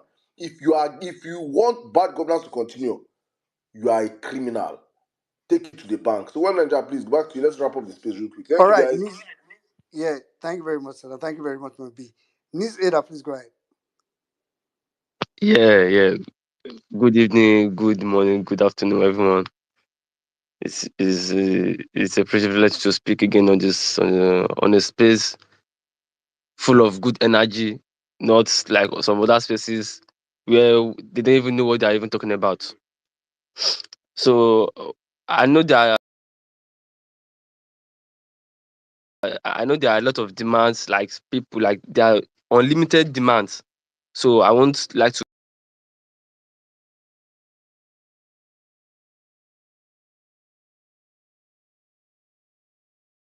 like 2 days ago. I brought up a matter about all these influencers and celebrities, how they can be instrumental to this and how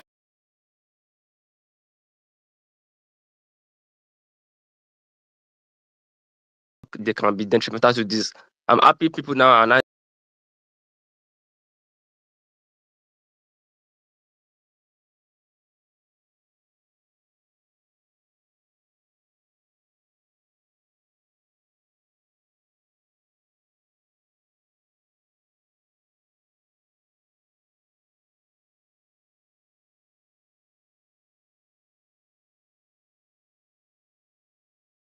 to this course. And before and that thing is I'm happy we are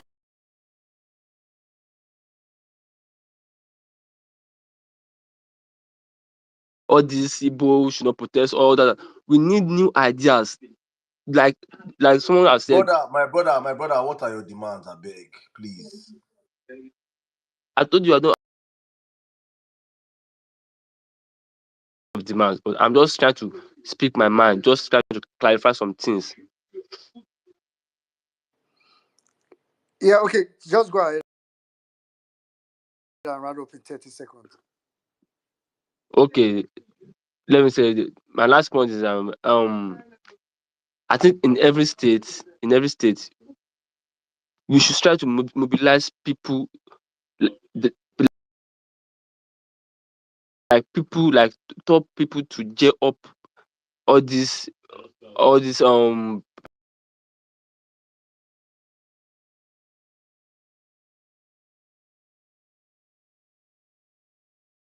but we the southerners, I think we need Yeah. to, each person in each state to rally up to mobilize. So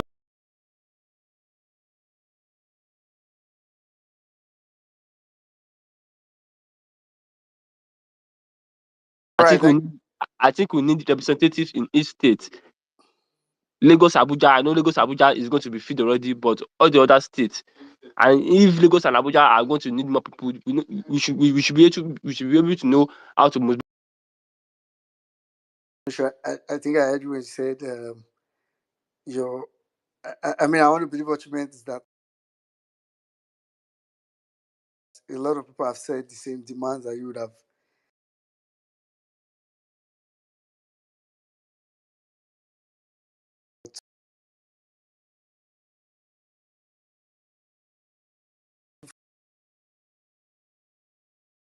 All right, quickly, Jay, please go ahead. Okay, thank you. Can you all hear me? Yes, can hear you. Go ahead. Okay,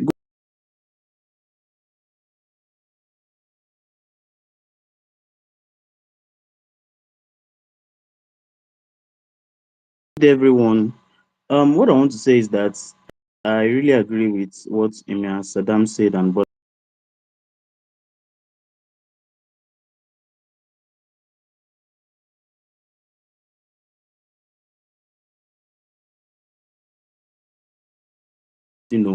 at some point we kind of lost focus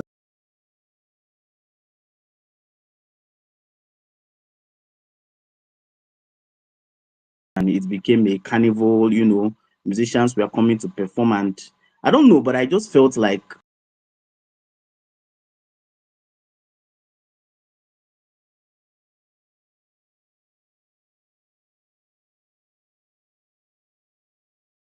diligence by the protesters just died. I mean, everybody just got tired of the whole thing, citing the fact that people were shot at and nothing happened. And basically, that's how NSAS just folded. And once this particular protest that we organized to have a singular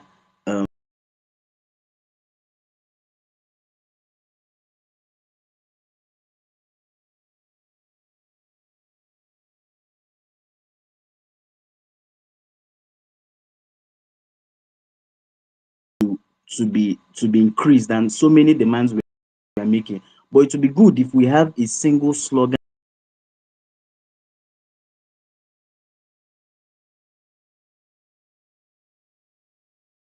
in this protest. We need the numbers because it's when you have the numbers that you can make a change. Look at what's happening in Kenya.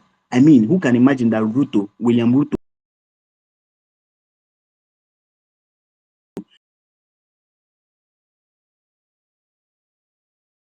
of Kenya, took upon themselves and, went to the government and demanded, said what they wanted, and they are very serious about it because they have the numbers. If we can organize ourselves, irrespective of tribe, religion, background, whatever, and just come out and lay our demands and, talk about what we really want to achieve and what we have in mind to achieve, we would see ourselves gaining the upper hand in this protest. Because trust me, the government is planning for Yeah. us. Like they are planning with counter protesters. Counter protesters currently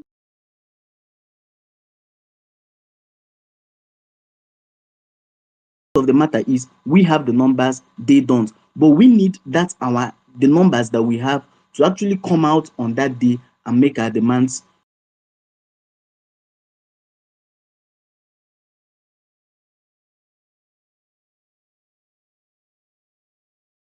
I guess.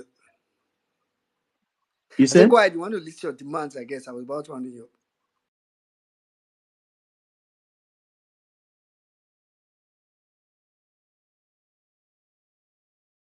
I don't know. There's a way this protest can actually go beyond our control and the president can be uprooted from the seat. It's actually very possible.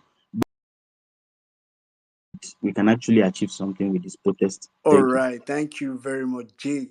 Thank you. I think that's maybe not the best place. Because I know probably a couple of persons still want to speak, but I mean we need to call it a wrap. It's more like 1 hour 40 minutes. We over the initial time, but the good thing is that I think a lot of people spoke today, right? Even before I came up, I knew a lot of parts spoken. Then even after I came up, a lot of people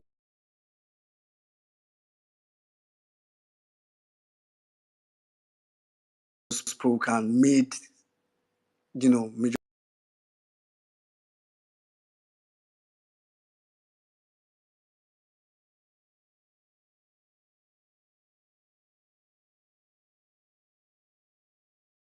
Also relates with what Saddam had said earlier. I personally want this space to be like a reference piece. Let me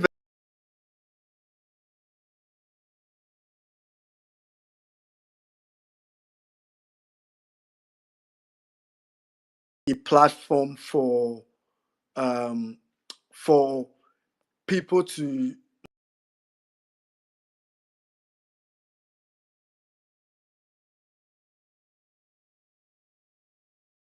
like I said, more like a reference platform or a reference piece. That's why, for me, I think the comment section of today's space is golden or is.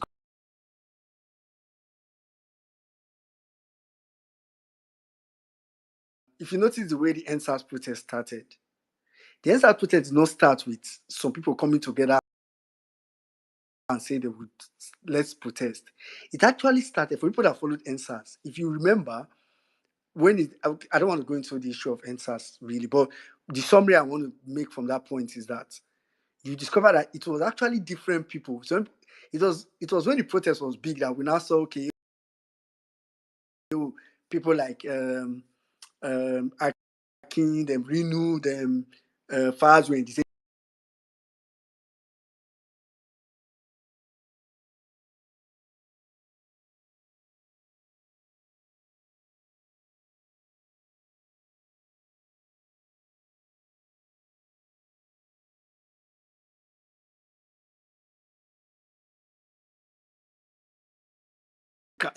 It's almost if we were to take a vote on which has been the most pressing demand that people have requested.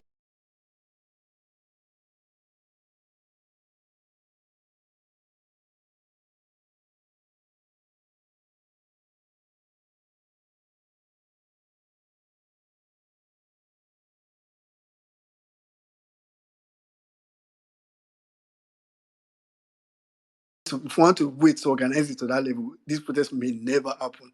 So, like I said earlier, some states might protest based on their own peculiarity. But one thing is going to be certain: there are some demands that will be universal. For example,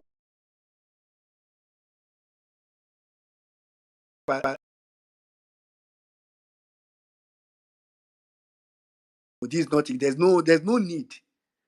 If it was also Peter Obi presidency and I say Peter Obi living lavishly after the first subsidy, Baba, you go return now. You go return the money where you don't chop. So there's no need. We can't suffer for a few politicians. So, for example, first subsidy is a good example of one that re-echoed. There are also other points, which is so it's for some of those other points that you can pick if you were going to organize the protest. Because this thing that we're saying we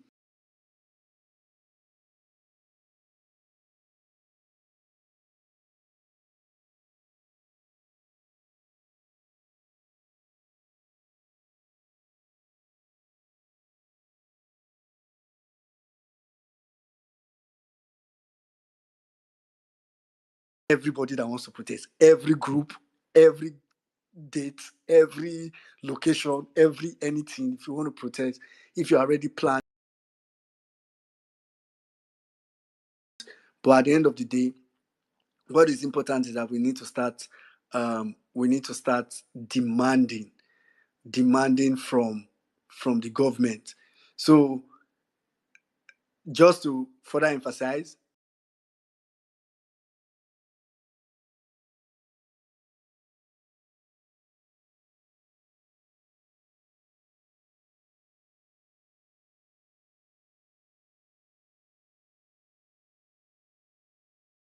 seen the flyer, but I've not seen any flyer. So, but this space today is for everybody. And please, to those our brothers also hosting spaces, let's be careful.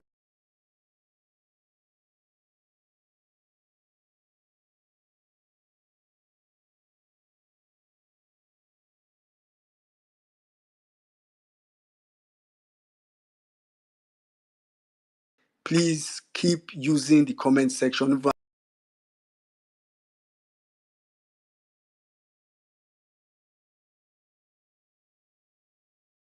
Maybe you might not even need to protest. Maybe before you start,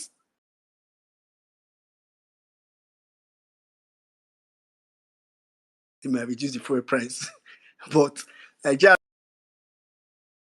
said, some of these demands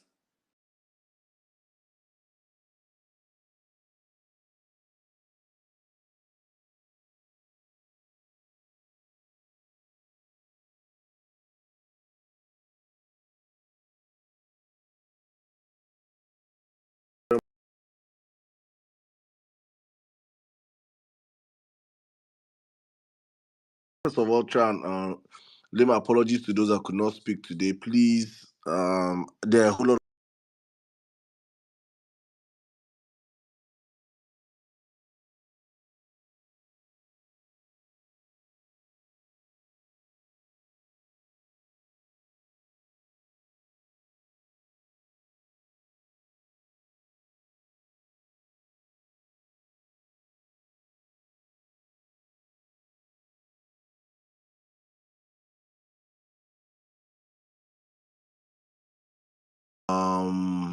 tribal,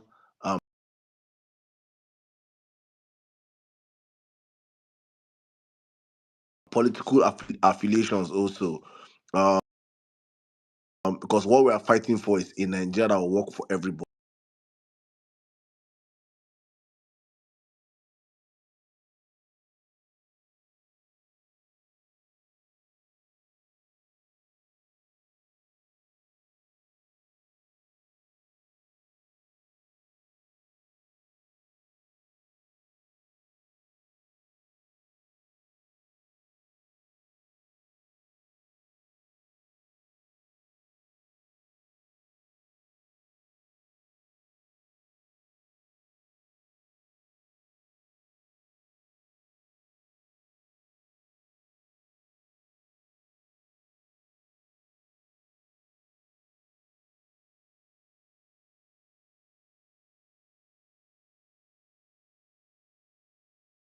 Crumble. They will see all their influence wane. It will turn to sand. They say the kingdom will be like sand in your hands, and it's coming to pass. Every single person that has been feeding from you, that you have kept as a stooge one way or the other, that cannot speak against because they all know you're failing woefully.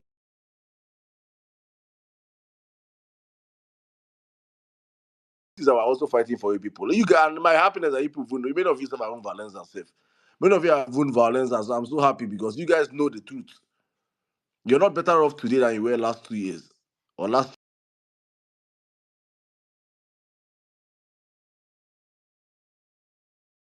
year.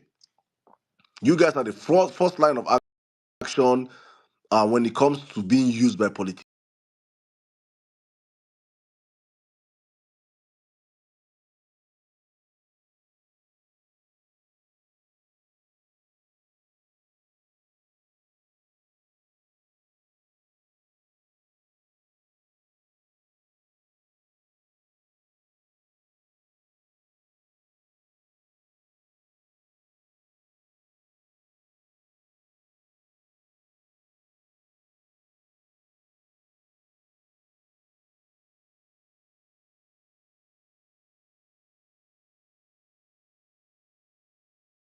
on earth. There is no reason, no justification, and enough should be enough.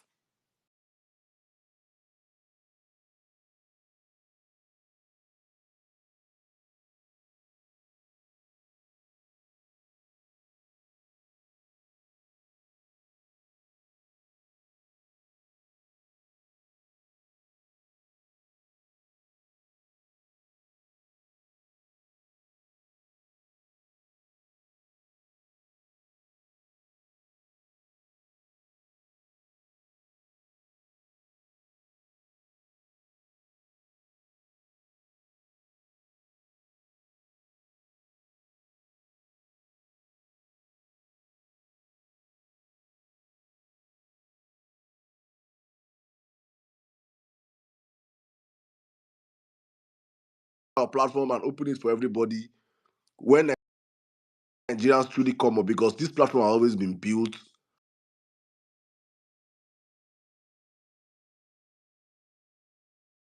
to serve the Nigerians. And I always say thank you all for becoming obedient, whether you like it or not.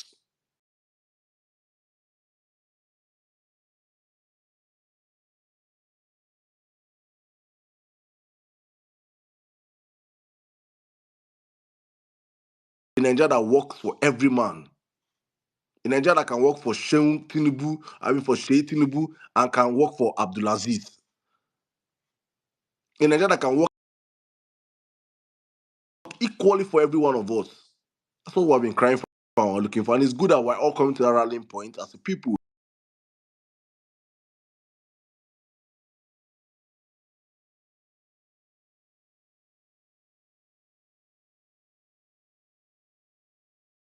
Billions worth of SUVs for yourselves.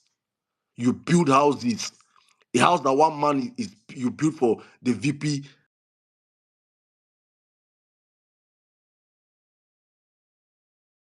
could have possibly built probably 10 different hospitals across the country.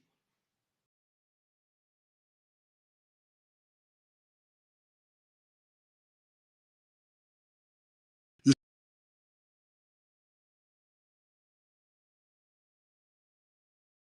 what sort of stupid people do you have in the leadership of this country? All this nonsense has to stop, my people. So please, it's important you take all these narratives, go out there and change it. Please keep sanitizing your circle of influence. It is important all of us understand what we're up against, because mainstream media will never talk about protests. In fact, they'll be singing El Dorado, Uhuru, Uhuru, Tinubu is working. It's important we understand that we must do the work ourselves. Thank you very much, guys.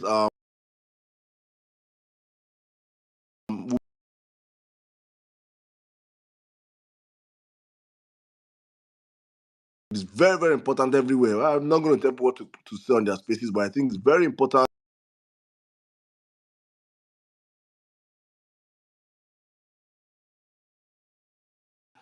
We shape the narrative and the minds of do what is right.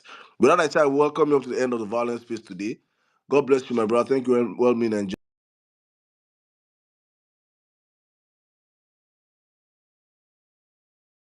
for the time. My brother Zos, thank you so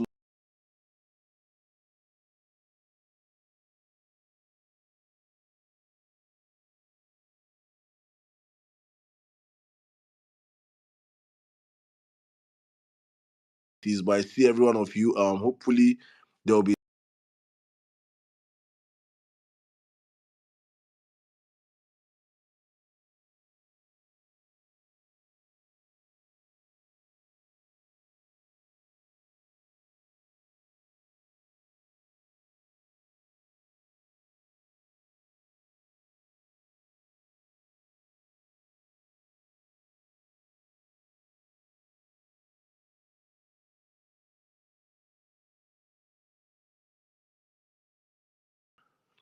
it is very, very, very, very important.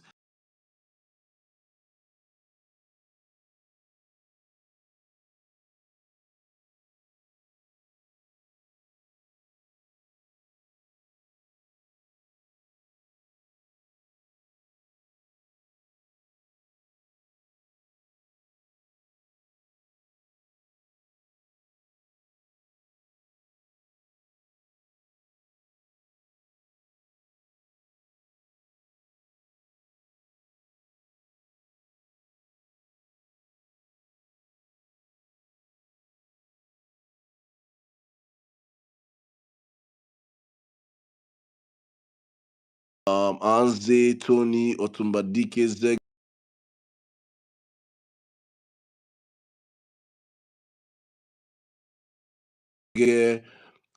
Fetch, Mide, thank